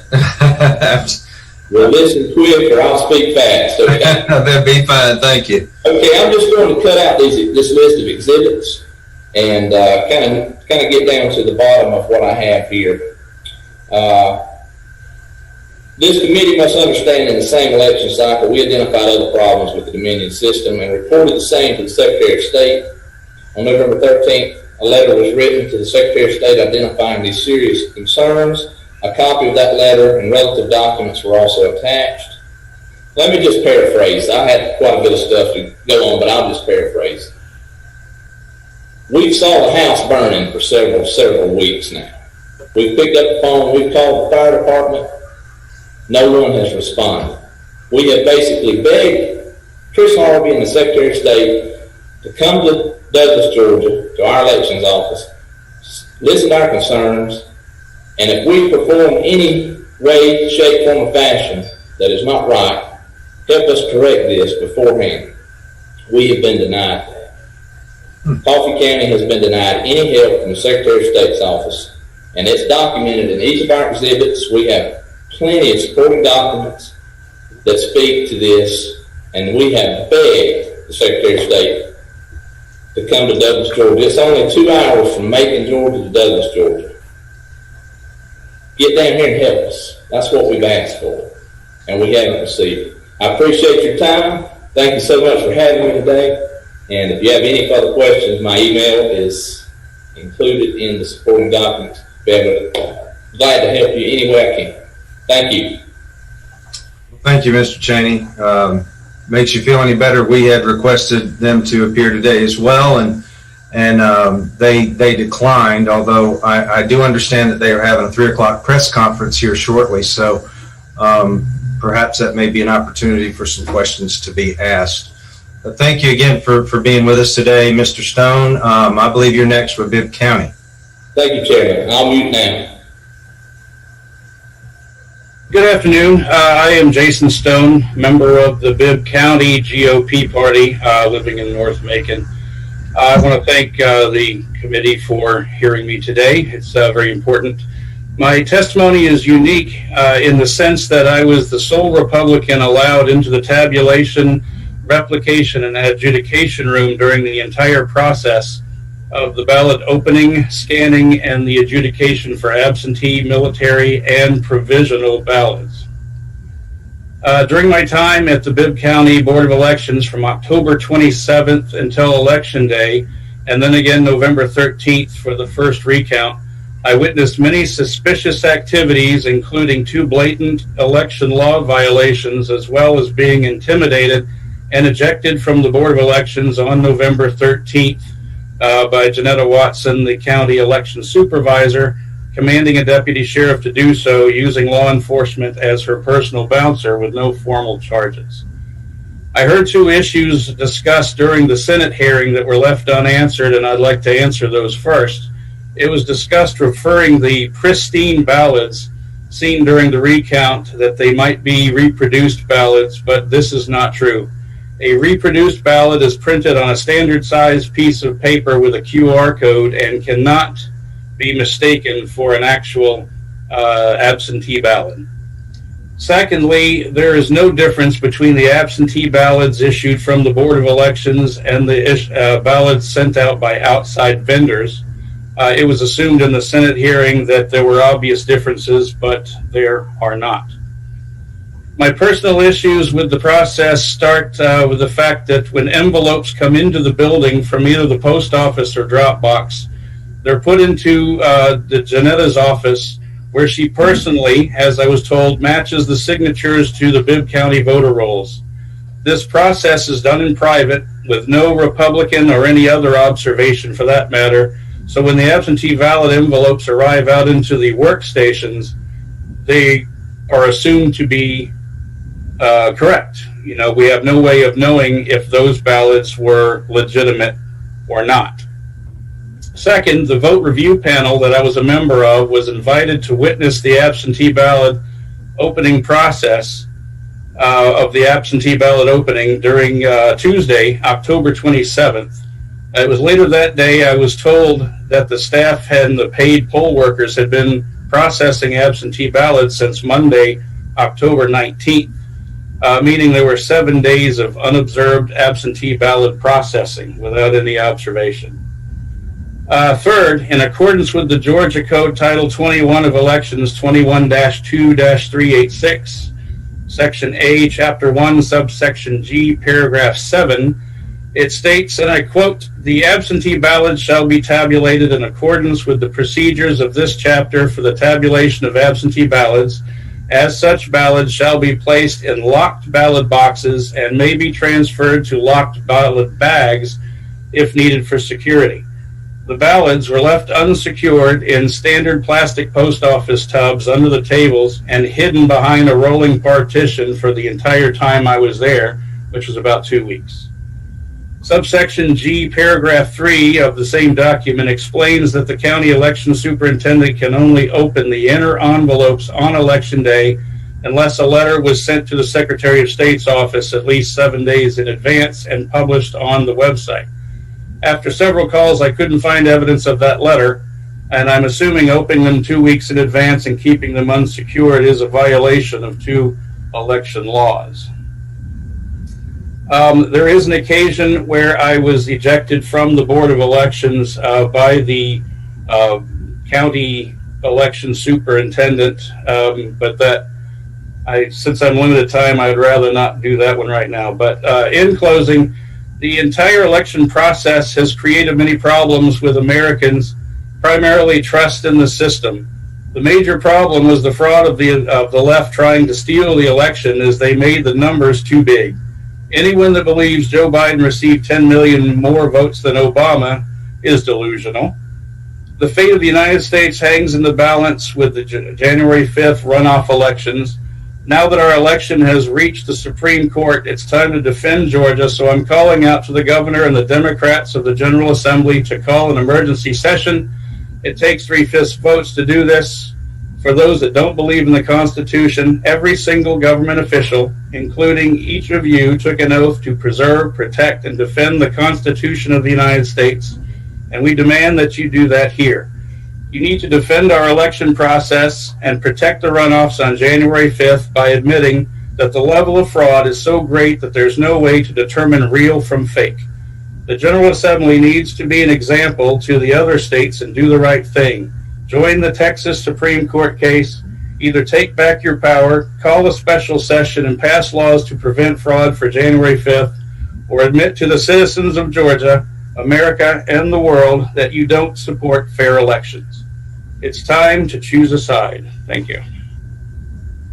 Thank you, Mr. Stone. I do not see any questions from anyone. I appreciate you being here with us today. Thank you for your testimony, and we're going to go ahead because I believe Ms. McCarthy is with us today. And she's next on our list. If you want to, I think with DeKalb County, Ms. McCarthy. Hi, everybody. My name is Marcy McCarthy, and I would appreciate that you had me here today. I am a successful businesswoman in the cybersecurity industry. I was elected as a 2020 national delegate for the Republican National Convention. In 2020, I served on the voter review panels, known as VRPs, representing the DeKalb GOP during the June presidential primary, August runoff elections, as well as in the general special election in this past November. Today, I'll share with you how 4 areas in the processes and controls that were either altered or removed entirely for the general special election that were in place for the June presidential election the June presidential primary and August runoffs. This caused several irregularities and inconsistencies within the VRP in DeKalb County. My first point today that I'll bring forth. The role and composition of the VRP changed from a 2-person bipartisan panel to a 4-person panel that was not objective. For 5 days, the VRP had 2 pairs operating independently of each other. My second point, when adjudicating ballots via the scanned images on the computer, there were no processes in place to protect the integrity of the original ballot. There were no system or physical controls or paper or system log files of the VRP ability to even lock the vote after it was adjudicated, but still required further review. Computer IDs were shared amongst election office personnel on the workstations that were assigned to perform the ballot adjudication of the VRP. My third point that I'll bring forth to you today is the duplication of the absentee and military ballots did not have witnesses as required by our state's constitution. In the general special election, the duplication of military ballots was done by DeKalb County election office personnel in a separate location and time frame outside the oversight of a VRP. My fourth point today, because there is no checks and balances in the absentee ballots authentication processes, human error caused 2 voters in DeKalb County to be disenfranchised, and that was unbeknownst to them, as their absentee ballots were from the wrong election, and the outer and inner envelopes had already been separated by the time we received that at the VRP. And there was an inherent bias in the VRP once working within a single body. So, just to familiarize everybody, the VRP is to determine the voter's intent, and is to be done so in a bipartisan manner. During the combined presidential primary and runoff elections, the VRP was comprised of a Republican and a Democrat and was truly bipartisan. However, during the general special election, the VRP was comprised of 4 people: 1 Republican, 1 Democrat, and 2 nonpartisans. The nonpartisans were represented by the League of Women Voters, who officially claim to be nonpartisan in that they don't support a candidate or a party, but they share a variety of progressive public policy positions that are in direct alignment with the Democrat Party's political platform. In practice, the VRP composition during the general special election was comprised of 1 Republican and 3 Democrats. Although the Georgia Secretary of State's office authorized a start date of October 19, 2020, the VRP panels in DeKalb County did not commence their work until October 28, 2020. From October 28, 2020 to November 1st, 2020, the 4-person VRP operated as 2 separate VRPs.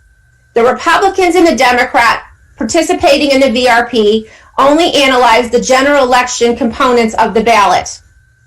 The special election for the Senate was adjudicated separately with the nonpartisan pair. There was no oversight for them. During the time frame, over 800 ballots were put into a system quarantine mode and sent to the nonpartisan VRP, again, without any oversight or control, nor any observation and participation from the Republican and Democrat VRPs. This was done to expedite the workflow of the VRPs due to the high volume of paper ballots that were received, a delayed start, and because of the fact there was only 1 pair of a nonpartisan VRP, but we had 5 to 7 pairs of bipartisan VRPs. Much of the adjudication was done on the computers, as the ballots could be scanned but could not be processed due to an imperfection.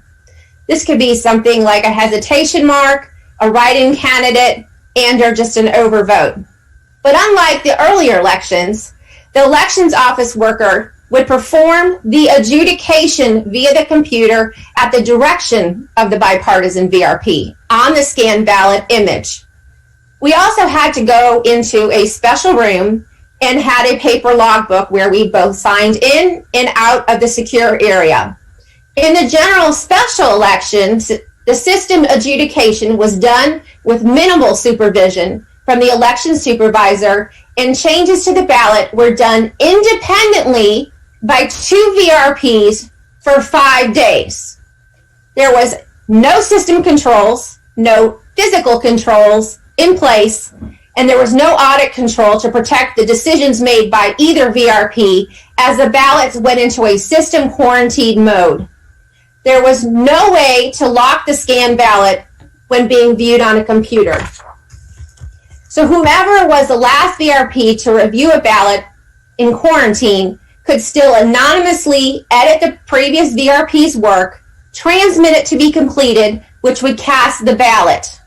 Because the nonpartisans were operating independently, and the most common error in the special Senate election race was an overvote of the 5 Senate Democrat candidates, there was an untethered opportunity to award that overvote to Raphael Warnock. as there would be no audit trail that showed a modification that was made and when that change was made and who made it. There was no changes in procedure until I expressed my grave concerns to Lane Flynn, who is the DeKalb GOP chairman, on October 29th following my VRP shift. The most common error that I observed on the absentee ballots was an overvote of the Democrat senatorial candidates. I observed and noted that the computers being used by the VRPs to review the ballots were signed into by various DeKalb election office personnel, all sharing the same user IDs, so there was no possible way to track the identity of who actually logged into any of the computers and who sat at them. The lack of physical and system controls was just astounding to me. Other than receiving an authorization letter from either the affiliated political party and being sworn in at the time of your first shift, there were zero records being maintained. Furthermore, the badging was ad hoc at best, where some of the VRPs had the laminated badges, but most had sticker badges. It's important fact that the military... Ms. McCarthy, excuse me, I don't mean to interrupt, but we've got about a minute left. Okay, well, I have a lot to share with you, and I hope you would lend me a little bit of additional time, because I think you're going to be very interested in what I have to say next. We most certainly are interested. Take an extra minute, but we can certainly welcome you back and take that testimony in writing as well. So I want to bring to your attention, I appreciate the extra time and leniency. And an important fact, military ballots cannot be read by our scanners in Georgia. The Special General Election DeKalb County Elections Office accepted 1,878 military ballots out of 25 initiated. During the time frame of the general special election, there was a significant difference in the duplication process of the absentee military of the COA ballots. For the summer elections, the VRP did the duplication of the absentee and military ballots. But during the special and general election, the duplication was actually performed by unobserved election workers. And to provide clarity, to describe what a duplication of a ballot is, it was done in the summer by a Democrat and a Republican. And it was done because it could not be read by the scanner. The work was labor intensive and very time consuming, and it was overseen by the DeKalb County election supervisors, but it was completely bipartisan.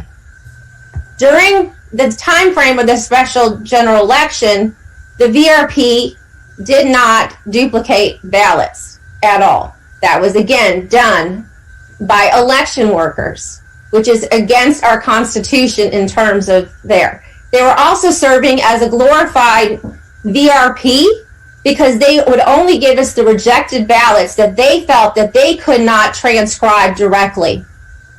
Okay, and this was done during our special general election without any oversight. I think that should make everybody here very concerned about the integrity of our election. This decision was made by Erica Hamilton, the director of DeKalb County Voter Registration and Elections Office. So I would like to also share one other point with you. We had a voter review panel that finally got together as one body 5 days into the process. We found 2 absentee ballots from the wrong election in our pile of ballots that we were to manually adjudicate. One was for Donald Trump and one was for Joe Biden, but it was from the presidential primary election. I have to ask everybody here today, if we're doing a verification and authentication of the signatures, the ballot, why were 2 ballots in the same pile presented itself there and were from another election? So unbeknownst to 2 DeKalb voters, they did not know that they were disenfranchised, but were. There was absolutely no process in place to handle that because the ballots and the envelopes were already separated. My final point to bring forth to all of you is the bias that was inherent in the voter review panels. There was one instance where there was a paper ballot that was wet and had dried and the ink had run everywhere. I was the only Republican serving on this voter review panel, and they all lobbied around a vote that did not exist for Raphael Warnock. When I really seriously disagreed with that decision, we escalated it to an election supervisor who served as a chief voter review panel, which was not in place in our voter review panels as stated by our Constitution in DeKalb County. Essentially, she overruled me. Ms. So it's McCarthy? a 4-to-1 situation. Yes? Ms. McCarthy, I apologize for having to cut you off, but we're already back up over to our original time, and we would welcome you back to testify some more very enlightening testimony you provided today. I don't see any questions, but I do want to thank you for being here. We have Miss Ashley. Is it Giles or Gillis? It's Gillis. It's Gillis. Hi, my name's from Ashley Spalding Gillis. County. Is set at 2:30. I'm gonna let you go ahead, Miss Gillis. Hi, I'm Ashley Gillis. I'm actually from Lamar County. And they had it wrong. I'm sorry. GOP chair, and I teach therapeutic writing for children with autism and disabilities, and I appreciate you giving me the time to speak. I'm going to go right into it, but first I'd like to back up to Lamar County during the primary. During the primary, a Lamar County Elections Board member reported a technician from Dominion apparently ran about 150 absentee ballots through a tabulation scanner twice after our local tech went home sick. That technician was fired. Friday, this was during the primary, a Dominion executive came in to help start over. He determined that the fired tech had also not cleaned the scanner as he should have after every 500 ballots, which led to overvotes and other problems. We noticed it when some of the popular judges got more votes than we had ballots, and we should have caught this earlier, said an elections board member. This was reported by multiple witnesses to this, as well as our election superintendent in Lamar. So some of these issues were reported to the Secretary of State's office during the primary, and they let Dominion have 100% control over fixing these issues.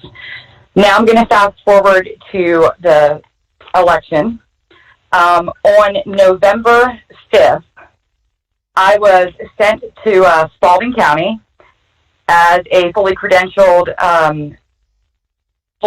by the Georgia Republican Party to be an observer of canvassing ballots. It was approximately 6:30 p.m. We were locked out. A lawyer was sent up there to see if we could gain access, and we were denied access. I called the Secretary of State. There was no answer. I had to make a report with the Spalding County Sheriff's Office. The Sheriff's Office said that they had no jurisdiction, but they would let me complete an incident report. This is still an ongoing investigation with the Secretary of State. Upon further research, I discovered that I would have to get a writ of mandamus to be allowed entrance to canvassing of ballots. At that time, the court was closed and much time was wasted. There needs to be an easier remedy to gain access and to be able to carry out our rights as monitors when there's canvassing of ballots or when ballots are being handled during this process. I have it on video. We were definitely locked out. We could not get in. And also in that incident report, you will also see that there was sensitive voter information found in a dumpster nearby. Now I'm going to go to the hand recount audit. During the hand recount audit, I was credentialed as a vote review panelist. So on Friday, October 13th, I was credentialed as a vote review panelist for Spalding County during the hand recount audit. I was instructed by the superintendent to fill out the Arlo form wrong. I'm not the type of person that's going to sign my name to anything, so I stepped down to the main lobby to pull up the instructions on my cell phone to show the others. While I was out there, I noticed some men with book bags wearing a VOB insignia on their shirts. It didn't stand out very well, but you could see it was on different places on their shirts. And the emblem was also on their book bags. I asked them where they were from, and they said they were from the Secretary of State's office. I asked a few more questions just about stuff that would be on the voter review panel, and their answers were congruent with something that would be the Secretary of State's protocol. I went back to the room on the vote review panel and discussed it with my peers, and we all agreed to fill out the Arlo form as directed per the instructions, not per the superintendent. The men came in and took out SD cards, or something that was 1 inch by 1 inch. It was black, about a 1/4 inch thick, with gold prongs on the side of it. And they stayed about 15 minutes, and then they left. During this audit process, no presidential totals were coming back on the batch forms. The batch forms were incomplete, and the supervisor remarked that no totals were to be given out until the Secretary of State released them. A witness in the other room told me that they were not even able to observe the numbers being written down, as they were instructed by the staff to keep them covered. I reported this to the Secretary of State on my way home, as well as the GOP. I was asked by an investigator to make a statement, which was not needed because I was told that the Secretary of State sent them out there for a forensic audit. The next day was Saturday. Still no presidential totals were coming back, and a man wearing the same insignia on the shirt came in and was introduced to me as an Arlo auditor. He worked for Arlo. I thought Arlo was a software, and I didn't realize Arlo had employees. So now things are coming back with multiple batch numbers on them more than once. So we'd have like 2 coming back that said batch 1. We started using the timestamp of when they came back on our form to keep them separate, because you would not know what batch it came from. Everything was entered by the Arlo employee into Arlo and was viewed from a distance of over 20 feet away, so you could not see the screen. Sunday, the Arlo employees returned as well. Still no presidential totals on the batch sheets, and most were labeled batch 1. Ballots were now coming back on plain copy paper and not the card stock. On Tuesday, November 17th, I went to pick up the totals, or retrieve the totals for the hand recount audit, and was told by the supervisors that they were using the election result numbers per the email from the Secretary of State. So she handed me election results dated November 9th at 8:46 a.m. Again, that day was November 17th, and it was after 10 o'clock. This whole process did not seem to coincide with the instructions that were given by the Secretary of State's office. I spoke with the Muskogee County Board of Elections Supervisor. Her name is Nancy, and she confirmed that what I witnessed was not congruent to the protocol. And for the hand audit, the county employees were supposed to be entering information into the Arlo software program. This was also confirmed by Pike County and Lamar County Board of Elections officials. Spalding County came out with the exact same numbers during the hand recount audit as they did for the election. There was multiple vote review panels, and even on the Secretary of State's website, it says that, there was going to be human error in this, and their numbers came out perfect. What concerns me also is that ProBNB has vested interest in Dominion products. Does helping with this audit violate ProBNB's contract with the FEC now that they're helping input numbers into a CISA/Voting Works software? As of today, I have asked the Georgia GOP, I've asked the Secretary of State these questions, and I have not gotten a response to any of this, and why there was somebody in Spalding County entering the numbers instead of the Spalding County employees.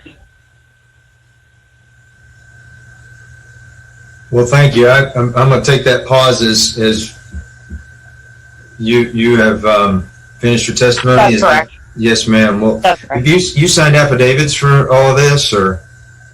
That is correct. Okay. All right. Very good. Well, we'll make sure that we try to follow up with the appropriate authorities.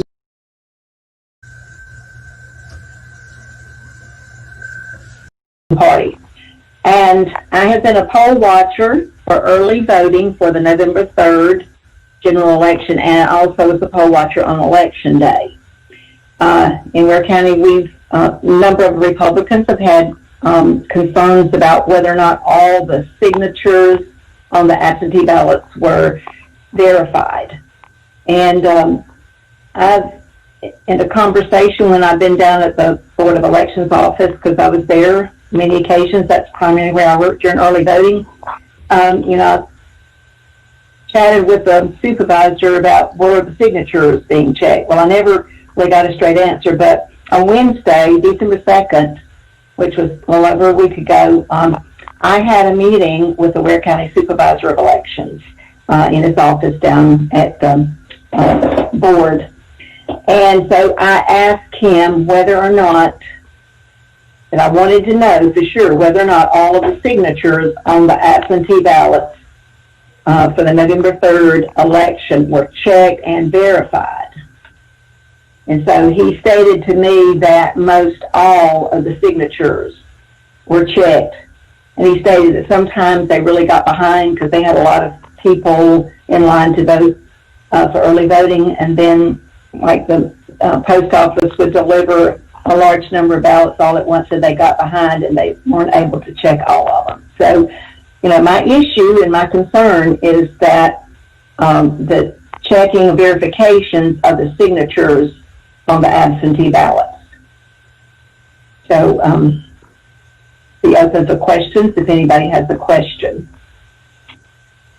So it's my understanding that all of the signatures are supposed to be verified, but in my county, just most all of them were. Any questions from committee members? I'm not seeing anybody. Ms. Giddens, thank you for being with us today, and thank you for being concise and with your testimony. And our numbers, I assume, are certified by now because we got different numbers every time, each of the 3 times they were counted. Election night, the hand count, and then the machine recount. But I think all of that was, I guess, reconciled, and the numbers should have been turned in for certification at the Secretary of State's office. Well, all right. Got it. Well, thank you again. Did you have anything else to add, Ms. Giddens? Thank you for allowing me to speak today, and I'll be glad to answer any questions at any time if there are any questions. And thank you for allowing me to speak. Yes, ma'am. Thank you, and we'll circle back up with you if anybody does present any at a later date or later today. I believe next is Miss Jan Barton out of Cobb County. Miss Barton, are you on?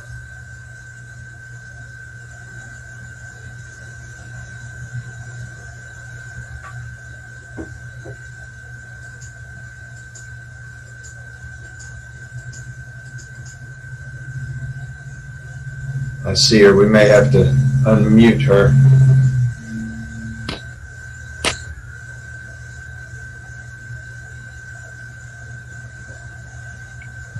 Ms. Barton? Oh, hello. I apologize. I thought I was unmuted. Here I am. Thank you technology so much. can mess us all up sometimes zooming in. So thanks for being with us. And if you want to tell us a little bit about your situation. Yes, sir. Thank you for this opportunity. My name is Jan Barton. I live in Marietta, Georgia, in Cobb County.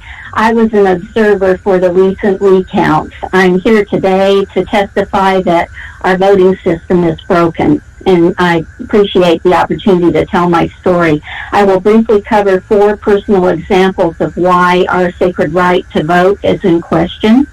And I must say the very idea that Georgians are expected to use the same flawed voting machines and flawed process for the runoff election and any future elections is unreasonable and a threat to secure elections. I have 4 points. Number 1, the objectionable activities that happened in Cobb County, including the shredding of white privacy envelopes for absentee ballots. I have an email from Cobb Election Director Janine Eveler confirming that was quote unquote all that they shredded, that no ballots were shredded. However, the white privacy envelope is part of the package of items required by Georgia law to be saved for 21 months after an election. Otherwise, how can we be certain each ballot arrived in the mail rather than by some other devious means? The election director's first statement appeared in East Cobb News on November 20th. The shredding activity occurred on November 18th. The timing of shredding alone did not make for good optics. Why then? Number two, I was an observer of the second recount, the rescanning of ballots in Cobb County on Tuesday, December 1st. We were not allowed to be close to the tables. I think the closest one to me was about 10 feet away. At 2:39 p.m., I noted this in my notes, I observed a very flat, perfect stack of what I was told were absentee ballots with no folds being scanned. They were perfect. I was not able to take a photo quickly enough before they put them back in the box, but I did make note of the batch and the box number. If election workers have nothing to hide and everything is perfectly above board, why are observers kept so far away from the activities and not allowed to ask questions? Number three, I also helped an independent team working to document the new hand counts in the first audit. It was those numbers that discovered the Ware County anomaly. Many volunteers and many hours went into efforts to protect our votes. Isn't it a shame that we have to do that and that we cannot trust our voting system? Number four, and final point and a few closing points after this. On Tuesday this week, I found out that my name and information were unmasked as part of the hammer and scorecard operation that Sidney Powell and others have mentioned. This was presented on the Brannon House show. Dennis Montgomery is the brilliant guy who created Hammer and Scorecard to protect American citizens. Hello? Mr. Chairman. Hello? Representative Turner. I'm sorry, Mr. Chairman. And I don't mean to be rude here, but is it really the intention of our committee at this point, to hear testimony about Hammer and Scorecard, a fantastical conspiracy theory? I would rather use our time in a more effective way, frankly. Excuse me. Well, Representative Turner, hold on just a second. Let me jump in here real quick. I know that we don't necessarily always see things exactly the same way, any of us on this call, but Ms. Barton, I know that you're testifying, I think, to what you believe to be accurate. We will let you finish your time, and then if there are questions, we can do that. Do that at that time. Thank you. All right. I do totally resent being interrupted and just discounted in that manner. In conclusion, we cannot trust our current voting system. Our entire free republic is in danger. The irregularities in our voting system and processes must be remedied before this runoff election. We ask that our legislators do the right thing and hold a special session and put forth the right electors as provided in the U.S. Constitution. We also ask that you consider using a hand-marked paper ballot system. Procedures are already in place for emergency paper ballots. The scanners will work with that process. The touch screens can be removed. This process meets Georgia law for a reliable paper trail, and every voter will know that their vote was counted. Your actions can save our free republic and ensure the sacred right to vote. This is our time to say what President Reagan called that shining city on the hill. We ask our legislators to do the right thing. The world is watching. Thank you for your time. Thank you. Could 5G already be dead in the water? If you still think 5G is still the next big investment opportunity, then I have some shocking news for you today. Now, most people have never heard about this. You see, a new technology is emerging right now. It's arguably going to be the biggest tech disruption since the invention of the internet, creating just as many opportunities and wealth. And if you click here right now, I'll show you how you could get in early on stocks set to explode when this new technology goes live. Now listen, the birth of the internet created unicorns like Google, Amazon, and Facebook. Odds are you missed out on investing early in these behemoths though. The good news is that this is your second chance, and it looks like it could be even bigger. So let me explain. I'm Jeff Yasteen, a former veteran journalist and tech investment analyst. And when I recently stumbled upon this new opportunity, I knew that I needed to tell you about it, to shed light on this incredible opportunity that could mint more millionaires than the internet did. So if you click here now, I'll show you how and why.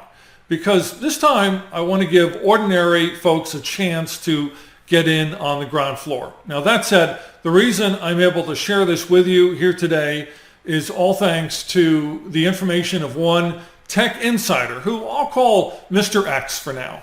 He's one of the most successful early stage investors in the world, and he's made millions from disruptive events like the launch of the internet, biotechnology, and the emergence of a legal cannabis industry.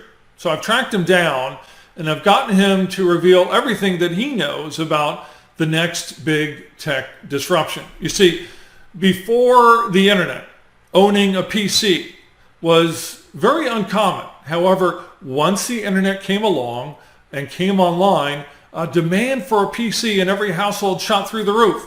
And that helped Microsoft see an incredible run of 5,806% gains from 1995 to 2020, and allowed companies like AMD, which helped make the parts needed for PCs to work, to see a healthy surge of 605% gains from 1995 to today. It even spurred the creation of Amazon, the $1,734 billion behemoth that's seen an astronomical 120,000% in gains since its IPO back in 1997. My point is that whenever disruptive technology like the internet emerges, stocks of related companies skyrocket, simply because these new technologies allow them to tap into completely new opportunities that weren't there before. And right now, history is about to repeat itself. A new disruptive technology is on the horizon, one that will make the overhyped 5G revolution seem like a drop in the bucket. And it could easily be the biggest tech disruption since the internet. So this is not sci-fi, it's not theory, it's not something that might happen. It's happening right now. The beta rollout has already begun.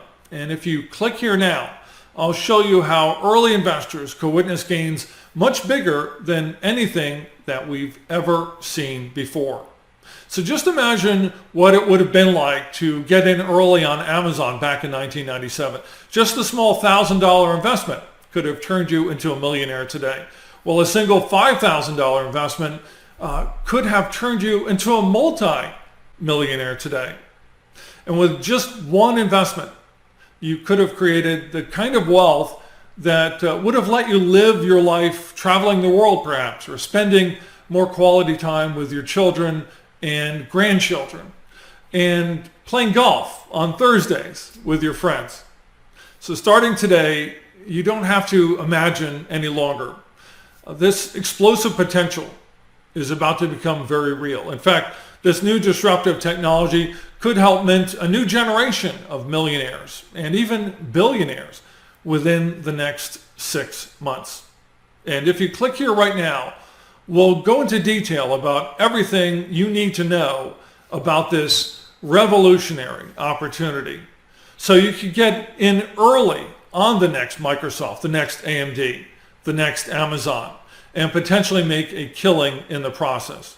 Now, there isn't much time left before this disruptive technology comes fully online, though. It's already being tested out in the field. Related stocks are already surging, and now is the best time to get in. If you don't, it could be too late. And just like with Google, Amazon, and Facebook, in 10 years from now, you'll be stuck wishing that you had followed your gut and gotten in on this opportunity today. So don't wait to take action today. Click here now and watch as Mr. X reveals his top 4 stocks that he believes are primed to skyrocket once this disruptive tech comes online. Now, you don't have to worry about hours of researching and analyzing companies. You'll already have 4 stocks that could be the next Microsoft, AMD, or Amazon.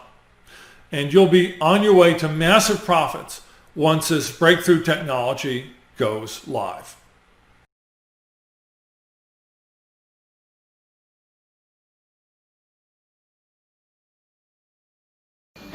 My husband and I both have neuropathy, so this really feels good on it.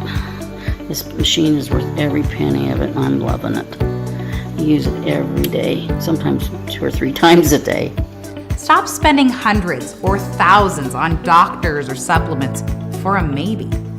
Here at Slabway, we're passionate about bringing you comfort at an affordable price. So for a limited time, we're going to be slashing our retail price from $379.99 down to $119.92 to help give you the relief you need when you need it.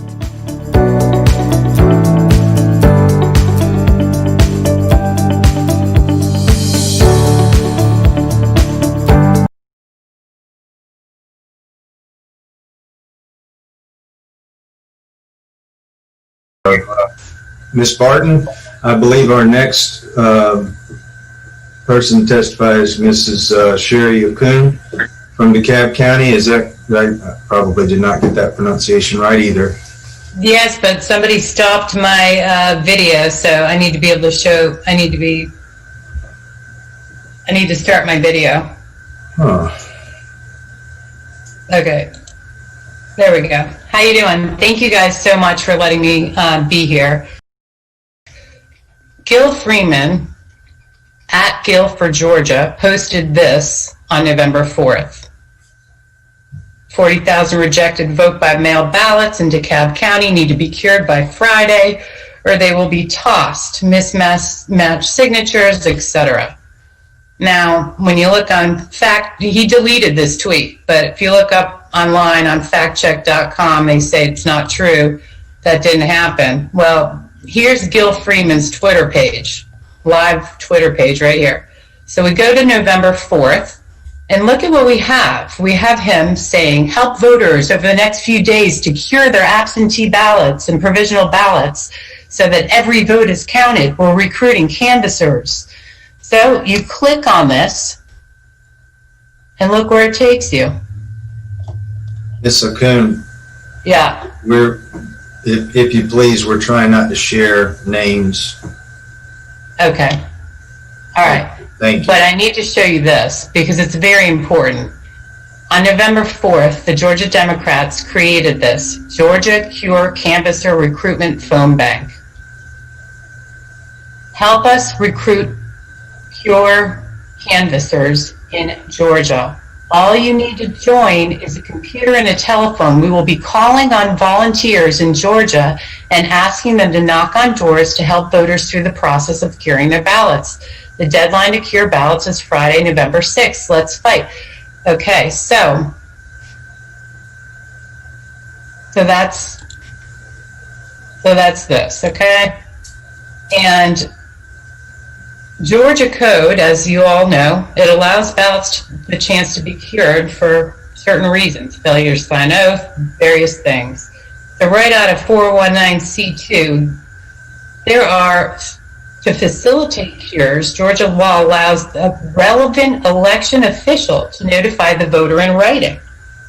This is a quote right from our laws. The Board of Registrars or absentee ballot clerk shall promptly notify the elector of such a rejection, a copy of which notification shall be retained in the files of the Board of Registrars or the absentee ballot clerk for at least 2 years. If they want to cure their ballots, they have to fill out an affidavit with a provisional ballot.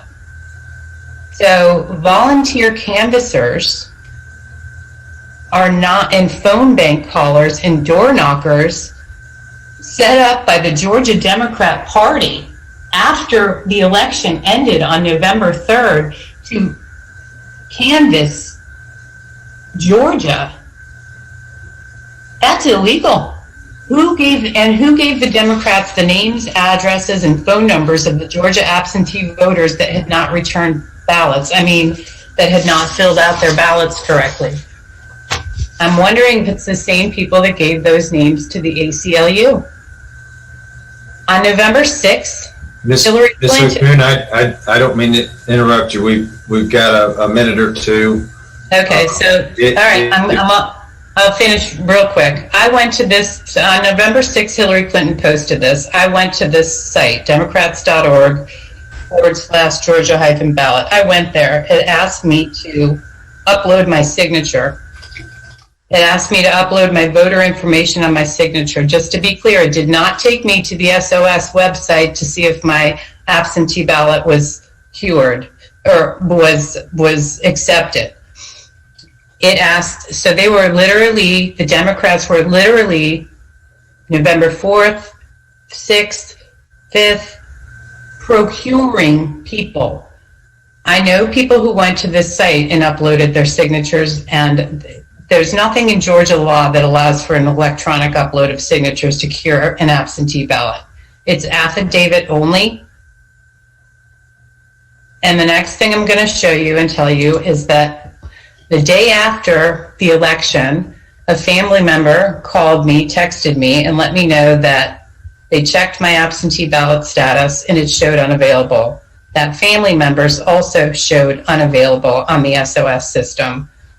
We checked several other Republican voters that we know, and every one of them showed absentee ballot status is not available.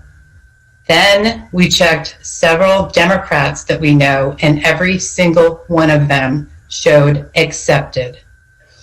My question is, why? And at Wills Park, many people also told me that they had the same issue. They're Republicans, and they voted, and it showed the day after the election that their absentee ballot status was unavailable. So that's a little scary. The last thing I'm going to tell you is that most, if not all years that I voted prior to 2016, I voted Democrat. My initial registration would have been Democrat. Can you all hear me? Yes, ma'am. We're kind of at 13 minutes. Okay, so the family member that lives in my house is a registered Republican.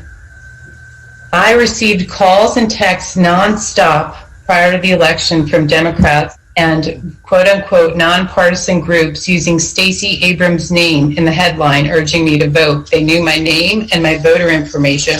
My family member, the Republican, received no calls or texts from the Democrat Party or the purported nonpartisan groups. And this is the kicker. I, as the registered Democrat, received at least 8 absentee ballot applications to my house. To me only. They were perforated with 2 ballot applications on every single one of them.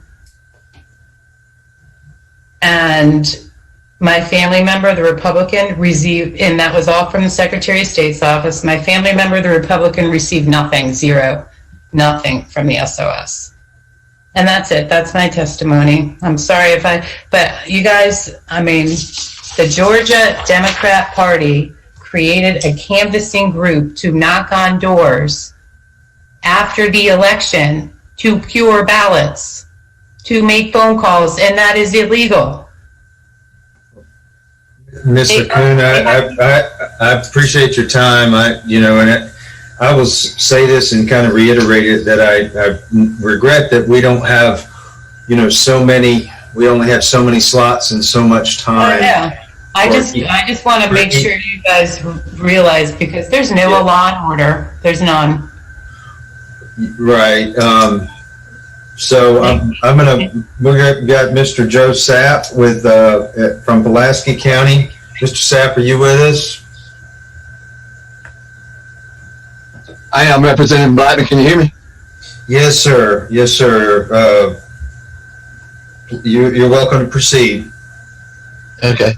Yeah, I was asked to get on the call today, the meeting, to discuss a phone call that I had several days prior to the election. I'm in the physical therapy business, and anytime that I get a number from a restricted, call from a restricted number, I answer it because more than likely it's a physician with some concern or whatever. So I answered a restricted call. And the lady proceeded to tell me who she was with. I couldn't remember the name of the organization. And she called, she said, "Is this Joseph?" And I said, "Yes, this is Joseph South." And she says, "I'm calling to see, we noticed that your absentee ballot has not been received yet." And I was, at the time, I knew that I had not requested an absentee ballot, but I put two and two together that my son, who is also Joseph South, that lives in, he's a senior at UGA, she was referring to him. And she says something to the effect of Athens. And she says, "Have you sent your absentee ballot in yet?" And I said, "Correct. Yes, as far as I'm concerned, they should be receiving it." And she says, "Well, if it hasn't been sent yet," she said, "I'll be glad to send a representative by to get that ballot from you and put it in one of the drop boxes if you're unable." And at the time, I didn't think anything about it. I just said, "No, it's no big deal. We got it covered." And that was pretty much the essence of that conversation. However, again, after the election, speaking with different people, I was like, that didn't seem right. So I called my son and I asked him, and, he said that a lot of his friends in Athens had received.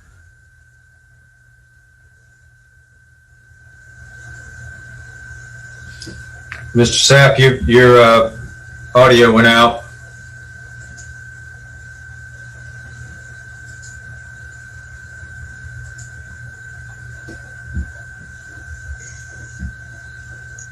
Can you hear me? Yeah, we missed the last few seconds, but yes, sir, now we can. Okay, I'm sorry. Yeah, I was just saying that my son had a lot of his friends had received the similar calls, and I think that they were just kind of going after his age demographic, trying to get those absentee ballots in, and whether they were trying to control what was on those absentee ballots or not, I don't know, but it was definitely unnerving that this lady even had that information and called me and asked it to come pick the ballot up. Sorry. No, thank you. It's an interesting testimony. Was there any questions from the committee members? Representative Turner? Thank you, Mr. Sapp, yes, for sharing your story. Yes, sir. And the same question I've asked several other witnesses. Have you, first of all, did you record the phone number of the person that was sending that information to you? Or No, it came through.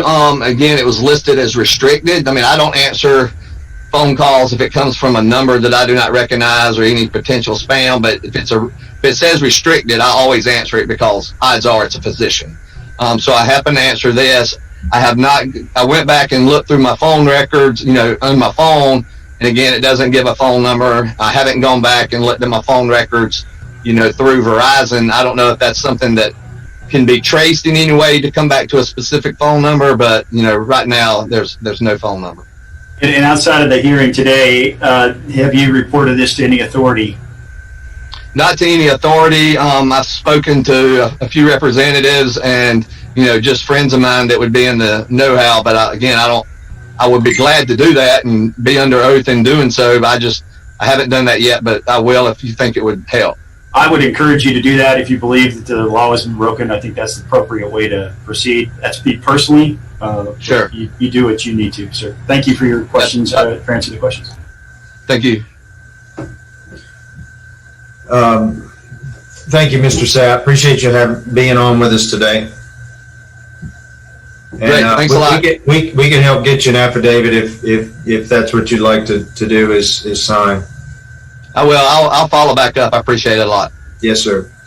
Mm-hmm. Next, we have Eli Balloon is a voter out of Spalding County. Are you with us, sir? Yes, it's ma'am. Sorry. Can you hear me? Again. I'm so sorry. So sorry, Ms. Balloon. Did I say that correctly? That's.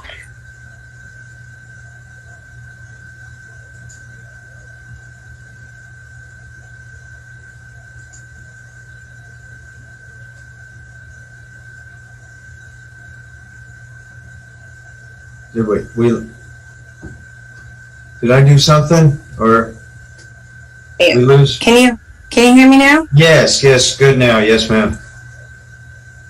I'm so sorry. No, excuse me. Okay. Please go So ahead. I might just have to. We can hear you. Okay, so okay, perfect. On November 3rd, election day, my husband and I went to vote, and we actually had to go to 2 different locations. I went to the senior center, and upon arrival, we got there, and we were told that all of Spalding County's system, their, I guess, I don't know, electric system, or their system went down. So we were told that we had to fill out a provisional ballot, which was fine at the time, or it seemed fine at the time. I mean, I thought it was a little interesting, but no surprise. So so we did that, and then my husband, he had to go across the way to the Lutheran church, and once he got there, he said the system had gotten back up, so he did it electronically. And I had gone to check my vote, kind of similar story to maybe some other people, check my vote on the GA, check your status. And I have it doesn't show that I voted. So, nor my husband, nor a lot of other people that I voted on election day in Spalding County. So, but other people who had voted, because I had checked a lot of people's ballots, they'd asked me to because I was curious. So, like some friends of mine and like a mother figure, and all their statuses showed that they had voted and that their, vote had been counted. And still to this day, my vote doesn't show that it's been counted. So, I have been in contact with my local representative quite a few times to really just to find out, like, how do I find out if my vote counted or my husband's vote counted? I did call the elections office probably every 3 or 4 days to check. They told me the day after, 2 days after maybe, election day, that it was going to take them 14 days to get any sort of information, or that my vote would be posted, which it still has never posted. So, so I don't know. I'm still kind of looking for answers. I'm not sure that my vote has been counted still. And also, subsequently, my mother was here from Florida, and I used to live in Florida 5 years ago. She said, because now I have been receiving absentee applications for the runoffs, and receiving like 2 and 3 in the mail here. And my mother was up here visiting us because I just had a baby. And she said, that's really funny because before the presidential election, you had received a ton of absentee ballots, applications down in Florida. Which I just thought, to me, it's just an unsolicited, like I didn't ask for. I've never voted absentee ballot ever. The last time I voted was here in Griffin, or here in Spalding County. So it was just a little, again, odd to me. And I'm still kind of digging and trying to figure out where my vote is. And that's pretty much it. Well, thank you, and congratulations. Did I hear you say you just had a baby? Yes, thank you. Congratulations, y'all. Thanks again for being with us today. Is there anybody who has a question? I'm not seeing any. How do I? Yes, ma'am. Can I ask a question? Oh, sure. So sorry. How do I get more information, or where do I go? Who do I ask? Because to find out if where my vote is. Again, I said I called my state representative. I called the elections office, but I'm not making a little bit of headway. This seems like it's headway to me, like today, which I'm very grateful for. But I'm not very versed in all of this, but I'm also very curious as to where my personal vote is. Selfishly. Molly, if you'll get a link, we'll email her, and My Voter Page is a good start. Representative Turner, you wanted to? Yeah, if I might, election day voting is not showing up on absentee. I believe the concern here is you're looking for an absentee ballot and you're actually checking, or you're looking for an election day ballot that was cast and you're looking on the absentee ballot page. Unless I'm misunderstanding, but that's the reason why you won't find an election day cast ballot on the absentee database. Okay, even if it's a provisional? Yes, ma'am. It's handled differently than an absentee. It's a different process, but you would be able to determine through asking your local elections office if your ballot counted. Can I go there in person? You can go there in person or call them or email them, and they'll be able to tell you the status of your vote. Okay, and they can show me because I want to see it. Well, they won't be able to show you your personal ballot. That's your ballot. Not your ballot, but that you did cast a ballot. Yes, that's what I mean. Yes, ma'am. They'll be able to tell you that. Okay, thank you. You're welcome. Thank you, Representative Turner. Thank you, Ms. Balloon. Next, Representative Wynn had contacted me. I know we were asking for recommendations this week from committee members, and we had not received any from our Democratic colleagues, but she did contact me, and we had somebody from Fulton County that was a late ad, and so I wanted to ask, is it Miss Cooley? Cooney, I'm sorry, if she's with us, and I am. If she could testify, please you may proceed, Miss Cooney. Thanks for being with us. All right.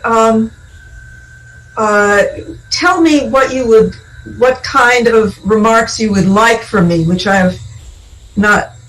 Do you want recommendations? Do you want findings? Do you want a narrative? Well, if you want to just tell us, first of all, who you are, maybe what kind of, if you are a poll watcher, if you have some election experience, worker, or volunteer, and then maybe if you witnessed anything or had any testimony that would be, relevant to anything we might want to look at moving forward regarding fixes to our current election law. All right. My name is Mary Carol Cooney. That's a double first name. And I am the chairperson of the Fulton County Board of Elections. I have served in that capacity for just shy of 7 years, and this is my second presidential election that I have conducted as chairperson. I do not have any firsthand knowledge, that is to say, things that happened to me or that I have personally witnessed comparable to the other speakers that I have heard within the last hour. So there are two things I could tell you, and you can tell me if you are interested in either of them. And one of them is what my board is doing or prepared to do about similar complaints that have, and other observations that have been made to us this morning at our monthly election board meeting and in the recent past. I can tell you about that, and I can also give you a reason why I'm not going to be very satisfactory, but what I think we have to keep in mind about what fixes to make to the system. Now, I will assume you will just let me speak. So, yes, you ma'am. can cut me right out. Yes, ma'am.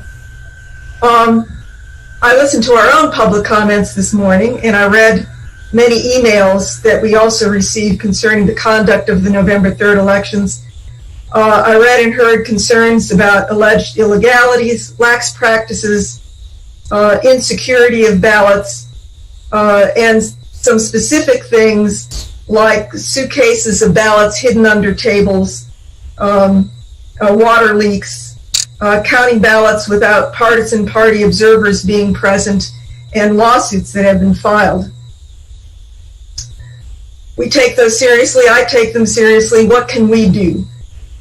We want to know what was wrong or lax or negligent, and at least ensure that going forward, these things are fixed and will not be repeated. But what we need to do in reviewing what happened that was bad is to review it well. A fundamental principle of investigations and of democratic government is that you don't investigate yourselves. What you get if you do that is what's called measurement bias. The person taking the measurement has a bias one way or another, and it does not do well for an impartial conclusion. A local government agency is not authorized or compelled by law to issue subpoenas, compel testimonies, cross-examine witnesses, issue rulings, or impose penalties. The Secretary of State's office is. Routinely, after any election, the Secretary of State notifies my board of alleged misfeasance, nonfeasance, or neglect. We appear before them and we either enter into a consent order or tell them that we want to have a trial. We do not have the authority or resources, and we certainly have nobody on our staff who is designated as an investigator to do what would be required to do it well. I am reluctant to undertake what cannot be done well. Given this determination by me, I made inquiries of the Secretary of State's office and spoke with their chief investigator, as well as with members of our staff who have been questioned by either the Secretary of State's office or the GBI. In speaking with the Secretary of State's office, I learned that they are conducting 250 investigations right now, only a very small portion of which pertain to Fulton County. I asked specific questions about specific complaints brought to my attention and allegations made, and I was told as to each of them that they were under active investigation. This is where it should be. Moreover, I am informed that they are nearing the end of what they need to do, although I am not putting any deadlines on them. So I think that we are being investigated. We are being investigated by the entity that has that power and authority. And I will also tell you, based on the discussion among members of my board, that this should and will not be where the matter rests. My board put me on notice this morning that whatever happens will be immediately shared with the board, and we will make up our minds as to what we need to do. We want the, I also, as board chairman, at the end of the year, think about what our board needs to do better in the coming year. And I thought about undertaking that discussion. And at this year's end, I came up with a couple of things that will make us perform better. One is to have elections without brand new voting infrastructure and software, which is what we had this year and with which we had considerable difficulties. I would want us to have elections without a pandemic.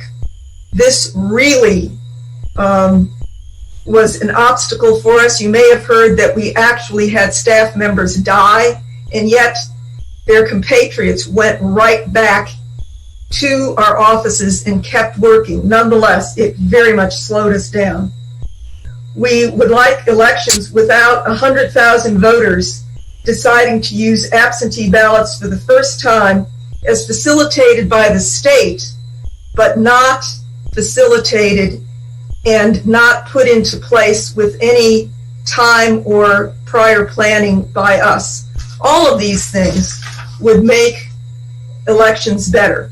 There are things that you have heard, and I'm sure you will hear, about illegalities, but I would ask you to consider the obstacles under which we operated and whether those obstacles can be alleviated in the coming year by some time to put procedures into place. That's it.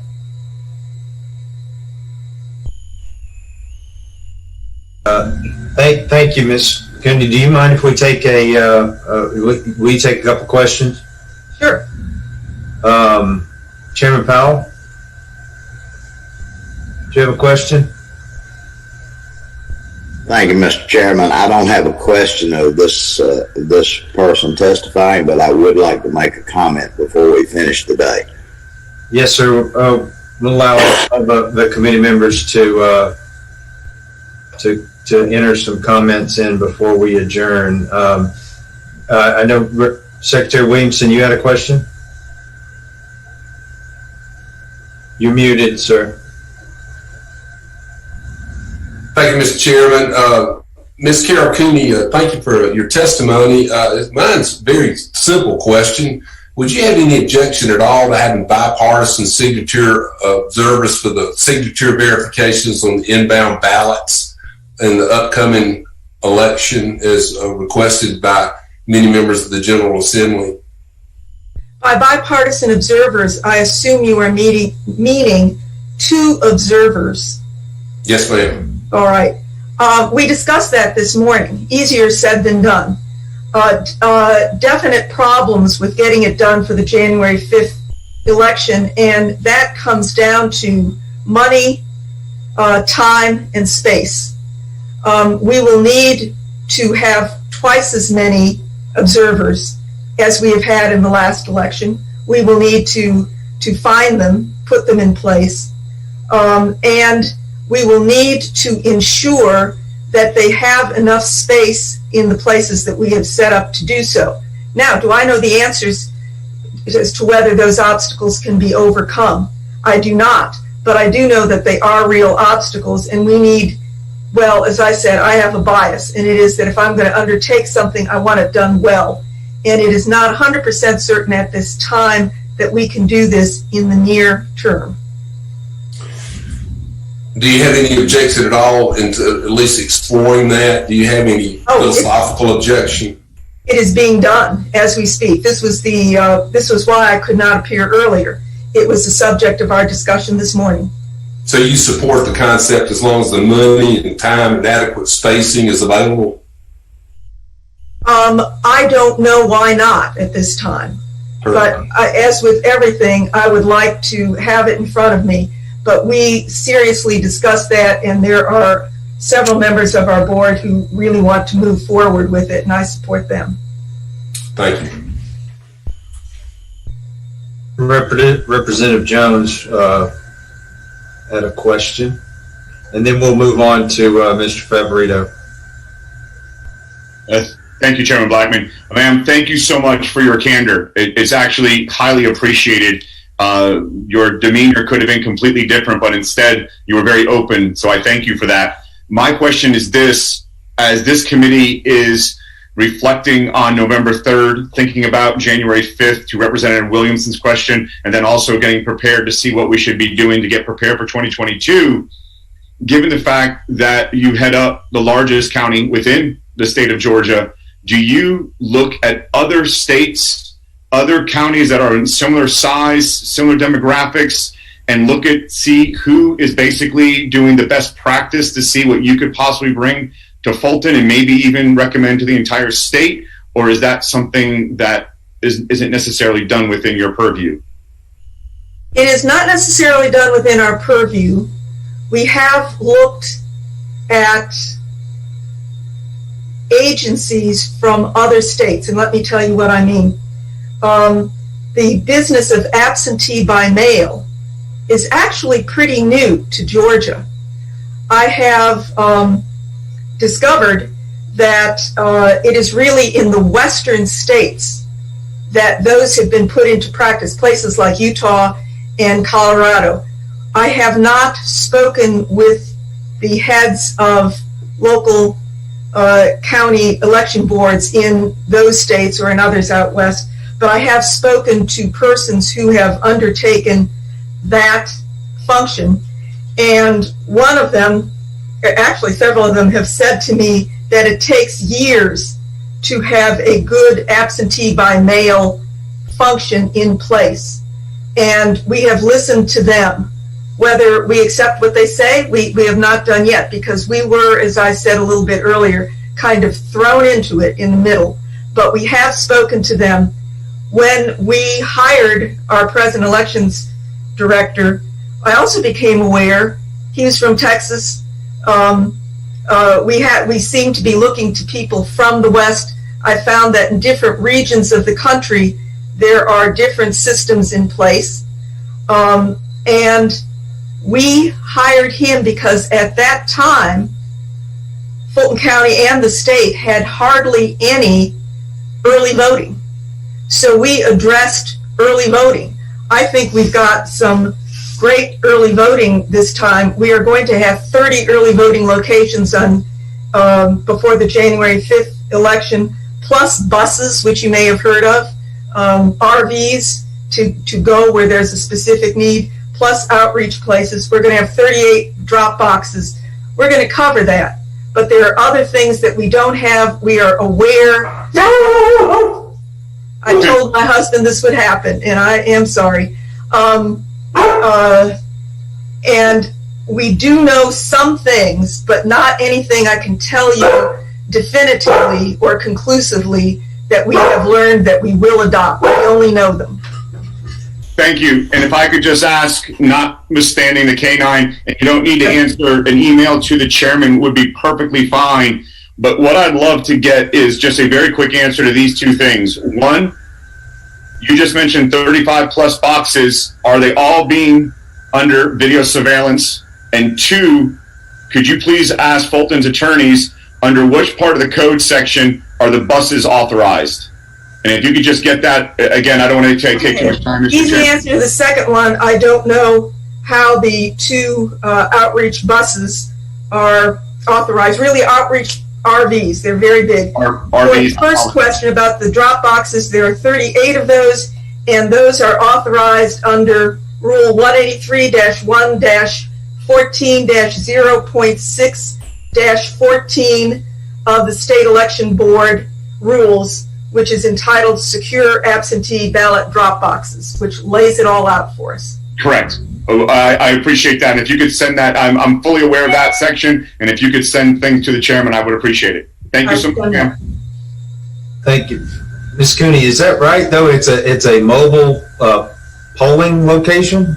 It is a mobile polling location, and we have two of them, and we can use them for we have two things in mind. One is if there is an emergency, and we do have emergencies. We do have sewer backups in polling places, things like that. We can dispatch a bus there so that people can vote instead of simply being turned away. And also, if we are aware of very long lines, we can dispatch one of those RVs. I have not actually voted in one, but I have seen one in operation at Morningside Baptist Church in Midtown, and it was functioning beautifully prior to the November election. Representative Wynn and Representative Oliver have asked to ask questions. Representative Wynn, you had a question? Yes, thank you, Mr. Chair.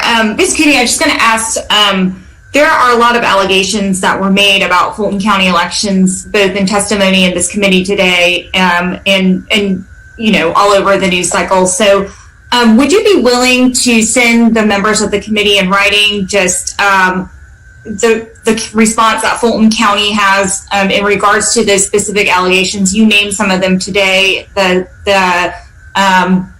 the water break, the disruption of counting of the ballots. But specifically, if you're able to answer one question for me today, one of the allegations is there were truckloads of fake ballots that were added to Fulton County's election result. Can you respond to that allegation specifically? I just spoke to you about my reluctance to do so when somebody with credentials has undertaken that, and I know that specific question is under investigation by the Secretary of State's office. I think that it is nearing conclusion. I will find out where it is, but the thing about the Secretary of State's office that is better situated than us is their ability to identify and talk to a number of witnesses, to review videotape, which may or may not have been doctored, and come to conclusions, which we simply do not. But I will get you an answer to that. I hope that is sufficient. Thank you. Representative Oliver. Thank you, Mr. Chairman. I just want my friends on the committee to know that Mary Carol Cooney has a long civic career, president of the League of Women Voters, senior counsel to the city of Atlanta for decades. Mary Carol, you're aware that there's an existing court order on review of exact match signatures. And as a lawyer with a whole lot more skill than I, you would recognize that we could not change the terms of that existing court order in any way. That's correct. So the discussion about exact match signatures reviews really can't go forward until that court order is somehow amended, which of course cannot happen before January 5th. Secondly, changing the rules about review of exact match signatures would create a different set of circumstances for some voters than other voters, an equal protection argument that you would be nervous about, I'm sure, if the rules were changed. I think that's called leading the witness, but I will yes. No, I think that is correct. And I made a notation when Representative Jones said we're here on November the 3rd talking about an election on January the 5th. No, we're here on December the 10th talking about an election that starts on December the 14th. In terms of what we can do to change things, that is not very much at this date. We would certainly want to have all of our staff trained to do whatever a court or any other entity with authority like the State Election Board has told us to do. And I will say, having received some last-minute orders or rules, that it is very difficult for us to get to the entirety, and sometimes as many as 2,000 employees, to get the word to them in time to make a meaningful difference. So we appreciate I appreciate our looking at a horizon other than January the 5th. Thank you, Mr. Chair. Thank you. I would imagine we probably have more questions for you at some point, Ms. Cooney, but our time is short, and have some interest in the county there and what you chair. So thank you for being on with us. Mr. Favorito, you and Mr. Cross are last, and I'm going to turn it over to y'all. If you don't mind, please be as concise as you can. The hour's late. I know we've been here a long time, and I know y'all have waited a while as well. So, Mr. Chairman, thank you for. I need to share my screen, and it's disabled. I just reiterate, we're asking folks not to show any names. You should have access to share your screen now.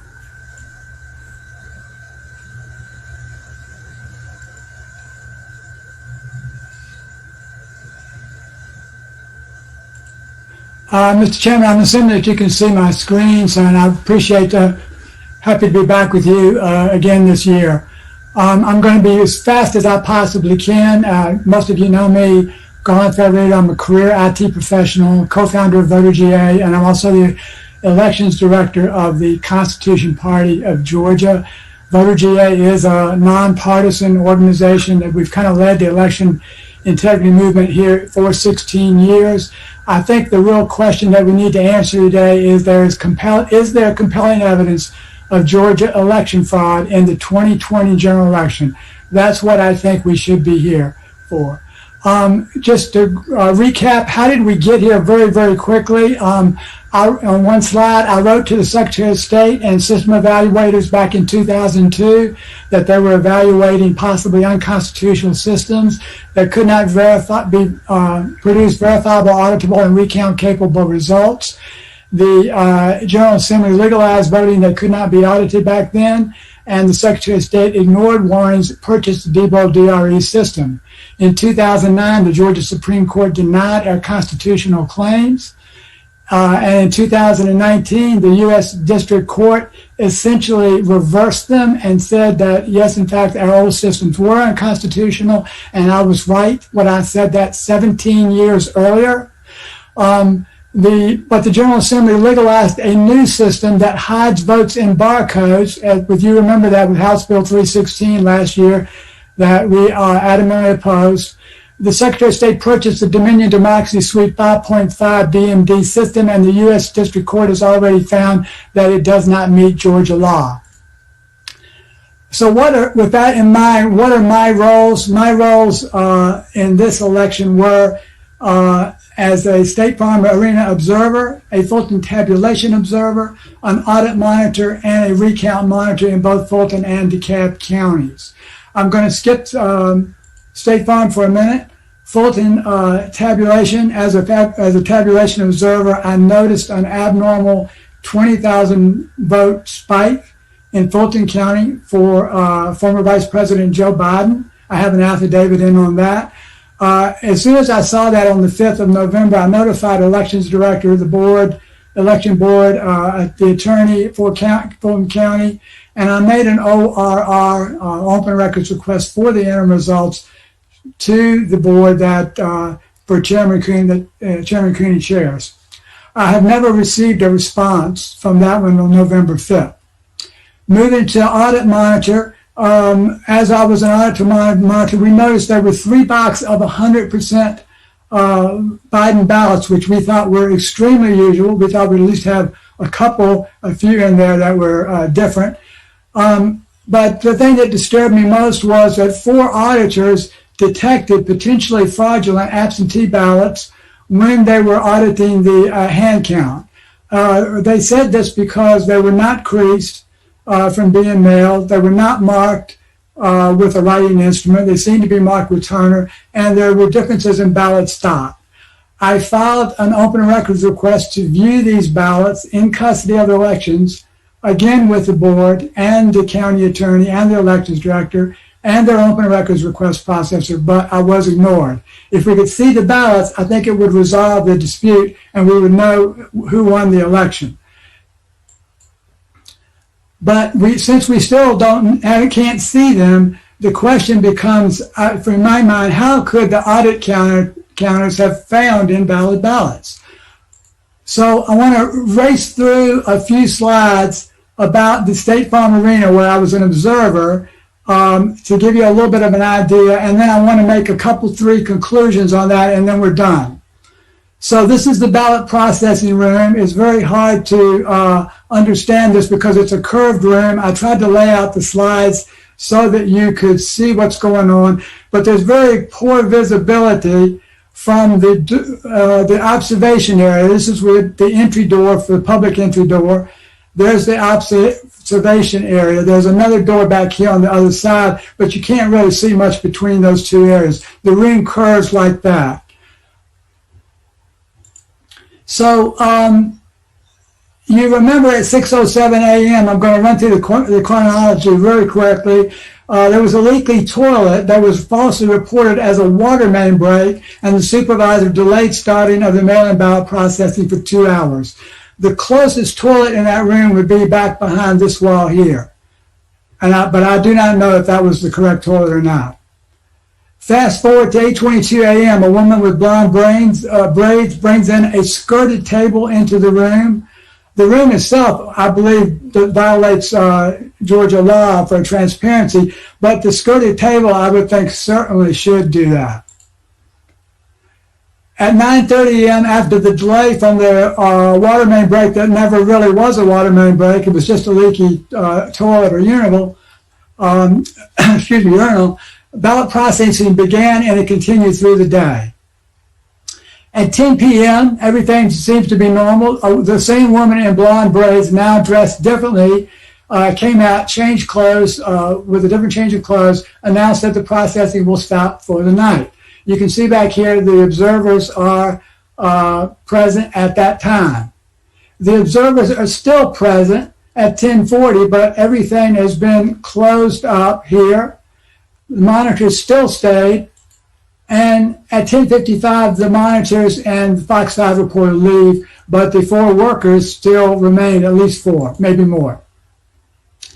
11:03, the woman in the blonde braids begins to pull out suitcases from underneath this skirted table. 11:04, another suitcase goes out. And 11:05, the supervisor pulls out another suitcase from under the skirted table. 11:10, the scanning of these ballots continue back here in this area where there's at least 4 scanners. They do about 3,000 an hour. The scanning continued for approximately 2 hours with no one present, all in violation of Georgia law, as near as I can tell. At 12:55, the scanners leave. After scanning approximately 15 to 20,000 ballots onto memory cards. And 1:35, 40 minutes later, there is a tremendous spike in the votes for Joe Biden, 100,000 vote spike.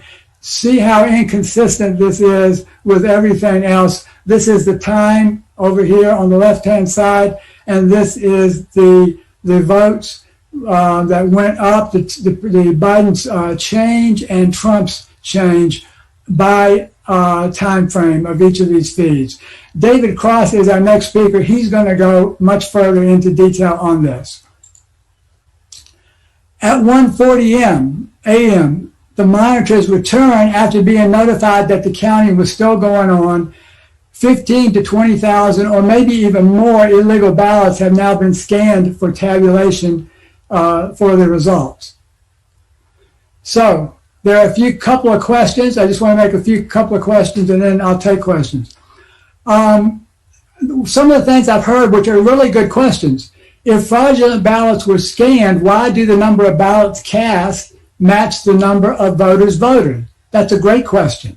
Well, first of all, they didn't actually balance. Fulton was out of balance by 300 plus.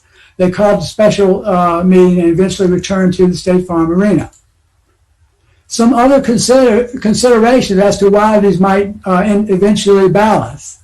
The ballot processing supervisor controls the absentee ballot tracking list. I don't think you should have the ballot processing supervisor controlling the ballot tracking list. That's a security issue. You might remember many people came to the polls and they were told that they had already voted by absentee ballot. It's pretty easy. I'm not being accusatory, but it's pretty easy to check somebody off the list if you wanted to insert a ballot. But probably more importantly, and you've already heard this testimony earlier today, Dominion has a security flaw that allows memory cards to be substituted. One of the previous witnesses pointed this out in the manual. It was a known issue with Texas, and that's why they rejected the Dominion system before we bought it. And we did put the Secretary of State on notice of that before the purchase. So there's a couple of questions here that was raised by the Secretary of State's IG. Did monitors decide to leave on their own? The video shows that the processing cease announcement, it shows it was clearly made. We can go back and look at that further if you want to. There are 2 affidavits from the monitors who confirmed that announcement. The scanning stopped before the monitors left. You saw that on the video. And the monitors returned after finding out the counting continued. Another thing that we've heard from the Secretary of State's office is that this is normal ballot processing. Well, I beg your pardon, skirted tables are not normal ballot processing. We didn't see any skirted tables in the audit or the recount that I can recall. Ballots are not hidden under tables. The normal process is they get them from the wall. You saw the wall. I can go back and show you that a little bit more later if you want to see about. In the interest of time, I'm moving as fast as I can. These ballots do not appear to me to be in standard suitcases. Most of the absentee ballots I saw as an observer were in boxes. They were not in suitcases. In fact, all that I can recall. the ballots were scanned onto memory cards after the monitors had left. That's a direct violation of Georgia law. I don't think anybody's going to refute that. And of course, even the curvature of the room is an issue of obstructive view. So our question really is, why is the Secretary of State's office in a cover-up over this? And I'm going to avoid getting into the history of the false information that the Secretary of State has issued over the last few years. You might remember they said that these machines would cost less than hand-marked paper ballots. I think Fulton County can attest to the fact that that was not true. So that leaves us with a serious question now. I'm going to sum up with the compelling evidence, and I'll let you, everybody can make their own decision. But the auditors, we have 4 affidavits of auditors that claim they made fraudulent ballots. I know all these people, I've seen them, and I have their affidavits.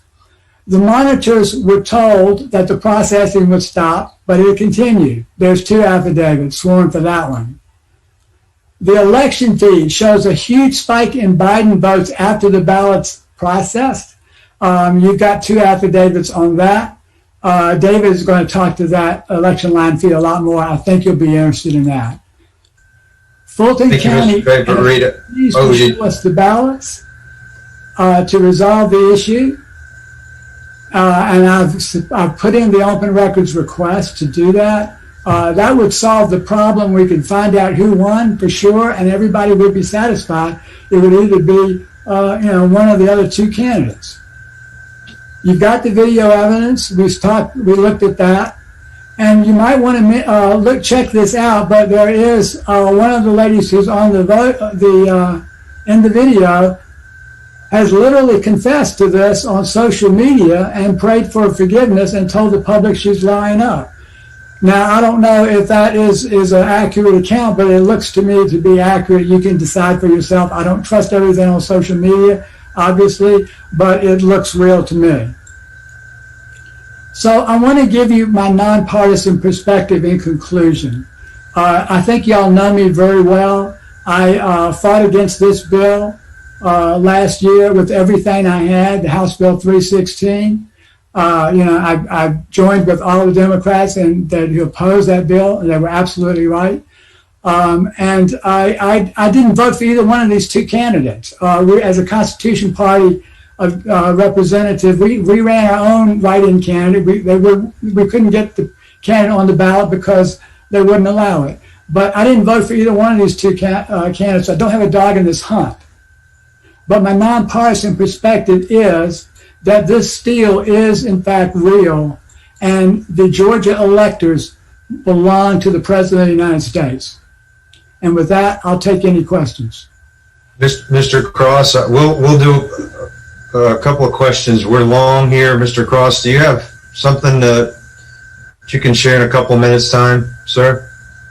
Yes, very quickly. I need to share my screen. Can we share his screen?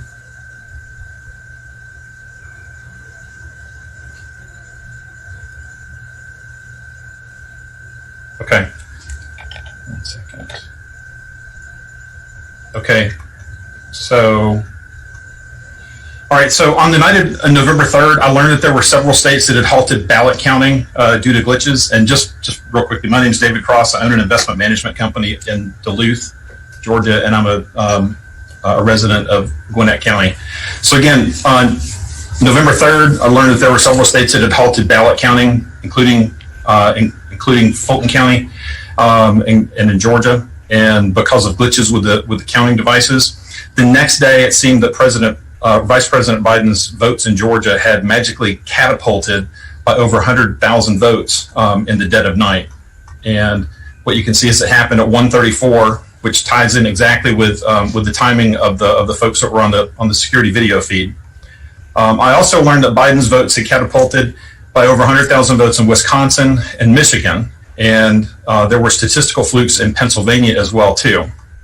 Again, you can see Michigan here at 5:31, Wisconsin at 3:42 in the morning. I found the Edison Research data, pulled it all down. That's the most comprehensive data that's out there. It's not perfect, but it is the most comprehensive that's out there, and it is time stamped. I also found that the data was timestamped London time, so sometimes you might find these things and they look like it's got weird time on it. You have to adjust it for the time zones. But it was pretty easy to spot states that were using Dominion systems because they all seem to have these anomalies. All right, so that got me interested in visiting down at the second recount on November 24th. And when I got down there, I observed that ballots were being run through high-speed scanners, but I couldn't see what the vote tally was for any candidate. You could not get close enough to the screens. You couldn't see it. The font was really tiny. I also observed that there was no hand counting going on, or to compare machine count versus hand count. That concerned me because I've also seen video evidence of high-speed scanners making counting errors on both small and large batches. Because I did not have a way to compare the physical versus machine counts, I began to inspect other areas of the vote counting space, including the ballot transport bags. Those are those black suitcases. I identified 9 ballot transport bags that were not secure, and they were missing the red security zip tabs. These things are made out of metal. If you want to get into one, you've got to cut it with tin snips or some strong scissors. Some of the ballot transport bags had numbers of ballots inside printed on the top of the bag. Some did not. I noticed that one bag indicated that it had 3,400 ballots on the inside. If you have 9 bags, and we assume that maybe there's some that have 0 and others that have 3,400 in them, that's an average of 1,700 bags. At 9 bags, that's 15,300 ballots that do not have proof of claim or proof of chain of custody. So 15,300 votes represents over 2.5% of Fulton County's votes, more than the difference between Biden and Trump, and more than the margin of victory in the election. Because of the failure of the chain of custody, I think Fulton County's results cannot be verified and probably should be vacated. The ballot transport bags that I saw, here's one that has no security tab on it. You can see right here that the yellow bar or the yellow arrow. There's no tab like the one on the left. Here's a close-up of the actual tag for this one. But I had noticed, I had notified 3 of the recount witnesses, including Garland, about the unsecured ballot transport bags. I was told it's not possible. Those are they all have security tabs on them. I walked over to the other election witnesses, showed them, when I got back. And when I walked over, I approached the ballot transport bags. And when I did that, I used my foot to point at one of the bags that had no security tag.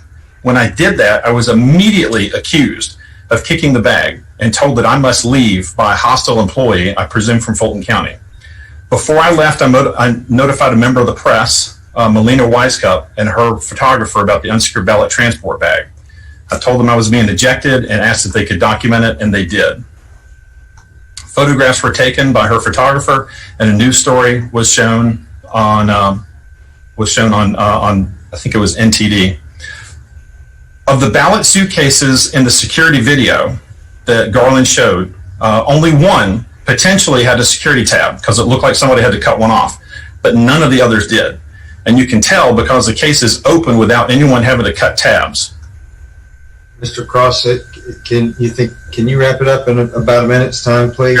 Very last sentence. So in conclusion, because of the irregularities and the total disregard for the chain of custody of the ballots, I believe the ballots for Fulton County could and should be disregarded in their entirety. If they are not disregarded, then a forensic inspection of the ballots should be performed, or at least the images of the ballots should be released to the public. Trustworthy elections are essential to our democracy. 30 years from now, what will you tell your children and your grandchildren that you did to defend democracy in 2020? Thank you. Thank you, Mr. Cross and Mr. Favorito. Representative Turner, I know you had one question, and then we're going to go to summaries from members. Yeah, my question's for Mr. Favorito. Mr. Favorito, if you wouldn't mind sharing your screen again and pulling up your slide set and go specifically to the slide where the unnamed lady is pulling the skirted table out onto the floor. Yes, give me just a second. I'll close that out.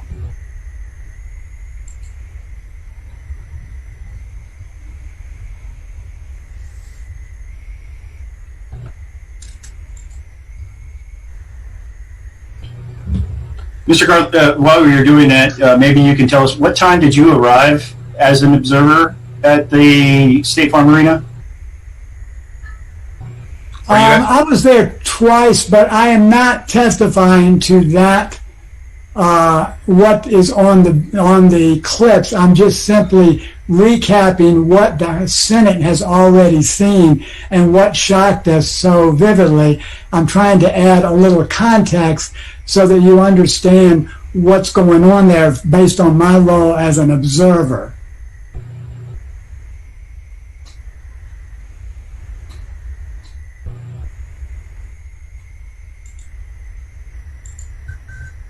Sorry, I'm just about ready to come back up here.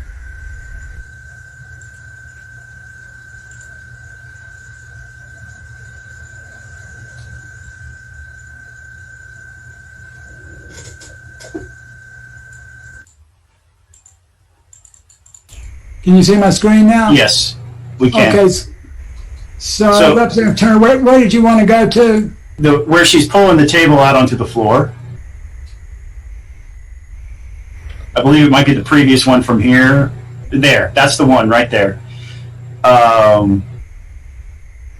So at 8:22 a.m., she brings this out. Were there observers in the room at this time? Well, that's what I was getting to earlier. That's a great question. I don't, if I can back up a slide, I'll show you. That appears to be over in this area, and the observers are over in this area. And this gets to the point that I was making, and thank you for raising it. You really can't quite see from the observation area this full room because it curves around. So I don't think, possibly part of that table may have been visible based on my experience in the room, but I can almost surely say that all of it was not. So go back to that slide with where she's moving the table out. At 8:22 a.m., she's pushing this table into position where it stays for the rest of the time, and all the other slides and all the other videos. And later on in the evening, we see people pulling the ballot boxes out from underneath that table. At this point in time, when she's placing that there are no ballot boxes, and it's pretty obvious that there are no ballot boxes present when she places the table there. Correct? As far, nothing is really obvious, Representative Turner, because of this situation, but I think you'd have to watch the entire video. This is just one slide from it. Sure. And people have watched the entire video, and I'm not sure what time the ballot boxes were placed there, but it wasn't before observers were in the room. So I'm not aware that the entire video is even available. I have not seen it, but I would like to watch the whole thing. Okay, fair enough. Thank you. Thank you, Mr. Chairman. Thank you. Thank you. I appreciate y'all's testimony. Thank you for that, Mr. Favorito and Mr. Cross. Again, I wish we could have afforded everybody a lot more time. I know everybody's very sincere with their testimony, but we tried to get as many people as we possibly could that were suggested and submitted testimony via email. So just wanted to I think Chairman Powell has asked to go first, but we'll subcommittee chair for elections, and then we'll work our way through. If y'all can let me know who would like to make a few comments in closing here. Thank you, Mr. Chairman. And first, I want to thank you for chairing this meeting today. This 7+ hours has been very enlightening. I want to thank each and every one of the people that testified today. More important, I want to thank all the committee members. At the start of this discussion this morning, I had resolved myself that we needed an audit. There has not been an audit done. There's only been a recount, but there's been no actual audit done on what I perceive as the #1 area that needed to be looked at, and that was these absentee mail-in votes.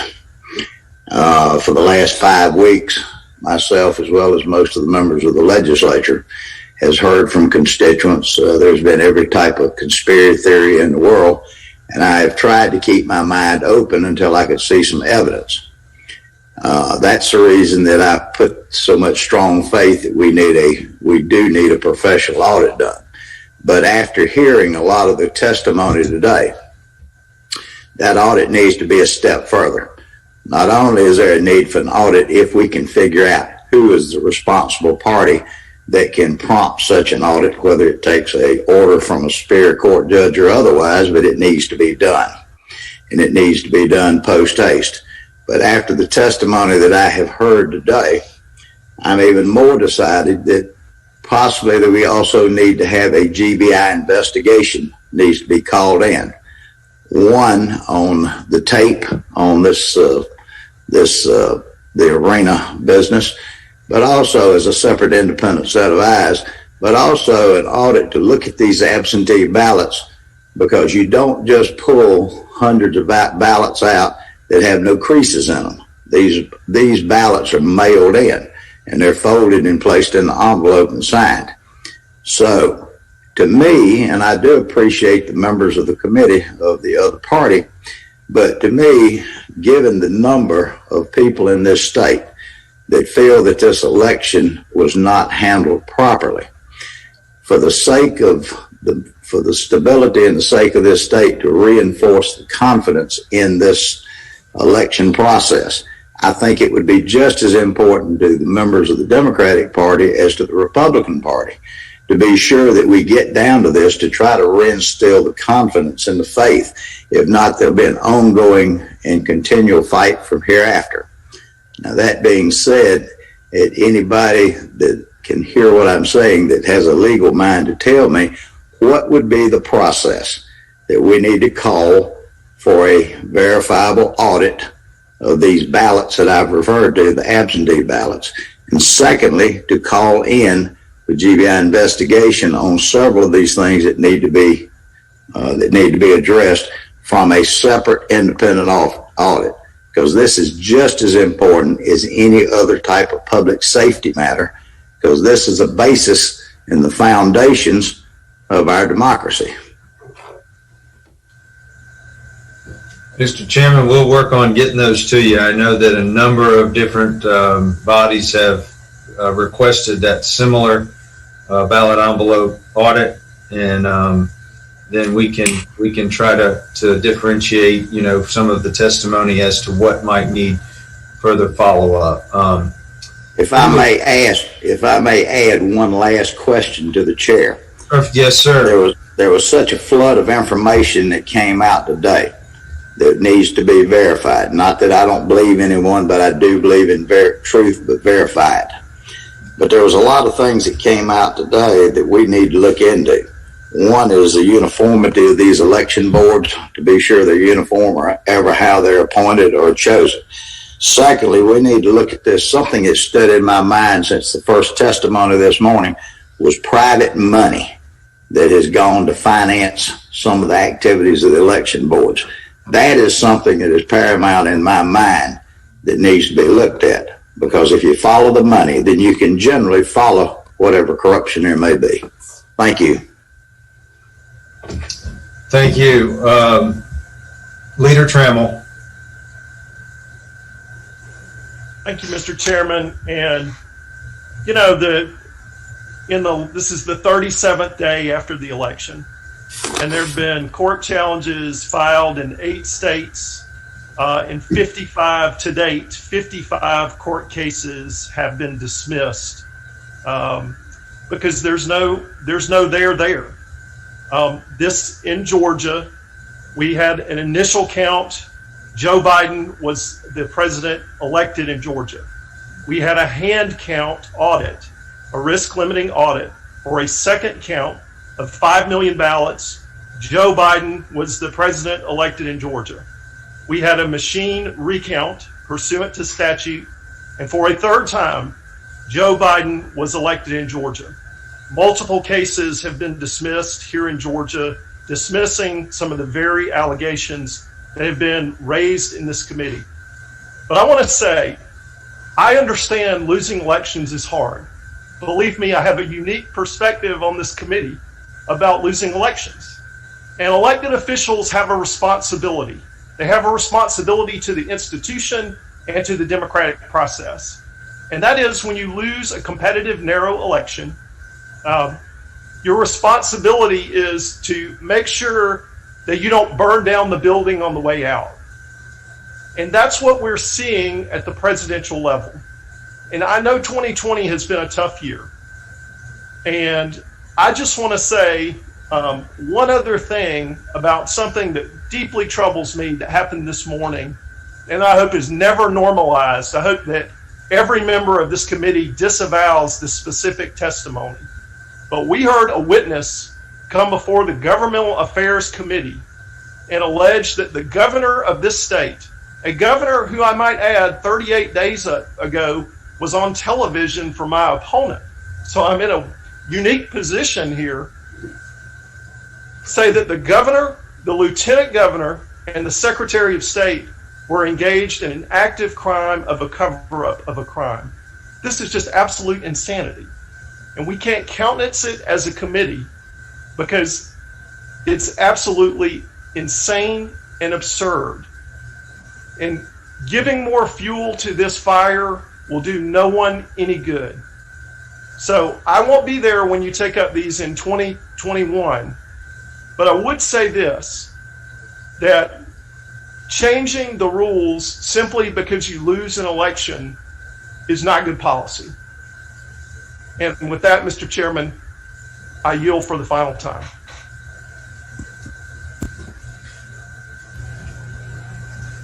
Representative Jones, you've got your hand up. Vice Chairman Jones. Thank you, Leader Trammell. Thank you, Chairman Blackman. I appreciate that. There are two things that I'd like to cover very quickly. I know everyone wants to basically be able to adjourn, but there's two things. I'll send it via email if you're interested. There was an opportunity in terms of the conversation that occurred this morning. We needed to go into recess just because of obligations that people had, and I completely respect that. But there was a conversation being had on commercial mail receiving agencies. I think one of the things that needs to be definitely understood by this committee, and to Leader Trammell's point, it will be something that we need to look at, not just in terms of what the registration looks like for January 5th, notwithstanding the comments of a previous witness, but also what we need to be doing past January 5th, and that's this. We know that 20% of the CMRA, in terms of our concern around the registration, came from only 3 facilities, even though we know 340 facilities, based on the data, basically contain registrants from businesses. And one of them, the first one here, is the one that's on Peachtree Street. The second one here is on 10th Street, and the third on West Paces Ferry. Why do I mention this? It's not to give UPS any type of publicity, but rather to make sure that the committee is aware that these are in fact standalone or inside of a strip plaza and not at the bottom or the basement of a multifamily unit. I respect the individual who mentioned that, but at the same time, I just want to make sure when you look at the data, it's about 95%, give or take, I'm rounding, that would be inside of, I'll say, a traditional UPS store, FedEx store, mailbox, etc., not in a multifamily. I'm happy to get you guys the data. I'm happy to get that through email because I think the entire committee is entitled to that, but just because of time, I won't do the entire blowout procedure. Secondly, I think it's imperative, to Leader Trammell's point, I will acknowledge that there should not be sour grapes, but I do believe that an audit is absolutely essential.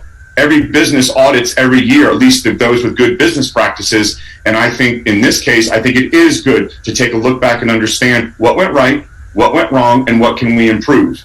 And I think that's imperative. So as I look at it, if you look at the data, and I want to thank individuals out of Forsyth County who have helped me put this together, it's imperative that we look at the registration process, and it's imperative that we look at the mail. And the reason we have to look at the registration process is because we have a significant challenge with basically the national change of address. When you look at what occurred over the past 10 years, we have seen a move from active to inactive based on the NCOA. We have seen that traditionally on a monthly basis, especially over the past 24 months. We have seen that, 24 months prior to April 19th, April 2019, you saw approximately 4,200 people come off of active into inactive based on the NCOA permanent address change outside of the state. That dropped precipitously in April of 2019, down to about 100 to 150 per month. Now, there could be a good reason. We know that there are federal court decisions that could have driven that. We know Eric could have driven that. I will get the data to this committee and make sure that you have it, but I think it's something that we need to be looking at.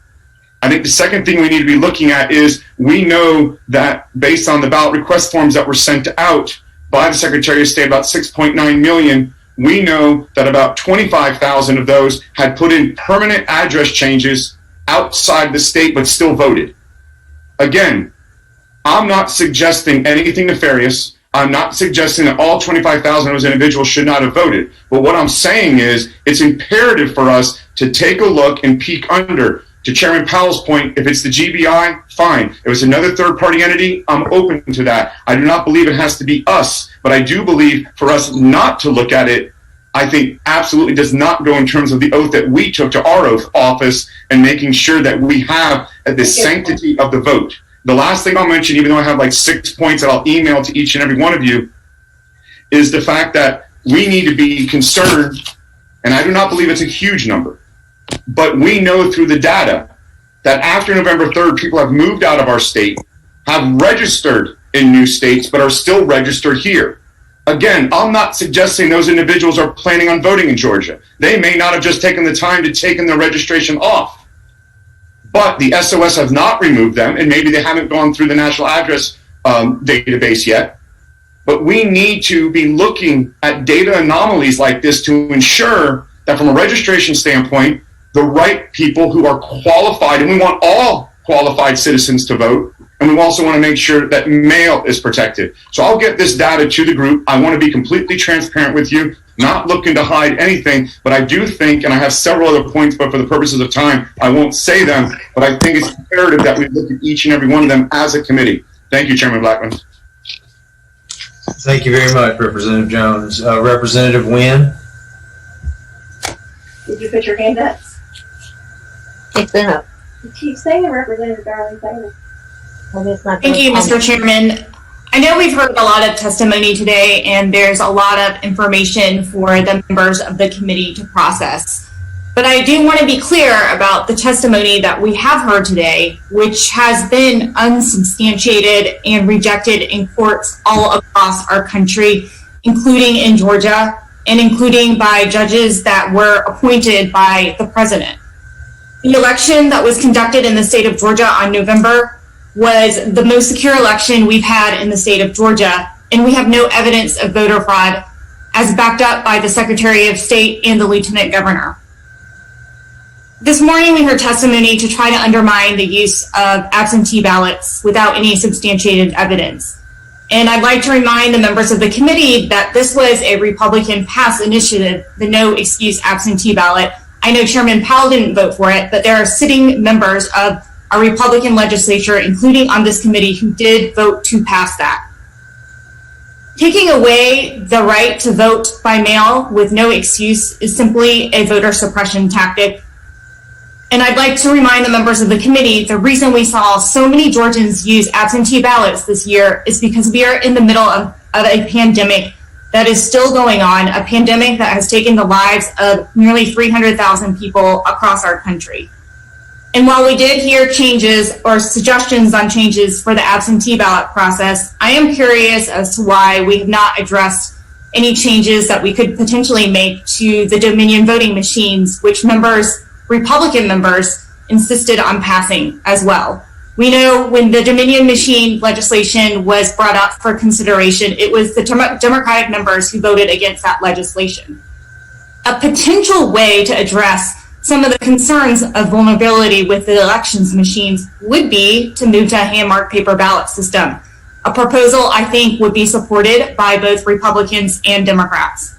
And I'd finally just like to close by thanking election workers who have worked through a pandemic, countless hours, 3 different recounts, who have faced threats and who have worked, who are continuing to work because we are still in elections right now. And I'd like to thank them for the hard work that they've done because I know that they are under a tremendous amount of stress. Thank you, Mr. Chair. Thank you, Representative Wynn. Chair Lady Taylor. Hi, are you there? Can you hear me? Yes, ma'am. Thank you. I agree with much of what has been said today. It was very informative. Some of this I had seen and heard before. I don't know how anyone could have watched this and not seen the problems that we have had in this election cycle. There are many things that we need to do. I have a lot of questions, particularly for me is the mobile voting, this outreach. I would like to know why this wasn't offered in other counties. Perhaps it was. Who paid for it? Were there bipartisan people on this van that went? Did they vote by machine? How is the eligibility check? There are so many questions in that. But for me, I live in rural communities where it is very difficult. And during a pandemic, for people to come in, we had a large increased number in our ballots. But I will tell you, if my small rural counties can do it correctly without these problems, I don't understand why we can't run a ballot in a larger community that has so many more assets and resources than we have in rural Georgia. To walk away from this now, I don't think any of us can. At this point in time, I think we need to learn more, and I think there's a lot more thought that needs to be into this. Frankly, I would like to see better security. I think that we need to have our GBI, when they are counting ballots, I think we need to have a better security on those facilities.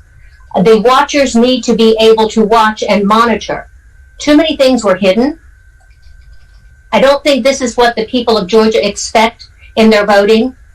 And I think it's going to be up to us to see that it can be fixed. We may not be able to fix it, of course, for this coming election that's coming up.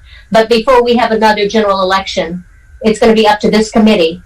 I do honor everyone that has voted, every person that has worked on this whole process. We've had dedicated people, staff, agencies, and local poll workers.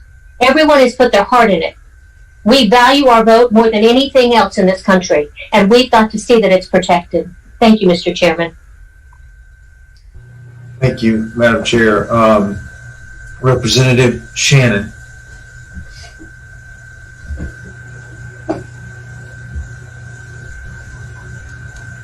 Representative Shannon.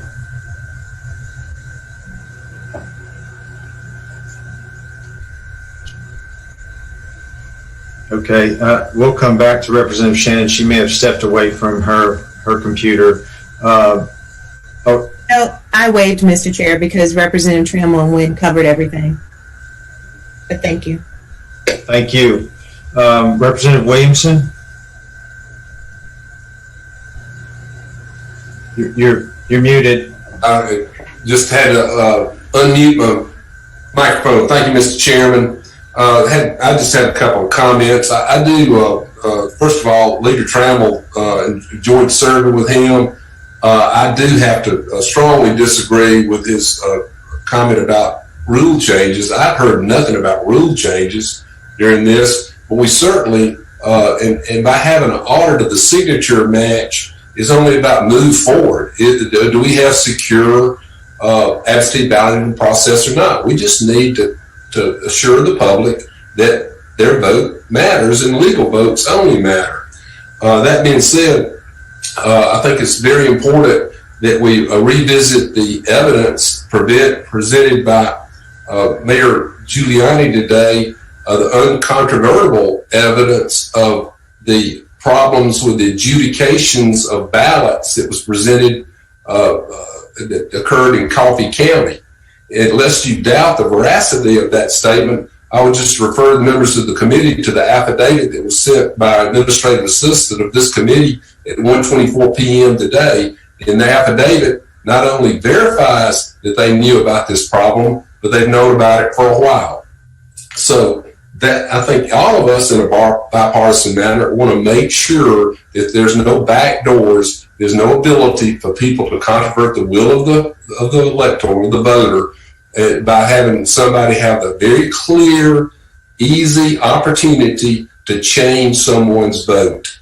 I think that goes without saying. So I would like to stress that on that note, that at some point when this committee issues a final committee report, I personally would like to have a mandated hand count in the upcoming election of paper only. We can use the ballot marking devices because the voter is able to verify on that piece of paper their intent, but drop that in the box. Do not use the scanners in this case, and do the same hand count of the absentee ballots, all of which should be confirmed by bipartisan watchers of every single ballot being counted. But that's my firm hope the committee would move forward and assure the people of Georgia that we have fair elections with only legal votes being counted. Thank you, Mr. Chairman and members of the committee.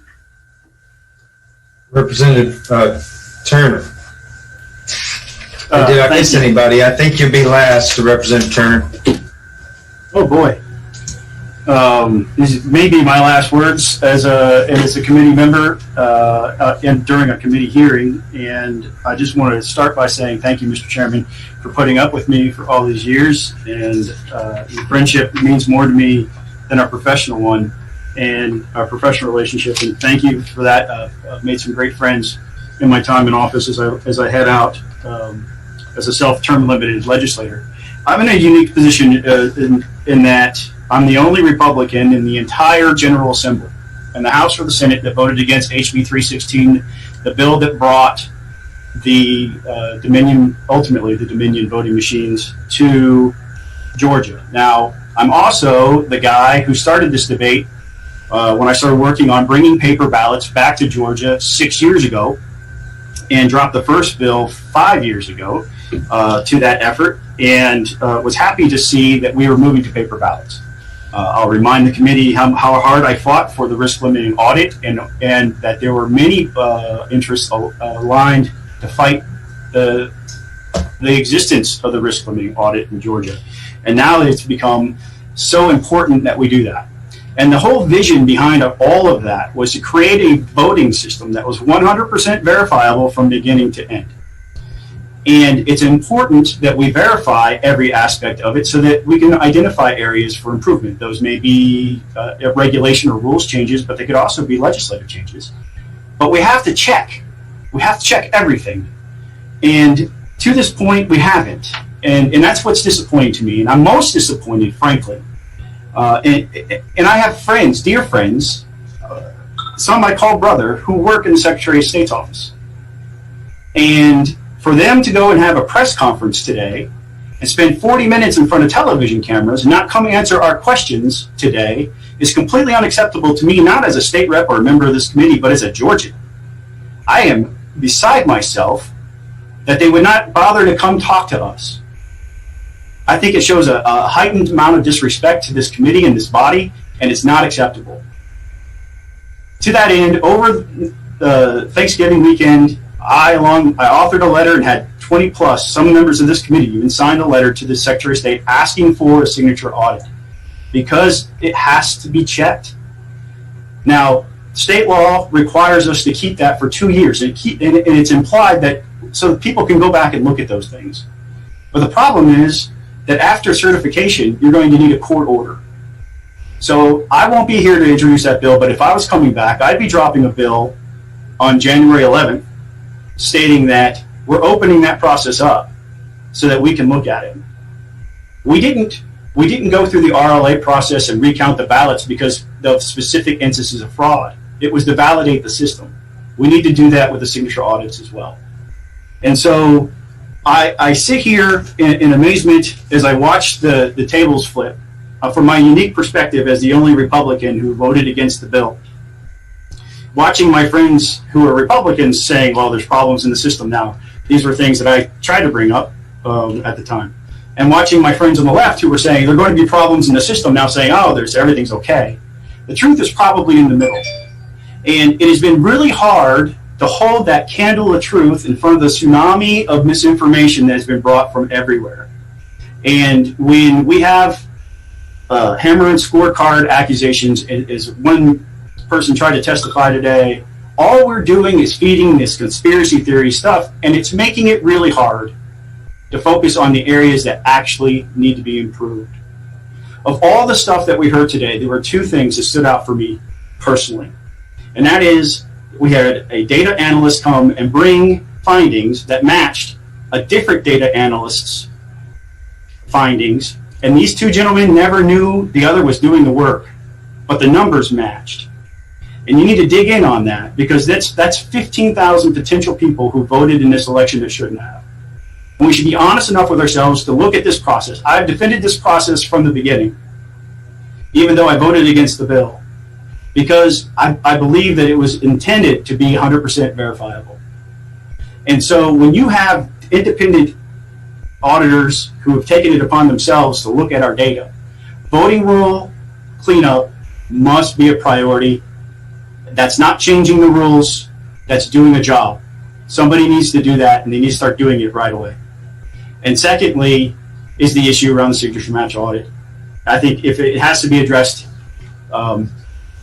legislatively, it should. And I'm just going to, one more thing, Mr. Chairman. We talked about this last evening. It pains me to bring this up, but the changing nature of the information that we've been getting as legislators from the Secretary of State's office has been most disappointing. I'm going to hold up a hard copy of a memo that we all got as members of the legislature dated November 12th from the Secretary of State's office. It has a signature on it. On that day, he sent us a frequently asked questions memo. And in it, it said, did Fulton County count ballots without observation? He says, this particular issue remains under investigation. The Secretary of State's office had a state election monitor and a state post-certified investigator who remained with Fulton County workers, even though some party-appointed poll watchers may have left. Since both the observer and the investigator remained with Fulton County workers, scanning was observed by the Secretary of State's office at all times. And it's in bold letters. I'm going to read that again. Since both observer and investigator remained with Fulton County workers, scanning was observed by the Secretary of State's office at all times, in bold letters. That same exact language appears on a second memo from the Secretary of State's office on November 19th, which will be in your email if you kept it. Then the video comes, and there's no observer in the video. Now, I have some other issues with the video that shows at State Farm Arena where the observers were out of the room and the ballot counting resumed. I don't think that is as inflammatory as people have seen it to be, but this is my problem with it. There was nobody from the Secretary of State in that video when they restarted counting. And we were told twice, and I repeated this in public multiple times because I believe the Secretary of State's office when they told us that there was an investigator and an observer from the office at all times, because I had gotten it twice from their office. The video comes out, he's not there. They send another email to the legislature on December 4th, debunking the claims in the video from the Senate testimony. At the very last paragraph, this is what it reads. There was about an hour that workers scanned ballots before a state monitor arrived, but video shows those moments. They changed the story without even acknowledging that they changed the story. And that damages credibility. We have to be better than that. We have to be better than that. When I saw that, I was like, that doesn't add up. And it doesn't make sense. So I started doing some even more research, and I found this factcheck.org statement that the headline is video doesn't show suitcases of illegal ballots in Georgia, which, by the way, the word suitcases is an inflammatory term. It's very obvious for any a casual observer that those are ballot boxes that look just like every other ballot box in Georgia. But that being said, what was most disappointing to me was this part of the statement. In a statement to PolitiFact or to factcheck.org, the Secretary of State's office, quote, we have launched an investigation into why monitors from the political parties left before scanning ended. The Secretary of State's office said in the statement, while it was their right to leave early, we want to make sure they were not misled into thinking scanning had stopped for the night when it had not. Nothing we have learned from the independent monitor or our investigation have suggested any improper ballots were scanned. The monitor, who agreed to be interviewed on the condition of not being named due to death threats faced by election workers, told us he was in the room from about 8:15 p.m. and when he left and returned at 11:52. It doesn't take a whole lot of math to realize that's a lot longer than 1 hour. And then, this is the best part, the Deputy Secretary of State told factcheck.org that the monitor was not required to be there at all times, but she instructed him to return after hearing the news outlets that the county was going to cease counting for the night. This means that the Deputy Secretary of State knew the entire time that there was not an observer in the room when ballot scanning was happening, and they sent 2 memos to us saying that there was. The story doesn't add up. Somebody isn't telling the truth. And it's not acceptable, Mr. Chairman. And I'm sorry I won't be here to help you clean up this mess, but there it is. Thank you, Representative Turner. I do want to thank everybody for their service to this committee. Thank you for your patience. And this was a very long day. And obviously, elections can be very intense regarding their discussion. But the people I've talked to, and friends of mine and others, they know that the person they want to win is not always going to win. They just want to know the person that does win the election is the one who got the most legally and legitimately cast votes. So let's continue to work towards that end. Thank you again, all of you. Again, this is our first meeting of this particular investigation, not our last. Have a good evening. God bless. We stand.